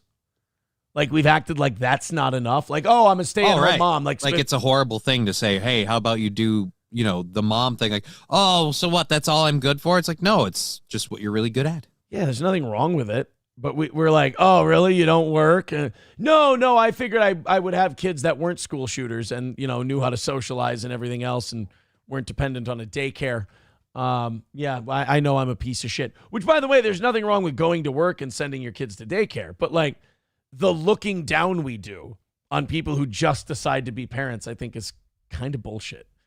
A mom has won a payout of more than $28,000 after she was laid off due to her pregnancy. Nikita Twitchen was preparing to return from maternity leave when building services firm First Grade Projects decided to dismiss her because she was expecting another baby. I mean, okay, let me ask a question. How much should this guy have to swallow with a smile? How much shit? How much did she swallow with a smile? None. That's why we're here. Ah. Why is it that this guy just has to keep ponying up for this? He has to keep paying until she decides she's done having kids. Like, he finally gets his employee back. He can finally recoup some of the money he lost. And she goes, oh, by the way, clock's ticking on this one too, because I'm pregnant again. Like, you should be able to draw the line somewhere. It's his money. You should be able to go, this, like, employing you is a terrible fucking investment. I lose you for 6 months out of the fucking year. It's crazy. Trucker 18-wheeler with 199 says, can we go back to single income households? No, we can't. We've borrowed up to our eyeballs. We've been manipulated and told that you have to have a big expensive house, a big expensive car, a big expensive everything, borrow, use credit cards, all that shit. Everybody's got to chase their dream of a career and everything else. So, yeah. Government is pushing that narrative because, oh boy, do they really enjoy those tax dollars they get out of dual income households. Yeah, so I think doing the single income household flew the coop a long time ago. People can still do it, but it being the norm, nah, fucking finished, son. Got to work your ass off to pull it off, even. Yeah, there's not going to be a lot of extra. That's for sure. And what did we do? We got 2-income households. The woman got a job. Then you spent a fortune on daycare. So like the money she brought in was maybe an extra $1,000 a month. Maybe after all the expenses. It didn't start out that way. Inflation's what brought it there. But, when it started out, it was more manageable. Well, and so you got an extra $1,000 a month. And then what? You're both miserable from work. You're both stressed out from work. You're both going to a job you hate. Divorce rates go up. I mean, you can draw a straight line to basically the government guilting everyone out of a way of doing things that was working really, really well.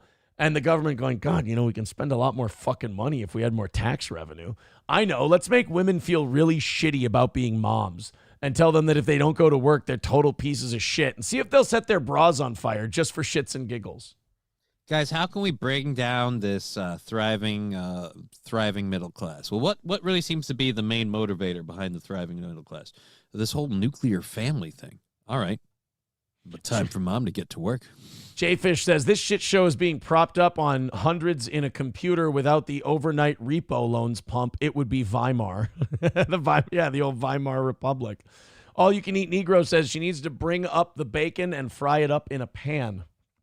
Sam Show, we let the bitches think they're too good for everything. Now they get to be broke and think they're still too good for everything. That's true. Since we started like the dual income household, they've done studies. Like women are less happy.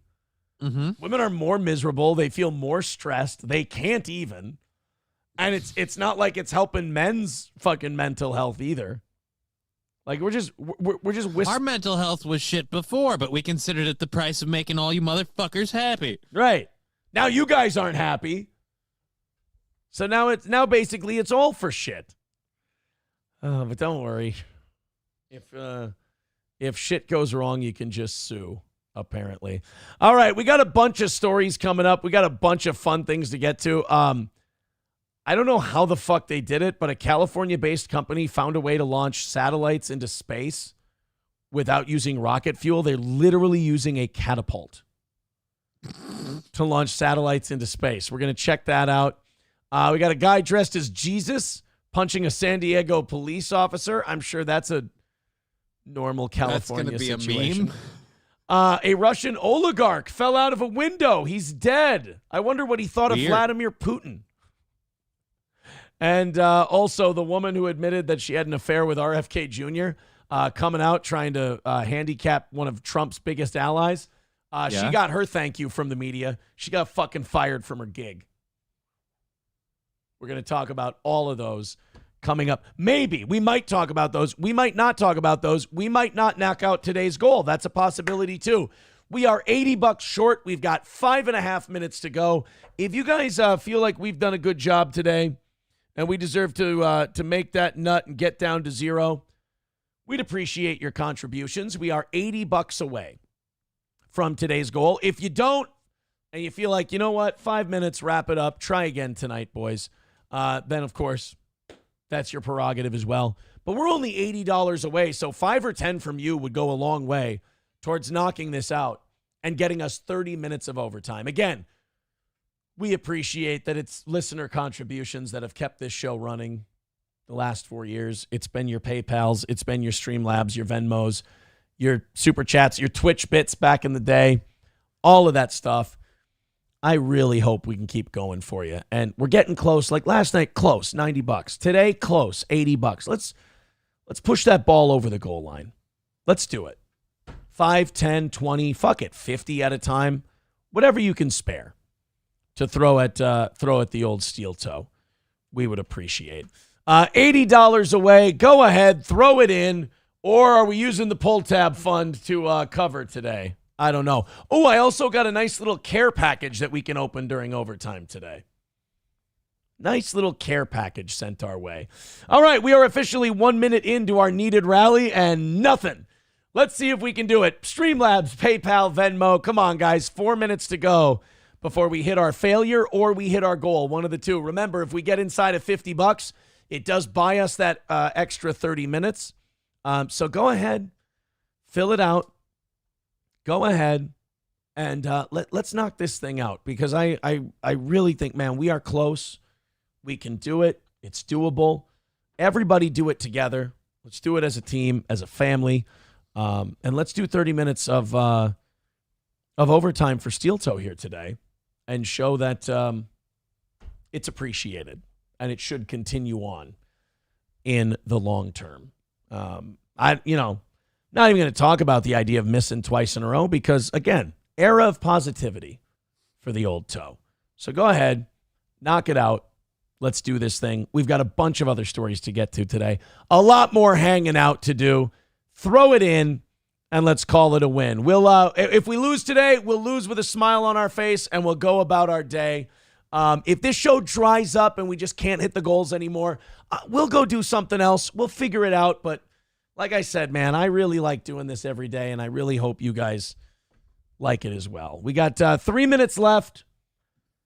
And we're doing the positivity thing because people respond better to it. But if they don't, I'd rather do this than be miserable begging anyway. So, come on, guys, you can do it. 2.5 minutes to go. Let's do this low pressure, nice and easy. Get the Venmo going. Get the PayPal going. Let's hammer it out. You got a lot of people watching the show right now that just hate us, hate you, hate me. They want to see the whole thing fail. They're laughing. Whatever. We just do our show until we can't do our show anymore. They'll get their entertainment elsewhere. Chevy fan with $1 says, I thought Twitch Bits was what April did after her bathroom breaks. It's not very nice. And that was only $1. That doesn't even move the needle. That was really mean. $80 away. If you're feeling generous, hand some money out to us. Chevrolet JB with $1 says, start muff banging, Aaron. You do it anyway. Just record it. Wow. So you guys are sending us the message. You guys sent us the message last night. You sent us the message today. We're not needed. We're not needed. What do you do? All right. 2 failures in a row. We're about 1.5 minutes away. It looks like we will not be making it today unless Streamlabs, PayPal, Venmo, something comes up big here in the next. Wow, we're not even going to make 5 during the rally. Oh, wow. Yeah, I think this is a message. I think it might be getting close. Maybe it's just time. Look, man, it's been around for 10 years. And I'm really in a good place right now, like mentally. So, look, man, we start failing more and more. It's the message. It's the message that says, Aaron, it's time. Don't fight it. Don't force it. Just let her go. And we'll figure out something else. Thank you, LOL, for the $4.99. $75 away from today. So basically, unless $30 comes in the next 50 seconds, we're going to take off for the day. And I appreciate everybody who did chip in. Came $75 short, but the people who have chipped in today, we really appreciate you. It's very nice that you do that for the show. Throw in a bunch more. We're 75 away. It's very doable. We got 30 seconds left. Let's see if it happens. If not, again, thanks a ton. Streamlabs, PayPal, Venmo, Super Chats, Rumble Rants. If we get inside of 50, we'll do the 30 on credit. If not, we will. I'll take another $75 out of that fund that we deposited yesterday. We'll do it that way. Thank you, Camel Toe, for gifting a membership. This guy gets it with $30 over on PayPal. Thank you very much. Hey, that puts us at $45, you guys. You snuck in under the wire. Thank you so much for that. Now, the rest of you have to finish it up. So those of you who are begging, saying, don't leave us behind, throw some money and throw a couple bucks in. That goes a long way towards us sticking around. Thank you very much. $45 away from knocking it out. So we're going to do this half hour, but you guys do have to get on it. I'm not trying to be a dick about it. Like we said, being positive. We love that you guys keep this show on the air, but you do have to knock out the rest. $10 from Nick. He says, rally, motherfuckers. And then over on Venmo, $70 from Nick. It's over, and we're $35 into... well, wait a minute.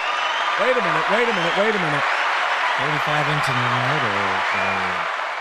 the 90. What do we call that? $35 into that 90. So you guys are actually $55 away from getting an hour of overtime today. You guys can make up last night's again. Wow. Thank you very much, Nick. That is incredibly generous of you. Wow. He's been the big gun today. That's for sure. We got another one coming in here. Let's refresh and throw out a thanks. $15 from the Tigger next door. Very nice. Uh-oh. We might be on an extra hour. We went from almost losing to we might be doing an extra hour today because we are now $40. Well, that's going to make some people unhappy. Like, just in the Rumble chat, All You Can Eat Negro was very happy that this wasn't working out. And then when it started working out and we had the overtime, like, under the wire, he's like, I'm out. You're a shill. Jesus Christ. Oh, and wow. not even 2 seconds later, another chat. Like, A lot of people, then dude. why aren't you leaving? A lot of people don't like the positivity. They don't like And that a lot part. of people won't admit that they like being here. Like, I'm not contributing to this piece of shit. I want to watch it fail. And then when it's not fair, well, fuck this. I'm going to go then. And then they keep chatting. They don't like that positivity shit, man. They want it to die in wreckage and anger, and I'm not going to do that, guys. I love doing this show. It's a lot of fun, and I'll do it until we can't anymore. But you guys are keeping it going. Thank you to Dive Bar for $5. He says, "Pull tab D's nuts." I don't get it. What does he mean by that? All right, you guys are $40 short of pulling a dub. A twofer for today. Thank you very much for that. We appreciate it. J. Brock Contrarian says, Nick, your tips earned you a blowy, as the Aussies call it. Citizen M says, we love the show. Johnny, stop. I've heard you in Discord, man. Oh, Johnny, what does he mean by that? Citizen M. If I know. Citizen M lost his Melton. He disavowed Melton. Now is he looking to be the official Johnny Ballbuster? What the fuck, dude? What is he talking about? This is going to cause a rift between you and I. And what? You mean Citizen M's talking shit? Nope, like I when he believe posts him. Videos of people and stuff, and then he comes in and goes, I'm your biggest fan. I love this show, but I just put up hate videos of you. Oh, I don't know. Citizen M just says Johnny softly accuses Cheese of what he's guilty of. Where? What did you accuse my buddy Cheese of? My double agent Cheese. What did I accuse of Cheese of? Again, I love this. Like, oh, I've seen Johnny in Discord. They asked me to join their Discord channel, so I did, but I've never actually been in it. Why are you talking a bunch of shit on Discord? I'm not. That's not what and Citizen M it's easy says. to prove because if I'm talking shit, let's see the clip or the recording or whatever you've got. Citizen M says you're proof a fucking that I've even rat. been in a fucking Discord chat. So what if Citizen M has screenshots, dude? Well, that would be impressive because again, I haven't been in a Discord. So let's see him. By the way, Timothy with $25 over on PayPal. Now you guys are $15 away from knocking out last night. Holy shit. $15 away already? Holy shit. 15, I'm not doing man. that extra half hour, by the way. That's fine. Oh, that's totally fine. Don't worry about it. Numero uno Josh Denny fan with $1 says, I repeat, the evening show viewers are poor and gay. That is an allegation coming to us from numero uno Josh Denny fan. Wow. Well, I tell you what, guys, again, it's $15 away from doing an extra hour today.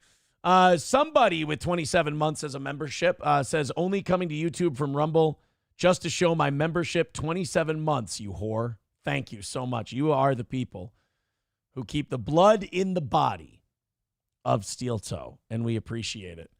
Okay, I'm going to admit something right now to this audience. The thing I'm going to admit to this audience is I kind of hope they miss this 15 from last night. Is that bad? Yeah. Is that wrong of me to do? Yeah, because you've been pushing for it for a while. I know, but I kind of don't want to do an extra. I mean, I had that 90 covered. I was just giving them the option in case they wanted to do an extra hour today. I always give them that opportunity.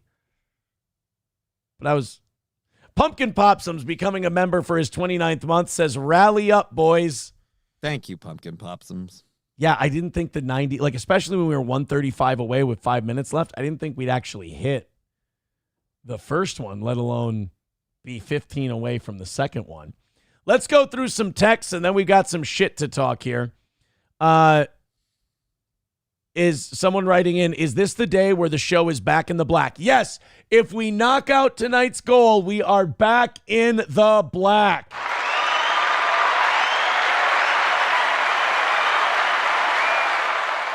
So thank you very much. Yeah, tonight's the night. If we don't miss, Toad Climbs Mountains with $5 says, good morning, Toad. That, of course, makes it $10 away from an hour of overtime and knocking it out today. Johnny, power of positivity.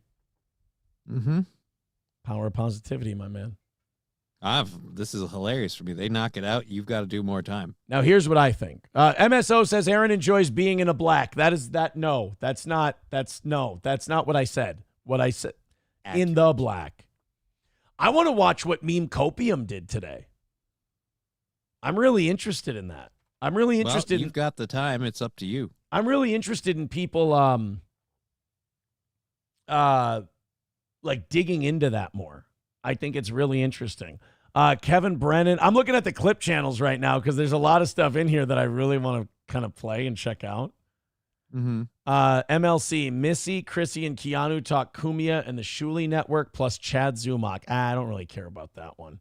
Alyssa clips. Sean, potentially criminal. Nick Rekieta, let him cope. That was kind of my position, too. People were like, what do you think about him losing his fucking shit yesterday and coming in your chat and all that?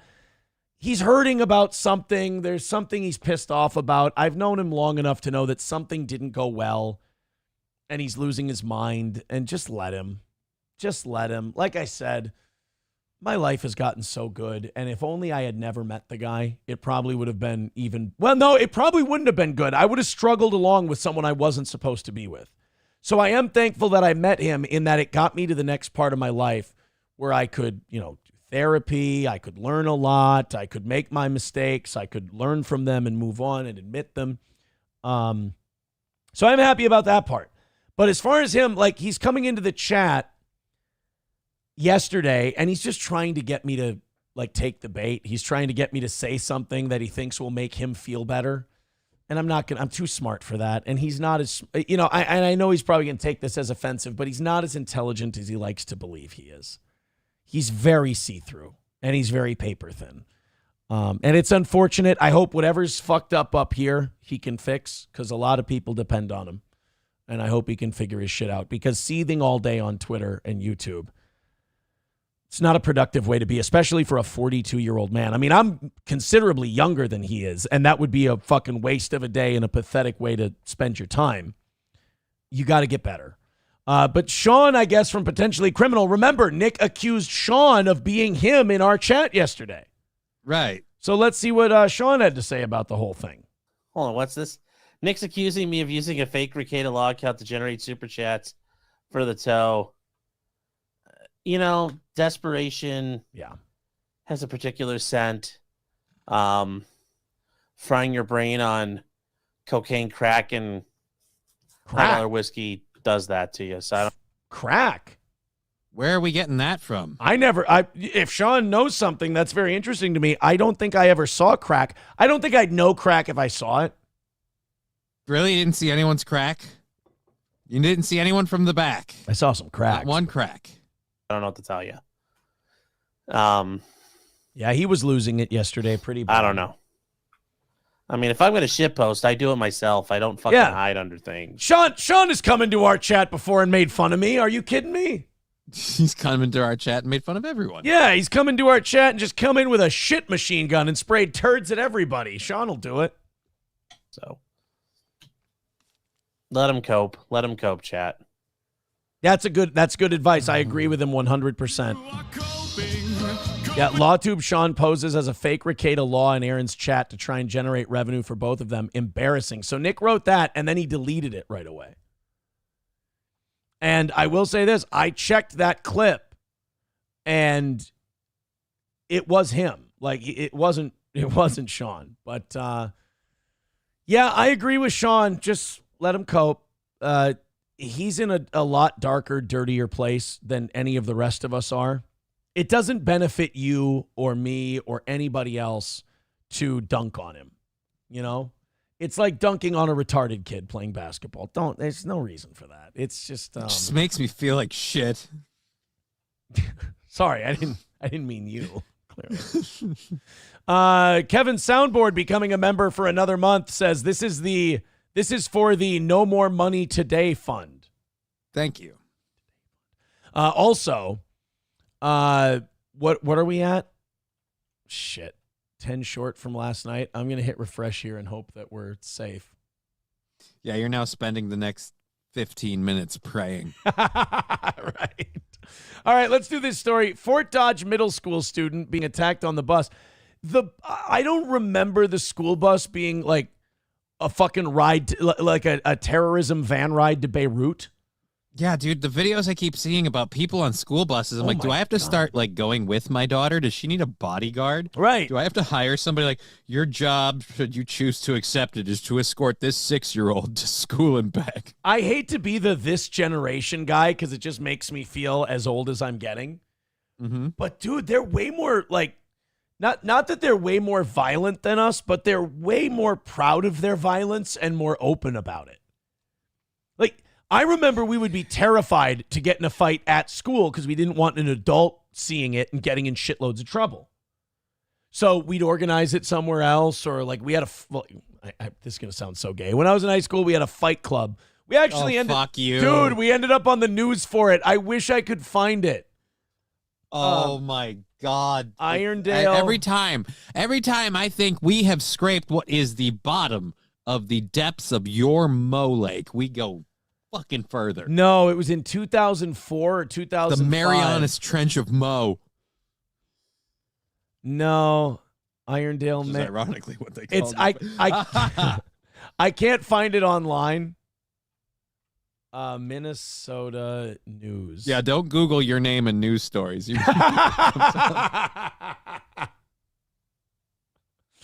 Irondale. I know Scott Ledoux was interviewed for it. They must not have cataloged this shit back then. It was defined as much Ledoux about nothing. Fuck you. Yes, I know. Don't Google my name and news. I understand. And Fox 9, certainly. But it's we had a fight club in high school, and we would all meet at somebody's house. It was a different house every week. And again, it was 2004, 2005. Some retard fucking filmed it and sent it into the news because you couldn't post it on YouTube back then. You know, you sent it into the news. And Fox 9 got a hold of it. And Scott Ledoux, the former heavyweight contender, was shown this, and they made him part of the story. And he's like, this is despicable. This is disgusting. These kids are going to get hurt. And he's like shitting all over us. And I'm like, God damn it. Who's Not fucking Ledoux? Why is the what is it? What was he called? Why is the fighting Frenchman shitting on us? Come on, Ledoux. But that's what we did. Like, we got boxing matches together in people's driveways and backyards. Now it's like these kids will do it like right in front of a teacher. They'll just start fucking gang beating some guy. Like, we've seen it. Like, we've seen videos of the high schools here in St. Cloud, like Apollo. There will be 3 guys just kicking a kid in the head, and there's an adult right there. And the adults now are like afraid to pull the kids off of the other kids because they're worried that they'll get in trouble because these retarded animalistic children have retarded animalistic parents who go, what'd you do to my baby? Why'd you touch my baby? Your baby was curb stomping someone like Edward Norton in fucking American History X, and now you're sitting here blaming the teacher for pulling him off? What, laws of the jungle? Fuck. So it's this combination of the kids are more brazen, the parents are more retarded, and the teachers are more nutless. I've always said about, like, remember that Byron Smith guy who shot those 2 kids breaking into his house? Right. But he, like, trapped them. Right. And blew their head off. I've always said that if you would just look the other way a couple of times, we could solve these problems. Like, you want to solve break-ins in that neighborhood, just look the other way when a couple of breaking and entering people get executed. Right. And just go, look, that guy, we wouldn't approve of what he does, but... You want to fix the school fight problem? When a teacher comes in with a baseball bat and just starts cracking these fucking monsters' ribs, just look the other way a couple of times.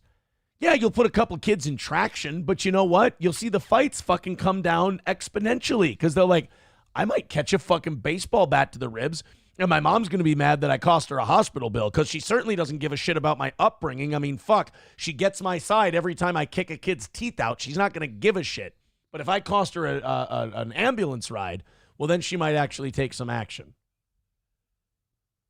But the school bus, man, they're just walking up to people while the school bus is in motion. Remember you were terrified to stand up on the school bus?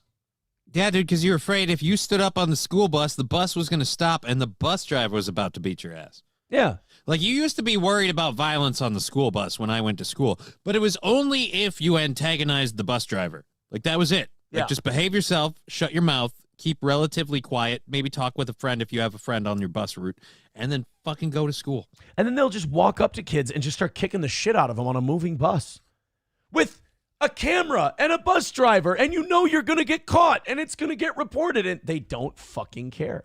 Remember when suspension was like the scariest thing you could face in school? Yeah, because your parents got pissed that they had to find some way to look after you for once. Yeah. Now it's just like, I'll beat the shit out of them and we'll figure it out from there. Hulkamash a baby with 199. Do you want to read that? Some la do, some la don't.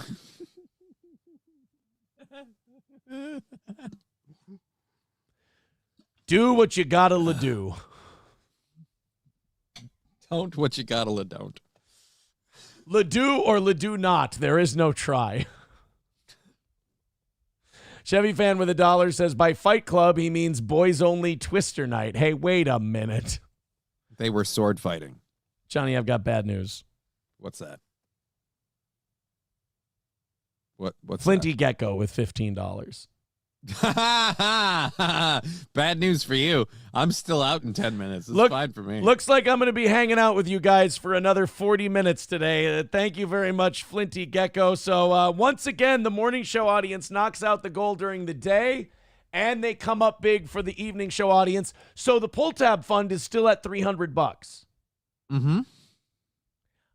I have a proposal for this audience, and I know this is going to kill our donations, and I know we're going to miss goals now.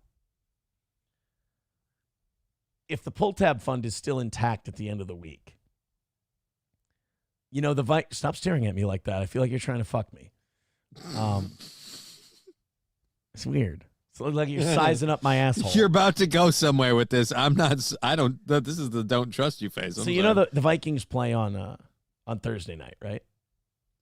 Yeah. If we knock out everything from here to Thursday morning, what do you guys think about me taking the pull tab fund and just buying out the day? Taking Friday off.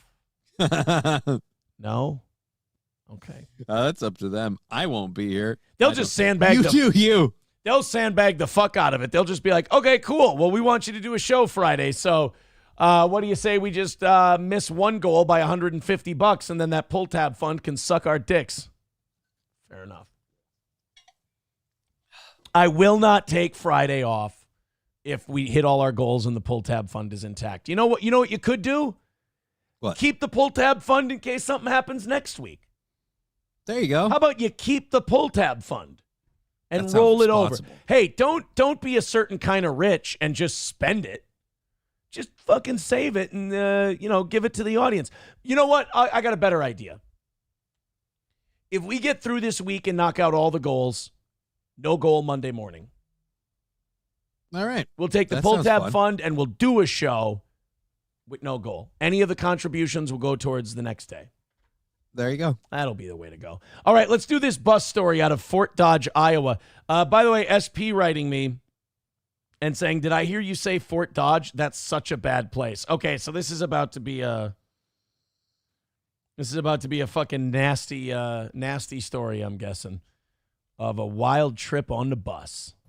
Stacy and Ben, this is Lizzie Becker's first year in the Fort Dodge Community School District and at Fort Dodge Middle School. Well, welcome.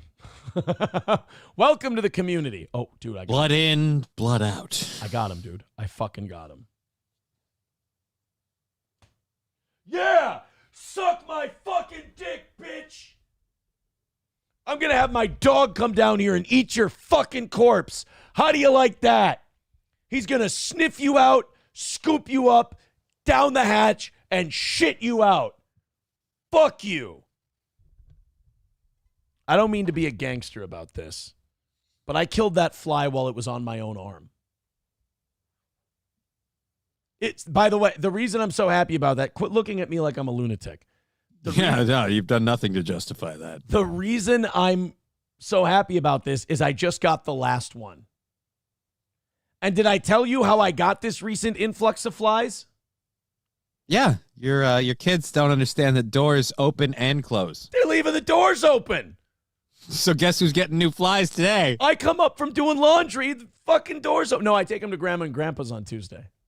Oh. So they can. So Grandma and Grandpa are getting flies. Yeah. Okay. Actually, the kids kind of made. How are they supposed to know? I just go, guys, I'd really appreciate if you would close the door. And the first thing they say is, well, I didn't do it. I go, guys, I don't even care who did it. It doesn't matter. Nobody's in trouble. I just want to make sure you close that door because we get bugs and flies and other things that come in here if we leave that door open, and I'd rather not get those. Okay, Dad. And then they did it again. And I went, guys, it's not difficult to close the door. And I shut the door like that behind me. I go, it's not that hard to close the door. The fucking latch hits against the doorstop and bounces back. So I looked like a complete fucking dipshit as I go, guys, it's not very difficult to just close the door. Bink, bong. And I go and I look at the receiver, the little catch there.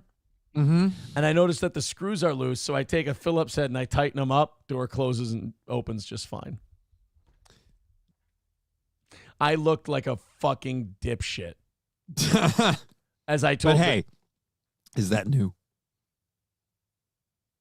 You don't like to look like a dipshit. You don't like to expose your kids to what a fucking idiot their dad is at an early age. You like to have them wait, but I guess, ship meat sailed. What am I going to do? Impress my daughter? Fuck, that boat waved bye-bye a long time ago. You know what my 3 kids learned this year by watching their dear old dad? What's that? It's never too late to pull up. Never too late. That's an important life lesson, and they learned that I contributed that this year. Well, it's better than them learning from their dad. It's never too late to pull out. Like,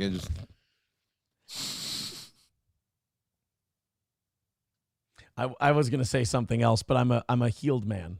Let's go ahead and watch the rest of this story. Let's watch a couple of kids fight it out on the school bus in Fort Dodge.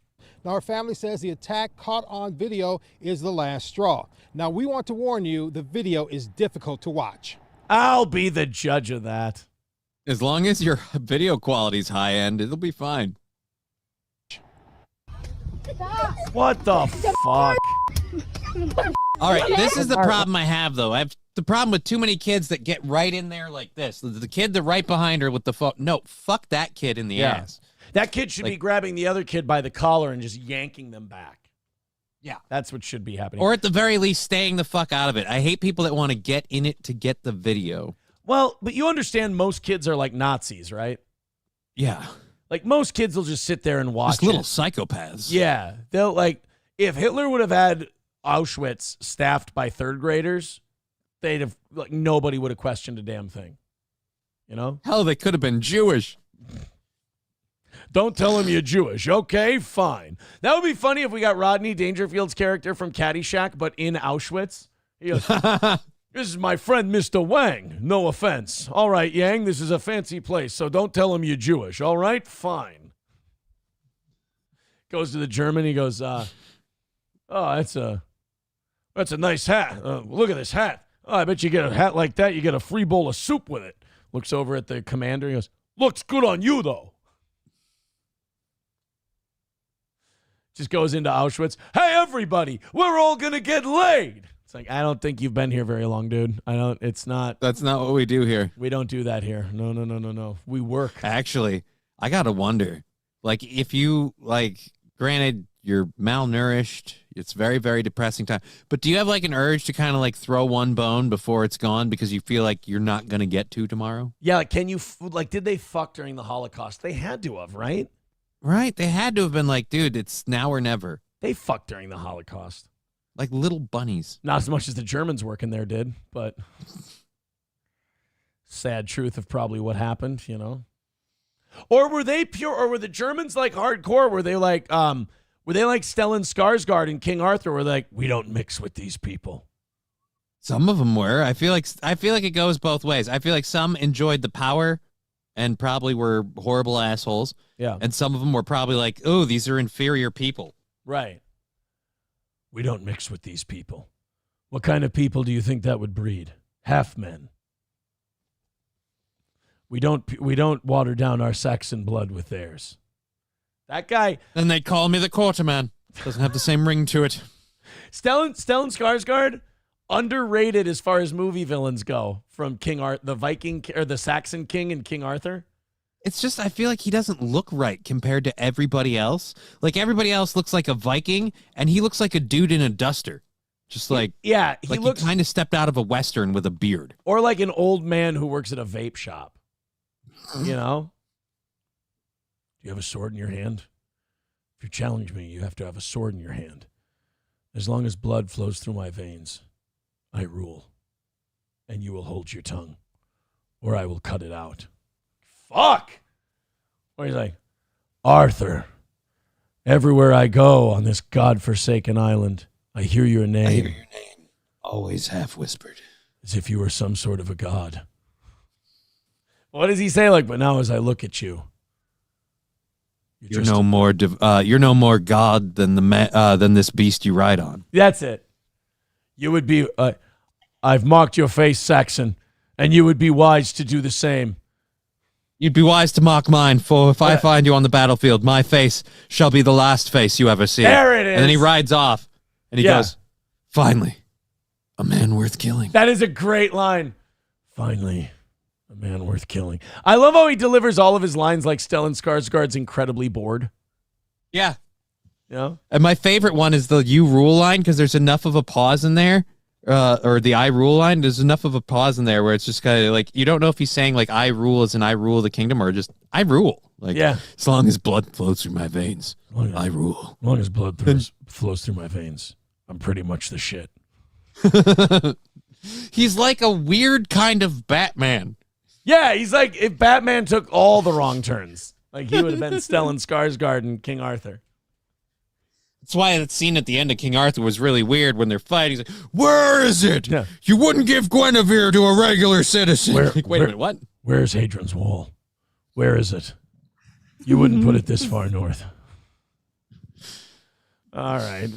Thank you, Vidam, for the $10. He says, cheers to an extra hour of Steel Toe Morning Show today. You are welcome, Aaron. Thank you, Vidam. You guys are $15 into tonight. I appreciate it. And you guys are awesome. You guys are the best, man. Always the best. Like I said, kept us on the air for the last 4 years. Keeping us on the air now. We're doing an hour today. Well, no, you got to go. Yeah, I got to go. I got things to do. You've gotta I'll run. be back at 2 today, though. Johnny and then Humpty will be back on the show tomorrow for everyone that's dying to see the egg chair again. Johnny will be back again at 2. But as long as blood flows through my veins, I host. All right. Take it easy, buddy. Later, homie. All right. Johnny's leaving. Fuck him. No, I'm just kidding. That's it. Should I move over? I still have to, like, Matt has to sit there tonight, so I feel like I'll just do it from over here. I'll look all cramped and retarded. All right, off we go. By the way, hit like, hit subscribe. We appreciate you being here. Let's keep going with this school bus attack thing. Wrenching. Holly Becker says a few seconds was all she needed to see of her stepdaughter Lizzie being attacked on the school bus ride home. I couldn't really Look at that, a stepmom who gives a shit about her stepchild. That's nice. bring myself to watch all of it because it was so bad. It was alright, it was a good one. Lizzie Becker says the first girl in the video who attacked her has been bullying her since the first day of school. She says it came to a head Thursday. And I was reading a book, so that's why all this started. She said I was looking at her when I was reading a book. Her parents plan to... God, fucking kid fights are so dumb. It's always like... Because she said that... Like, I remember my daughter came home from school one day, and I know she was making bracelets. She makes really nice bracelets. And by the way, I can't find my bracelet, that the hair tie that SP gave me to wear as a Vikings bracelet. I can't fucking find it. I lost it somewhere. I can't find the damn thing. But my daughter makes bracelets, and she sells them at school. And she sells them for $1 a piece. There was another girl selling bracelets for 50 cents a piece. And my daughter actually gave kind of a baller answer when the kid was like, I actually charge 50 cents for mine. And my daughter just looked at her. She goes, well, mine are better quality, so you have to pay a little more. I'm like, fucking right. That's how you do business. These kids are learning economics. That's a good thing. But like she'd come home sometimes, she'd be like, yeah, the girl who sells them for 50 cents was telling people that mine aren't as good. And so I just made one and I gave it to her and I said, I bet you this one's better than yours. I mean, it was getting real catty in like the bracelet making world. And I was like, God, kids fight over the strangest shit. But then you realize we don't get older than that. Like we don't mature from school, you know? Like we don't get more mature. We just fight over dumber shit. And that's a problem because you look like now I see my kids and the issues they're getting in school. And I go, oh my God, I'm still getting in those issues. They're just bigger and like more high risk and everything else. I didn't learn anything. Like I didn't go and like actually analyze myself and fix shit. And so like this little girl might still be getting in fights on the bus. Not the literal bus, but like still having these problems of like, I was looking at a book, I wasn't looking at her. We still have these immature disagreements in our 30s, 40s, and 50s until we fucking break that cycle. Take her to a doctor as a precaution. Lizzie says she feels okay. She wants the bullying to stop. By the way, this is how you create racists. Like, I'm not saying it's okay to hate people because of the color of your skin, but it's pretty well documented that if people have a negative reaction with someone of another race, they might be more inclined to dislike that race in the future. And I mean, it does kind of make sense. If every time something happens to you, it looks like a certain person, you're probably not going to like many people who look like that. Nothing hurts. It's just sad that I was getting hit when I didn't do anything. Oh, man. It wasn't just family and friends who showed up for Lizzie Friday afternoon. I'm here to show support for you. Fort Dodge City Council member Quinnell McCaleb says the video of the attack is disturbing. I became instantly upset because that's not what we stand for in Fort Dodge. That's not who we are, and that's not what we want to be known by. I don't know. I'm getting texts from people who say this is exactly what you stand for in Fort Dodge, that it's kind of a real bag of shit town. You might want to fix that. Stopped by the park to show they support Lizzie. We spoke with Fort Dodge Community School District Superintendent, who says the district takes student safety seriously. As a matter of fact, we've locked the offending student in an Iron Maiden, and we only open it every 6 hours to feed her and punch her in the stomach. That's how we've decided to deal with this problem. Jesus Christ, dude. We're doing what we can to make sure we protect that student. In the video, you can see students laughing and encouraging. Oh, she fucking eyeballed her. Wait a minute. We got a liar, boys and girls. Look at that. She's looking at the book, and she's getting taunted because, oh, man, what you whiteys reading for? So I don't have to live in the same place your dad does? Oh, I'm sorry. You don't know your dad. Oh, this is getting racist and uncomfortable in a first grade bus. So, by the way, when did the bus seats get nicer?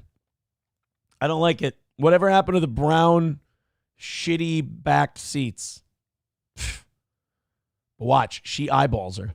You can see students Look at that. She's eyeballing the shit out of her. Now, multiple people are filming her. She's a bit on display at the moment, but laughing and encouraging the girls to hit Lizzie. School leaders say someone should have stepped in. We all have a responsibility, right? If there's something that's not appropriate, to intervene and stop. The Becker family and others are showing their support. Yeah, we do. It probably is important to teach kids not to be little chicken shits, and to teach people that, you know, when someone's being victimized, you step in and help. You have a duty to help your fellow man when they're being wronged. Because we just sit there with our phones out and we just fucking watch it. Vadam with $5 says the show sounds awesome today in my $4,000 hearing aids. Thank you. $2 from Jack Sixes says, here, watch a real beatdown. I will get to this right after we finish that up. I just want to get those super chats in. Thank you guys for your support. Support for Lizzie by using the hashtag I stand with Lizzie. Now, Lizzie Becker's family says she obviously didn't go to school today, and they're not sure she'll go back Monday. They say the ultimate thing is to get out of the Fort Dodge Community School District and get her to a different school. Now, what does that tell you? You're going to end up with the problem that we have here in St. Cloud. What happened was the St. Cloud School District had a lot of, let's just say, bus people beating up on a lot of, let's just say, Lizzies. And so you had a lot of parents who wanted to get to Sartell, Sauk Rapids, the Ricori School District, Foley, just Monticello, different places. Or not Monticello, Annandale.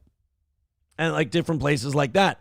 And what happened was enough people left the school system where these other schools were like, we don't want to take anymore. We're not taking any more rejects from St. Cloud. We're shutting down open enrollment. And they did.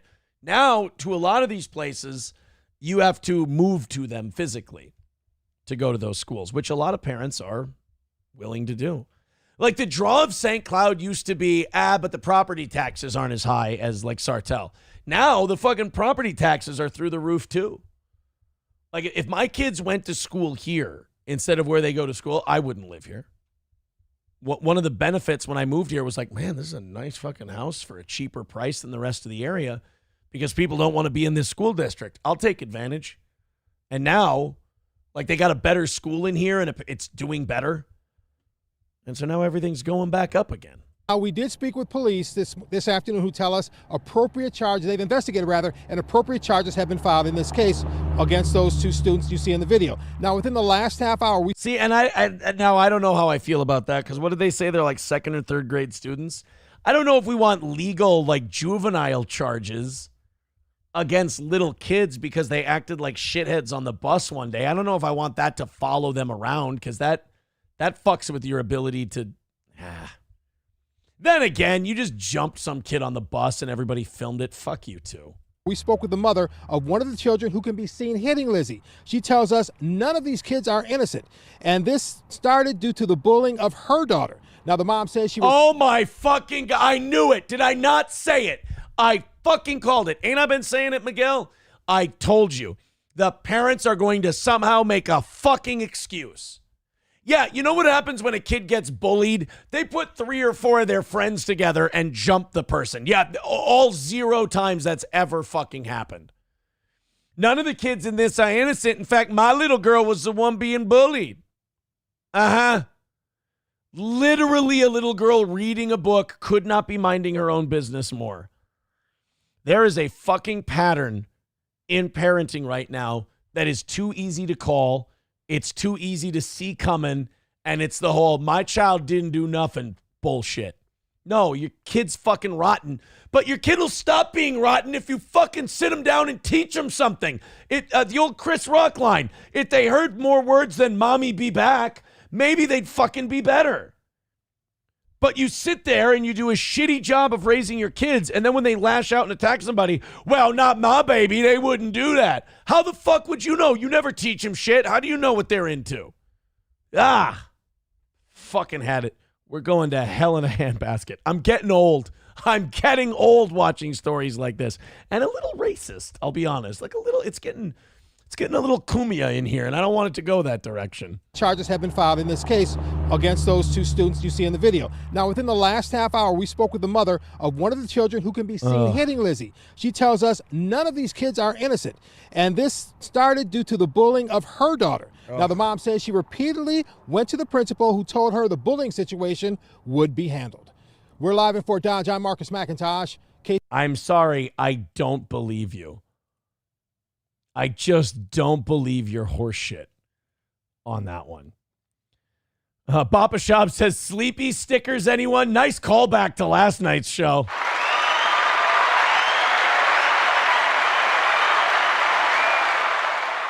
Yeah, it's, give them the sleepy patches. Maybe, I was against the schools just giving kids sleepy melatonin patches without them knowing. But maybe in some instances... maybe that's not a universal thing. I could be wrong. By the way, thank you guys. You're $15 into tonight, and you're the best audience there is, and I really appreciate it. Thank you so much for knocking out this morning and for knocking out last night. That's very kind. Jax, we got to get the Jack Sixes and Carlos Cameo. Oh, he's got a Zillow listing for us in Fort Dodge. Let's take a look-see. Let's go shopping for houses. First, let's go to Jack Sixes. He sent us a video here. It's called Hotel Guest Throws Keys at Hotel Employees During the Checkout and Instantly Regrets It. I'm not going to let a fucking song play because I've already got WWE shit I'm going to have to edit out of today. So wait, I missed the key throw. Oh, right there. Okay, so they threw the key. Oh, shit. Well, it's kind of a reverse of what you usually see. Oh, fuck. Oh, my God. 2 white broads going at it like this. This is not normal. She never really liked that job anyway.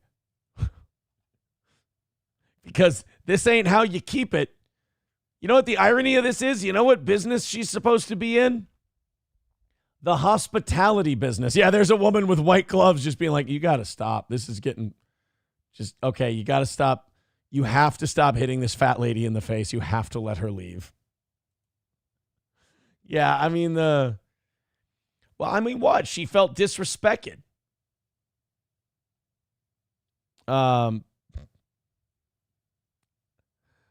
Oh, boy.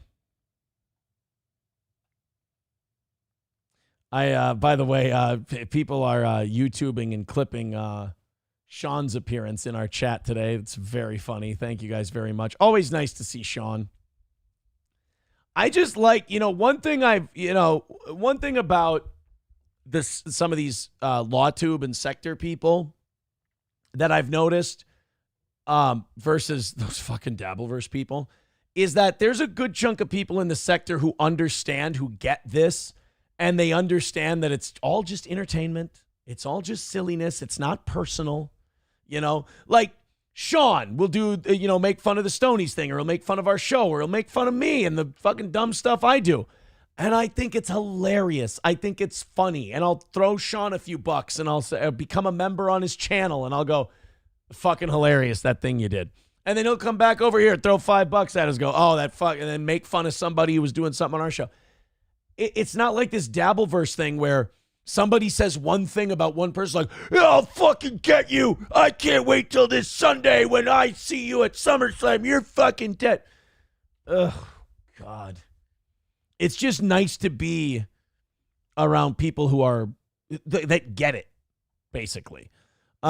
Here's the spirit of Fort Dodge in a nutshell, says Carlos Cameo. Oh, holy shit. If you are a single man, you want to move to Fort Dodge, Iowa, I got a 2-bedroom, 1-bathroom, 648 square foot house for $29,000. Look at that. Huh? Who needs a real porch, dude, when you just got some really shoddily built steps that are definitely not up to code? And who needs a yard? You've got a patch right here. Let's take a look. That looks horrible. That looks like somebody looked at putting in new floorboards and then just kind of went, fuck it. It looks like none of this house has been fully built. It's actually, I got to be honest with you, it looks horrible. Oh my God, look at those basement stairs. It's just a countdown till those are just filled with bloody footprints and they lead to a body. Oh boy. All this, only 30 grand for me to get this prized possession? Are you kidding me? 30 grand is not a lot of money. And sure, people are probably looking at it going, you could fix that up and you could do this, that, and the other thing. No. It's not whatever money you put into that. Even if you make it look really nice, you're talking about a 648 square foot house in Fort Dodge, Iowa. Like I don't mean to insult any place, but there's a ceiling there. Put it that way. She's a beauty, says Helgi. Check out the demographics, says MSO. MSO, you're supposed to be stopping me from doing shitty stuff like that. City data, Fort Dodge, Iowa. By the way, MSO, I did see you fucking running your mouth a little on that goal from last night. Now we've knocked them both out. I call it even, but you are getting some nice wins on the evening shows. Vidam with $5 says, did anyone buy Nick's second house yet? It's too expensive for the bad shape it's in and how outdated it is. I'll be honest, I don't know. I haven't checked. I don't really make it a habit of checking, but it's definitely in rough shape. I mean, I was offered it for $350,000, and there was a lot of stuff when I walked through it that I was making mental notes of. I was like, shit, you got to put money into this. You got to put money into that. You got to put money into this. Think about it being like $400,000 or whatever it is. You got to understand your audience. In Minnesota, especially central Minnesota, when people start thinking about $400,000 for a house, people in central Minnesota think like damn near mansion for that price. They think like it's ready to go. It's got fucking chandeliers like that. That might not be the right way to think, but that is how people think in this area. You know, I didn't grow up in this area, in this part of Minnesota, but a lot of my extended family is from here. I spent a lot of time here. They think that way. If I'm going to spend $400,000 on a house, it's got to be ready to go, move in day one. It's got to be updated. It's got to look nice. It's, you know, they've got high standards, ironically, for that kind of price.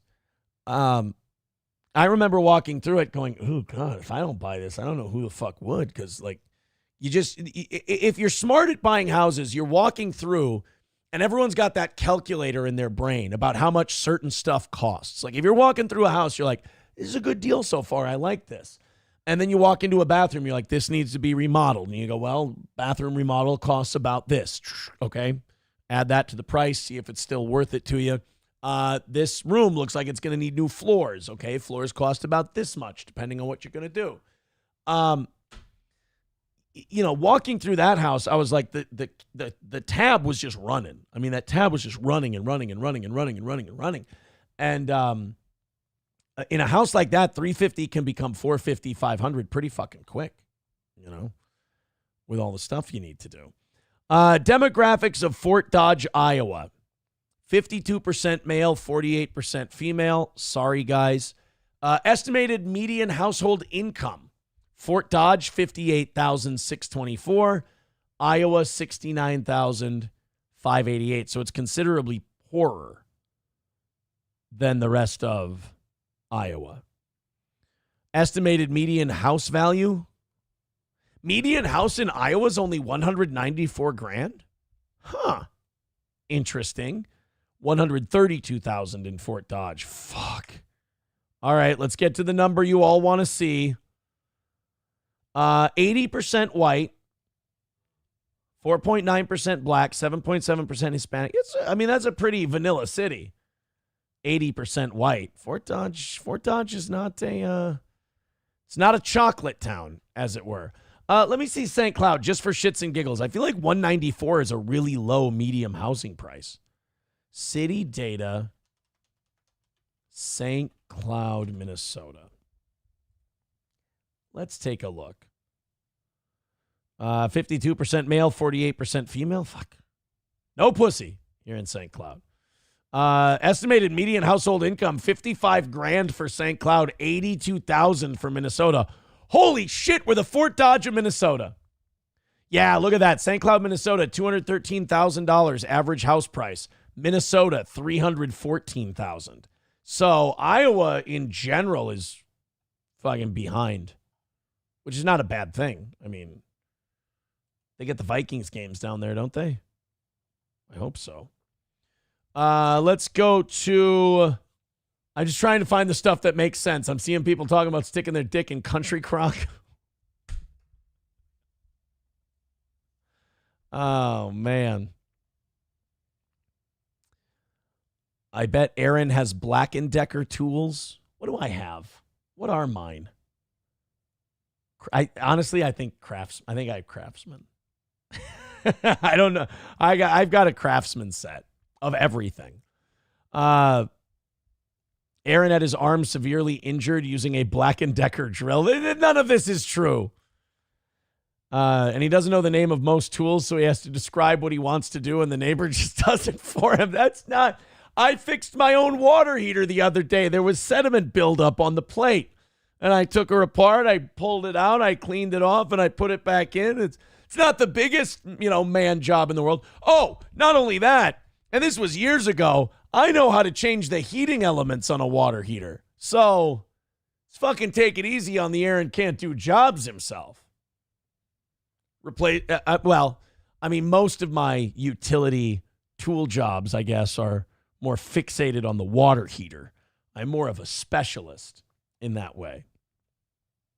Fixed it by going on Angie's List. That's not true. Guys, tell them that's not true. All right, I want to see this space catapult thing before we got to get out of here today. Thank you guys very much for all the money you bestowed on us today. You guys are also $20 into tonight. That house would be perfect for someone going to college in Fort Dodge. Better than an apartment. And you can fix it up or sell it or rent it to college kids. I should buy it. 30 grand though? For a piece of shit that you're going to... Here's the thing about managing property, though. Like, you got to go down there and you have to fix shit and you have to do stuff. And, you know, if you have time to do that, like if you have a lot of free time, you're like, yeah, I can drive down to Fort Dodge like once every couple of months and I can just check on the property and whatever. Fine. Totally cool. But if you're a busy person, the last thing you want to do is add property management to your list of shit. A California-based company called Spin Launch is capturing attention with its innovative satellite launch system, especially from enthusiasts in the I'm going to say pumpkin chucking community, but they call it pumpkin chunkin' community. The technology aims to revolutionize the way satellites are sent into space using a giant rotating arm to fling satellites into low Earth orbit. Remarkably, this process eliminates the need for rocket fuel depending solely on electricity. Get the fuck. Is this a promotional video for it? So this is the concept. They're going to launch satellites into low Earth orbit using a giant catapult.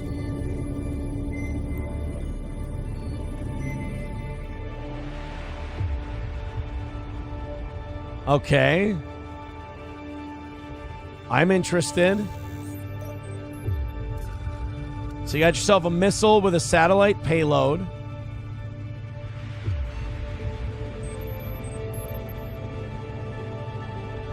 I hope this isn't theoretical. I hope this is fucking the real deal. I dropped $5 to their GoFundMe.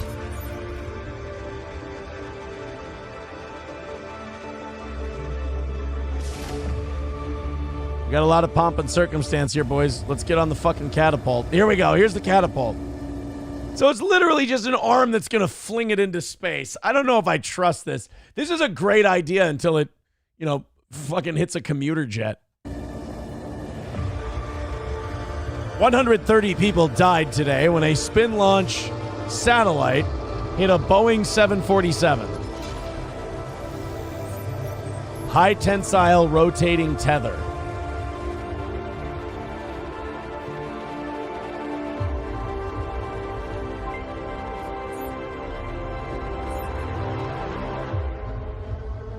So there's so the satellite is in this arm.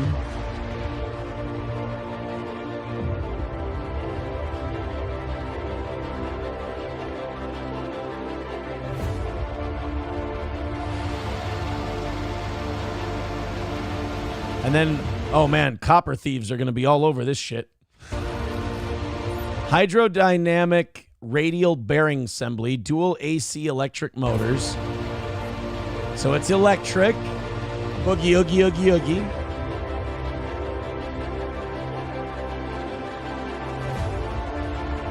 We're rotating. Can we play this music every time we launch one of these? All right. We're spinning. Oh my God, did they murder the person who was at the desk? I don't see them. All right, it's really going. Here we go. 2, 1, launch.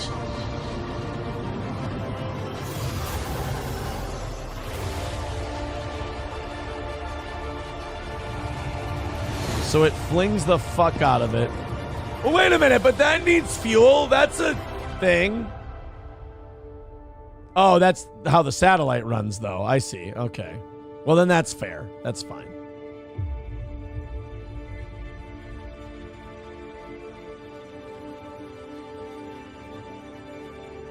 Well, shit, sign me up for Spin Launch. It worked on the cartoon.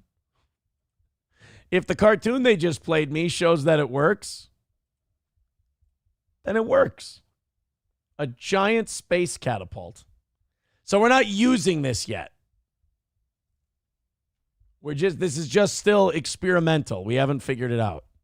All right, well, sell fucking. You know what they're trying to do? They want to sell it to Elon. They want to get some of that sweet Elon cash. Numero uno, Josh Denny fan with $1 says way better than the Rekieta house, in my opinion. All right, let's see what he's got. San Marco. 3-room flat for sale in Monticello. I don't even know where the fuck this is. Where the hell are we? Castellamar di Stabia. What fucking country is this in? Numero uno. I mean, I'll take a look. This is the house, huh? Oh, look at those trees. So nice. Holy shit, look at the floors. That's kind of cute. Boy, don't judge a book by looking at the cover, huh? Nice flooring. Nice little balcony area. The problem is everything around it is fucking shit and depressing looking. This is a third world shithole with really nice flooring. Like these walls and floors don't belong in this country. All right, well, $230,000 it'll set you back. Numero uno, where do I find that? What country is that in? He's not telling me. Helgi says Mogadishu. Carlos Cameo says Italy. No, Baba Shab, it's not going to be Aaron's new human trafficking headquarters because I don't do that sort of thing. Oh, it's a cheap apartment in Italy. Oh, sorry for calling Italy such a bag of shit country. My bad.